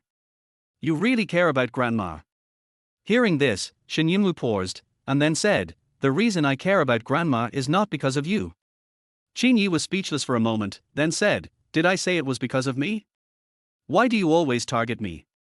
He downplayed it and Shen Yunwu didn't take it seriously. "Did I target you? I'm just explaining." Her tone was calm, and she didn't look like she wanted to argue with him at all, which made Qin Ye feel powerless. "Let's go back," Shen Yunwu reminded him, and Qin Ye followed. When we walked outside, the Qin family driver's car had already stopped at the gate. Shen Yunwu looked at Qin Ye. "Didn't you call your car?" "Qin Ye." He looked at Shen Yunwu in confusion. "What do you mean? He can't ride in the Qin family driver's car?" After hearing this, Shen Yunwu kindly reminded him, "Didn't you say you weren't going home? I thought you would call a taxi." Qin Ye regretted his words yesterday evening and wanted to take this opportunity to save face. Who knew that Shen Yunwu would just move the steps away, making it impossible for him to go down even if he wanted to. Shen Yunwu smiled slightly. "Then I'll leave first." After saying that, she opened the car door, got in, slammed the door shut, and asked the driver to drive. Driver. His employer hadn't boarded the bus yet. The driver carefully glanced at Qin Ye, who was standing outside the car window with a gloomy face, and asked in a low voice, "Madam, mister. He's busy and can't get in the car. Let's go." The driver didn't dare to speak, but he didn't dare to drive either. Although Qin Ye was his employer, he also understood that the person sitting in the back was Qin Ye's wife. Their husband was usually very easygoing and was especially nice to Shen Yunwu, so most of the decisions were made by Shen Yunwu. He dare not offend anyone. The next second, the car door was suddenly opened without warning, and Qin Ye leaned over and sat in. Shen Yunwu looked at him. Qin Ye crossed his legs and looked at the driver in front of him with cold eyes. "Drive."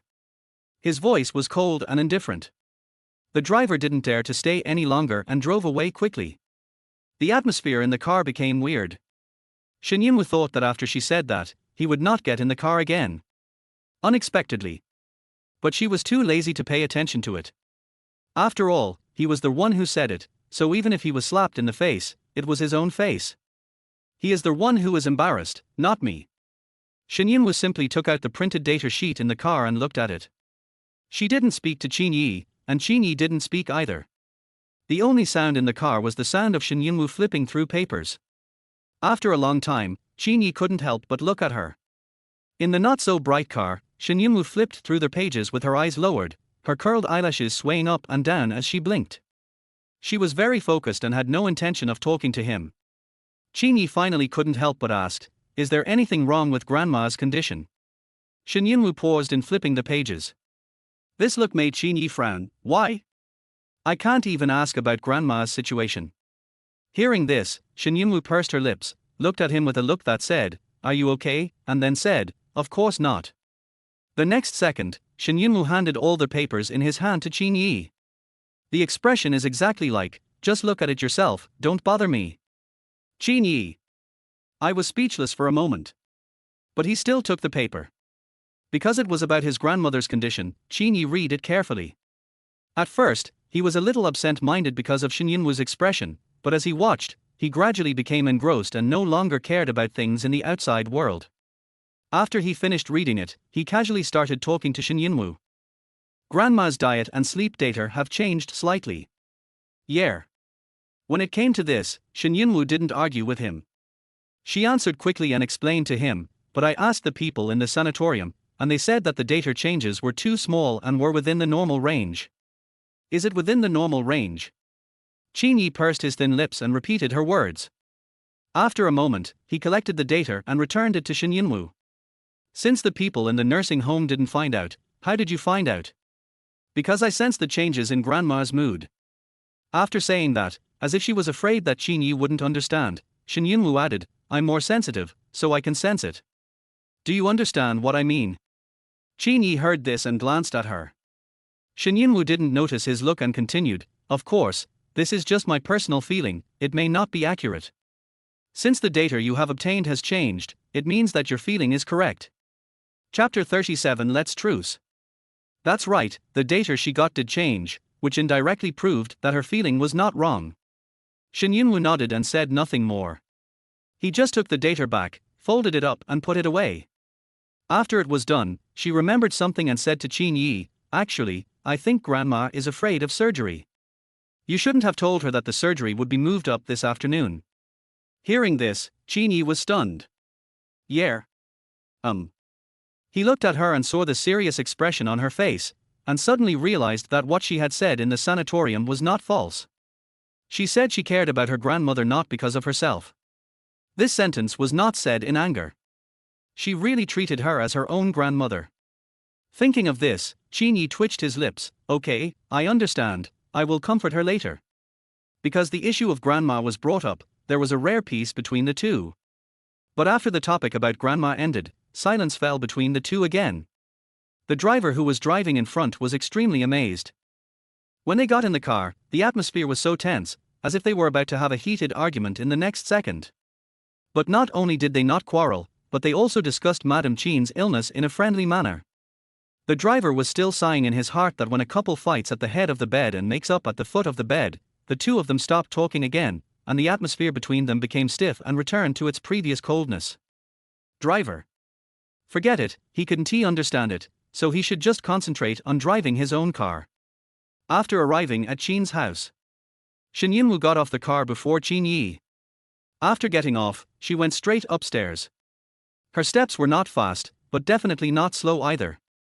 After a short while, she left Qin Ye behind. The servant looked at Shen Yunwu, who came in first with an expressionless face. Then, not long after she went upstairs, Qin Ye came in with a dark face and also went upstairs. Ever since their wives came back from being caught in the rain that day, the atmosphere in the house seemed to become very strange. The servants began to work with a gloomy look and worked more seriously and hard. I was afraid that if I didn't do my job properly, I would become the punching bag of my husband and wife. After both of them went upstairs, the servants couldn't help but gather together to discuss. Looking at the state of Mr. and Mrs., they should be getting divorced soon, right? Oh my God, what are you talking about? They probably had a quarrel, but they are not going to get divorced, right? Didn't you hear what they said the other day? The marriage between Mr. and his wife was just a fake one. Mr. had someone he loved, and now the person he loved is back. If he doesn't get a divorce, how can Mr. marry the one he loves?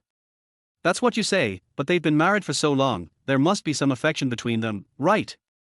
Look at how good the relationship between their husband and wife is. Anyway, I don't think it's possible for them to get divorced. Then I bet that Mr. and Mrs. will definitely get divorced. Just wait and see. If they don't get divorced this month, they will definitely get divorced next month. A group of people split into two groups, seriously discussing the marriage between the two. Shen Yunwu returned to the room and went to wash up. In fact, she was now much calmer. On their way back, she kept thinking about this matter. Grandma was about to have surgery, so there was no need for her to get upset with Qin Ye at this time. He had already said that it was a fake marriage, and if divorce was inevitable, then it was normal for something to happen between him and Jiang Chuchu. However, what Shen Yunwu couldn't understand the most was that he told Jiang Chuchu about her pregnancy. It's so confusing and so infuriating. But, looking at it from another angle, she was the person he liked, so naturally he was sincere and unreserved. So Shen Yunwu understands it now, but from her own perspective, she still cannot agree with it.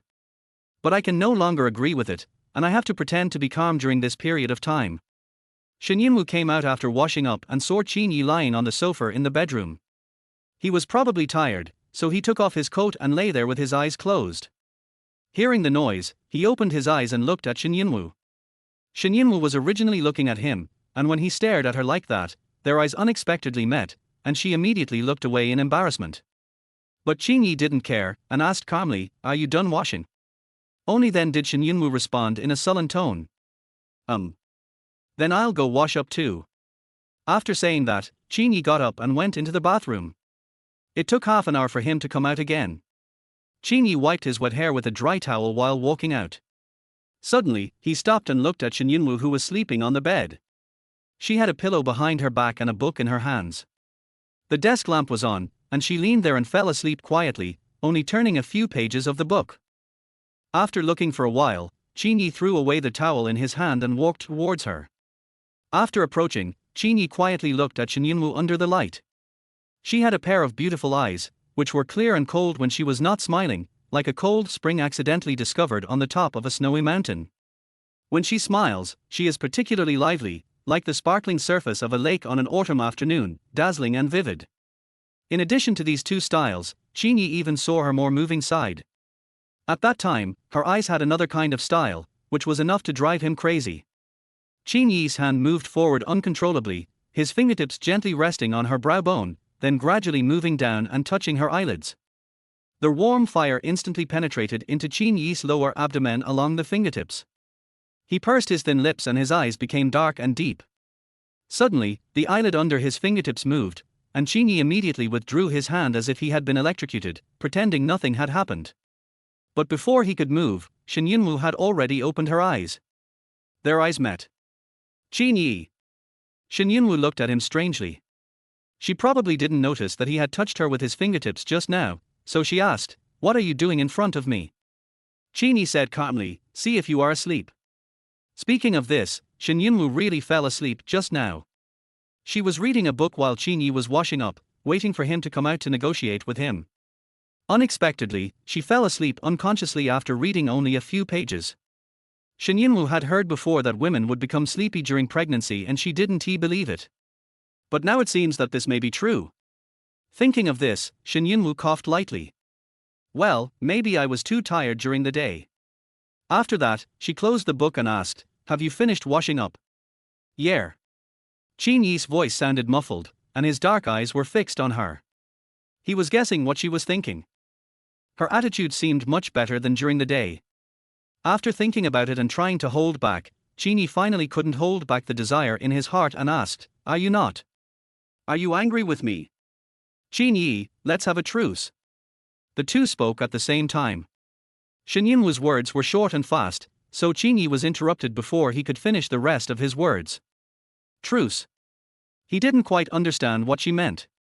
Chapter 38. It doesn't matter at all. Well, a truce. Shen Yunwu nodded gently. Let's go back to the way things were before, okay? Same as before? Qin Ye's heart leaped with joy at her words, and he didn't even notice that he was stuttering. You mean? Shen Yunwu glanced at him, then lowered her eyes and spoke seriously. I thought about it carefully on the way back.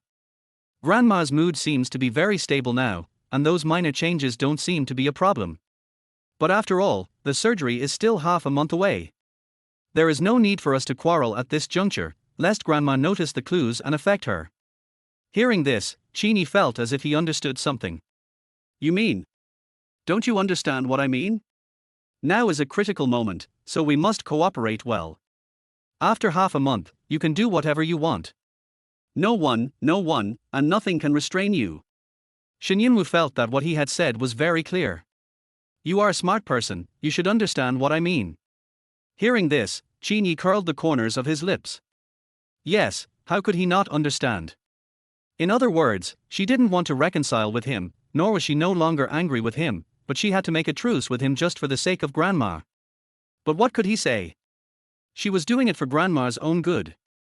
Qin Ye smiled sadly in his heart. He is simply shooting himself in the foot. He said in a deep voice, okay. Looking at Qin Ye's appearance at this moment, Shen Yunwu moved her red lips. She originally wanted to discuss with him that she wanted to keep the child. But on second thought, I decided to forget it. Jiang Chuchu already knew his thoughts and would definitely pass them on to him. He did not mention this matter again, perhaps because he agreed. He has some conscience. Shen Yunwu lifted the quilt and said to him, since we have discussed it, let's take a rest. After saying that, she thought of something, got up from the bed, opened the closet, and looked at the long pillow lying in the corner. This pillow used to be the boundary between her and Qin Ye's bed for a long time, until one day, it suddenly disappeared, and the distance between her and Qin Ye became inseparable. Now. It's time to use it again. Shen Yunwu took it out and put it back in the middle of the bed. When Qin Ye saw this scene, his already ugly expression became even uglier. What on earth was he expecting? From the moment the woman said truce, he thought that their relationship could return to the beginning. After finishing, Shen Yunwu turned around and found Qin Ye still standing there motionless, with a very unhappy look on his face. She didn't want to guess what he was thinking now, so she could only ask, aren't you going to sleep yet? Then I'll go to sleep first, and you can turn off the lights later. After saying that, regardless of whether he agreed or not, Shen Yunwu lay down, covered herself with the quilt, and closed her eyes in front of Qin Ye. Qin Ye.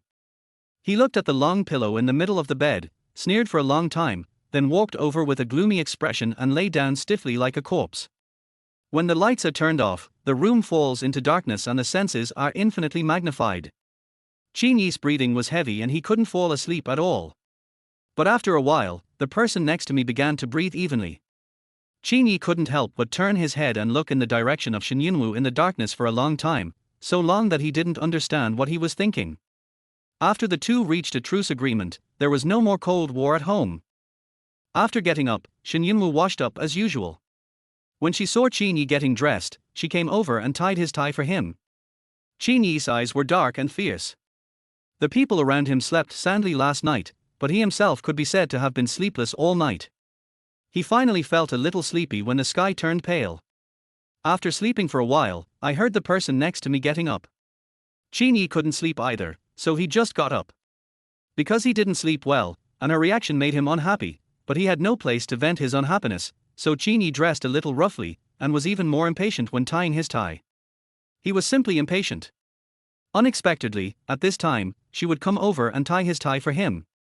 "Let me do it," she said softly. Hearing this, Qin Ye lowered his eyes and stared at her steadily. Shen Yunwu deliberately avoided his sharp eyes and said softly, "Bend down, or you can't reach it." Qin Ye pursed his lips flatly, and no one knew what was on his mind, but he refused to bend down. Shen Yunwu couldn't help but look at him. Qin Ye curled his lips. "Finally you are willing to look me in the eye." Shen Yunwu. What's wrong with him? We were just chatting happily last night, right? What's wrong now? Qin Ye didn't know what was wrong with himself. He had become very strange recently, irritable and easily angered. He wanted to see her, but also didn't want to see her. He wanted her to approach him actively, but when she approached him, he couldn't help but say something to taunt her. "Qin Ye, don't be like this. We already agreed last night that there is only half a month left, so let's all cooperate." Hearing this, Qin Ye frowned and took a step back, pursed his lips and said, "No need for that. In the future, when there are no servants around, you don't have to act so actively. After saying that, he walked away. Shen Yunwu stood there, stunned for a while, and then laughed out of anger. It's simply unreasonable. She didn't wait for Qin Ye and went downstairs to have breakfast. After a while, Qin Ye also came down. Because of the tie incident, Shen Yunwu was angry. When she saw Qin Ye coming downstairs, she didn't bother to pay attention to him. The servants in the living room saw Qin Ye coming downstairs and quietly retreated to the kitchen and didn't dare to come out. They gathered around the door with gossip, watching Qin Ye walk with his long legs, then walk over to sit next to Shen Yunwu. "Everyone, have the gentleman and the lady reconciled. Before today, they never had breakfast together. Today, their husband took the initiative to sit next to his wife. Haven't you heard of a saying? Husband and wife quarrel at the head of the bed and make up at the foot of the bed. They had such a good relationship before and slept together every day, so they will definitely make up." Qin Ye sat down next to Shen Yunwu with a sullen face. As soon as she sat down, Shen Yunwu felt an icy aura emanating from him. She didn't even need to turn her head to sense how reluctant he was. Although Shen Yunwu felt a little uncomfortable, she quickly suppressed it. Half a month, and another half a month. She could leave here now. Now she had to endure all of this for her grandmother, for her baby, and most importantly, for herself. After preparing herself mentally, Shen Yunwu poured a glass of milk for Qin Ye with a gentle expression, and then smiled slightly when Qin Ye looked at her. "Morning, husband." Qin Ye. He clenched his back teeth in an instant. She really doesn't care at all, right? Chapter 39 Jiang Chuchu's True Face. That day, Qin Ye finished his breakfast with a gloomy face. Because he had his back to the servants could not see his expression. They could only see the two of them talking and acting intimately from behind and thought they had reconciled. Later, because Shen Yunwu had annual leave, she was not in a hurry to go to the company, so she went to the sanatorium every day to accompany old Madame Qin. For several days, Madame Qin's mood was obviously high. Shen Yunwu has been in a very calm mood these days. Things seemed to be developing as she had imagined, and half a month passed quickly in just 3 or 4 days. Sometimes when she was alone and quiet, she would gently stroke her belly. Her mentality has actually changed. When she first found out she was pregnant, she was still a little confused about the child. However, as time passed, Shen Yunwu felt more and more that the child in her belly was one with her, and she gradually developed love for this baby. Many times, she can even tell her baby things that she is not comfortable saying to others. This made Shen Yunwu personally feel that her relationship with her baby was getting better and better. Things were originally developing step by step. Shen Yunwu also thought that she could continue like this peacefully until her grandmother had surgery. When her annual leave was over and she was about to return to the company, Jiang Chuchu called her again and wanted to meet with her outside. Ever since the last incident, Shen Yunwu actually didn't want to see her. Because she knew Jiang Chuchu's purpose clearly. Thinking of this, Shen Yunwu refused without hesitation. "Ms. Jiang, I know why you came to see me, but unfortunately, I have made up my mind and will not change it no matter what. So, there is no need for us to meet again." Perhaps because she was too blunt, Jiang Chuchu was silent for a long moment before she asked, "Is it really not going to change?" Yunwu. Jiang Chuchu's voice suddenly became much gentler. I remember you told me before that I was indebted to you, right? Hearing this, Shen Yunwu's eyes suddenly turned cold. Jiang Chuchu continued softly, what if I use this as a request? Will you still refuse me? Shen Yunwu bit her lower lip hard, her eyelashes trembling.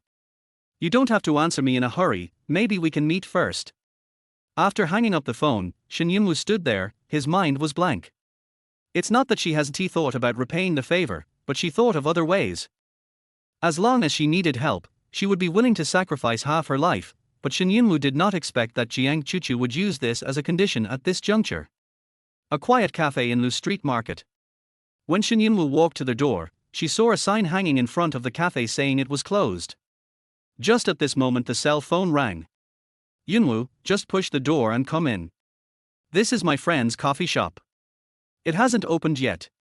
Shen Yunwu hung up the phone expressionlessly and pushed open the door of the cafe.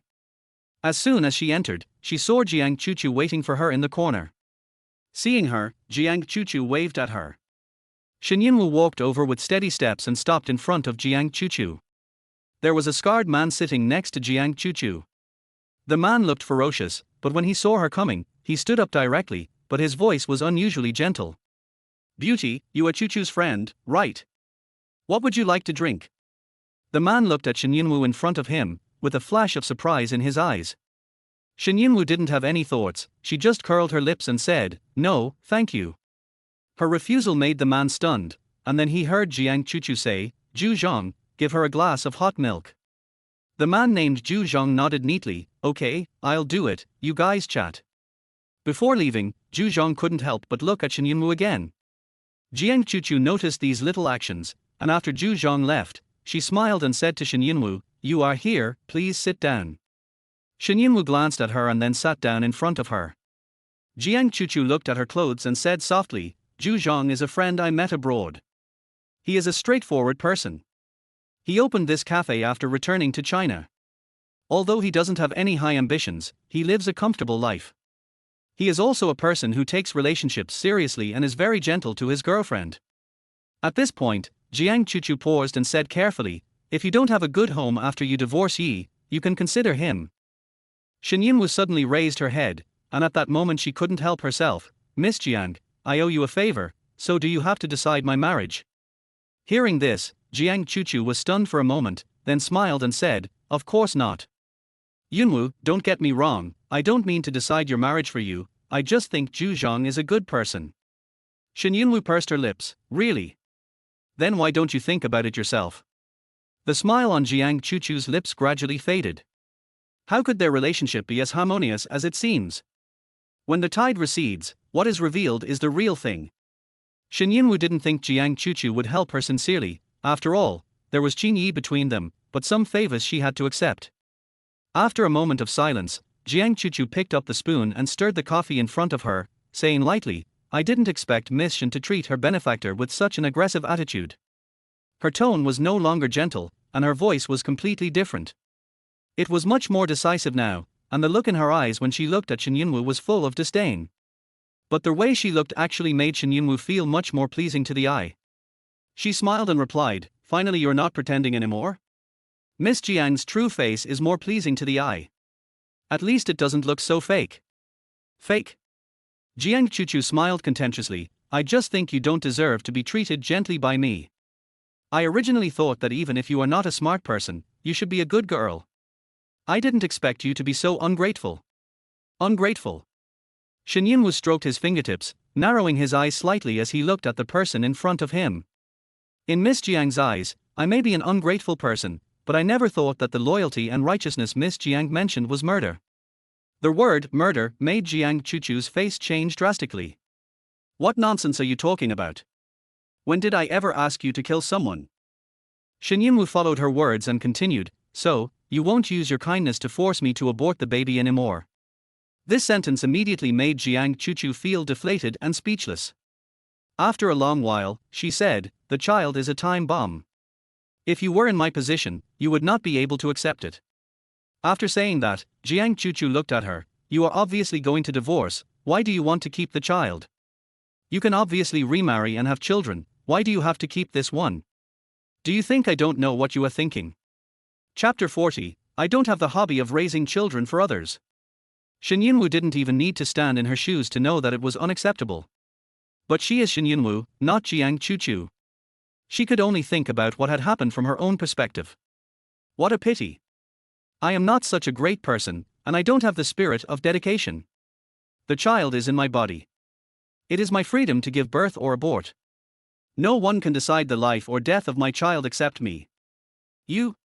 If you want me to return your favor, fine. If there are other things I can help with, you can tell me to do it, but not this one. Her baby is her relative. She herself is reluctant to abort it, so how can an outsider decide the baby's life or death? I give orders, and you do them. Yes, as long as it's not outrageous. Favors must be repaid, but if her demands are too excessive, don't even think about it. Jiang Chuchu fell into deep thought. In fact, before coming here, she had already imagined that Shen Yunwu would never agree to her easily. Who is Qin Ye? He is the person in charge of the Qin family. Whether it is his wealth, character, or personal conditions, he is top-notch. In Jiang Chuchu's eyes, there is almost no other man in the world who can match Qin Ye. Who wouldn't miss such a man? Who would be willing to give him up? And what about Shen Yunwu? Her family went bankrupt, and she was counting on Qin Ye to be her lifeline. If she could be treated as the real Mrs. Qin, then she would have flown to the top and directly crossed the class. If she was willing to give up, she wouldn't be pregnant. Now, this child may just be a bargaining chip for her to use to restrain Qin Ye, and Jiang Chuchu cannot allow such a bargaining chip to exist, otherwise, let alone the future, it is uncertain whether they can divorce.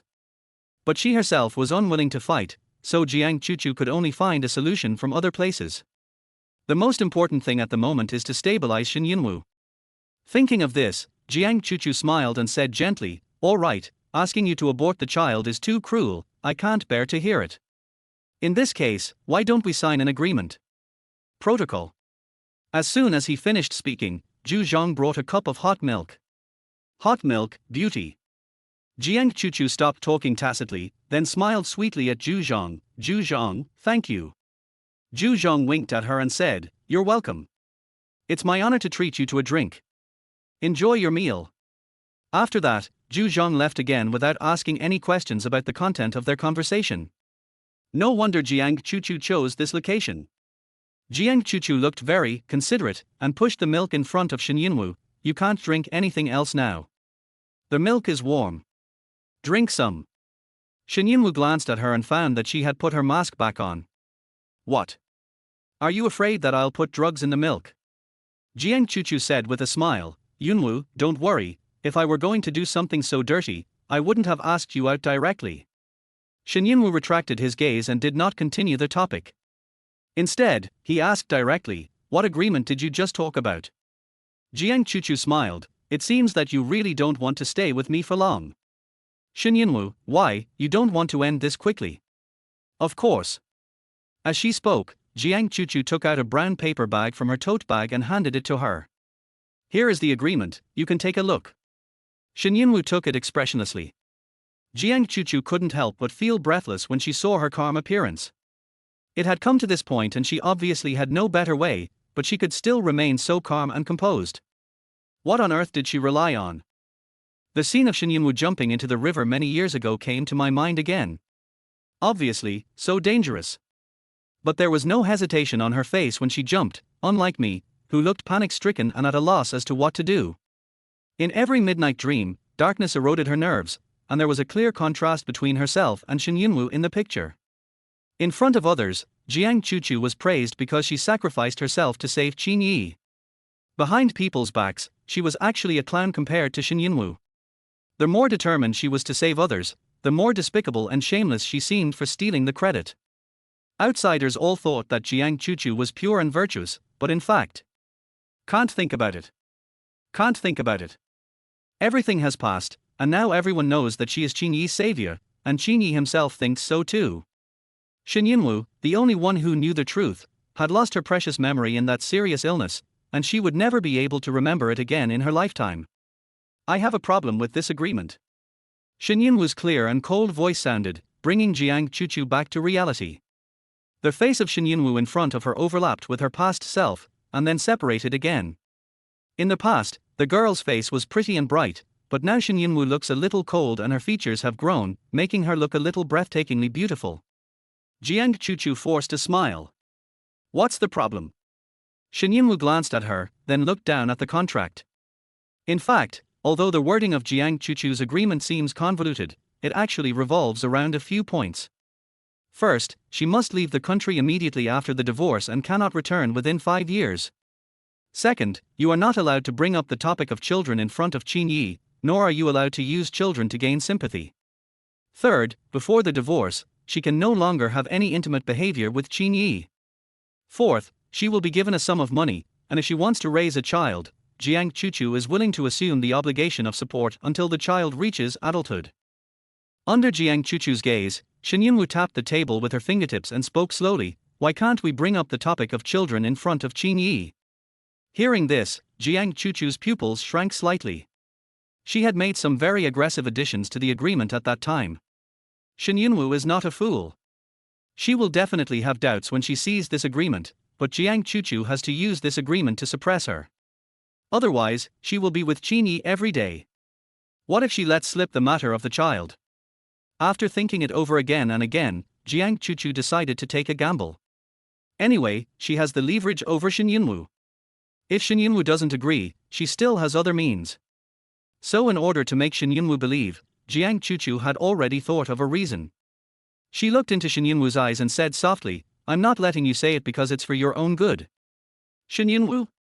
Jiang Chuchu picked up the coffee and took a sip, her expression a little disdainful. "In fact, you two are childhood sweethearts. Even if he doesn't have any feelings for you, you still have friendship. Otherwise, he wouldn't help you, right? But he will be with me in the future. Other people's children are not only between us, but also a thorn between you. He minds this matter a lot.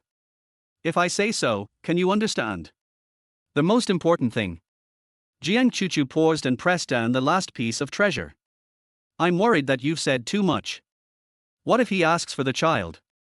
Yunwu, I really don't have the hobby of raising children for others.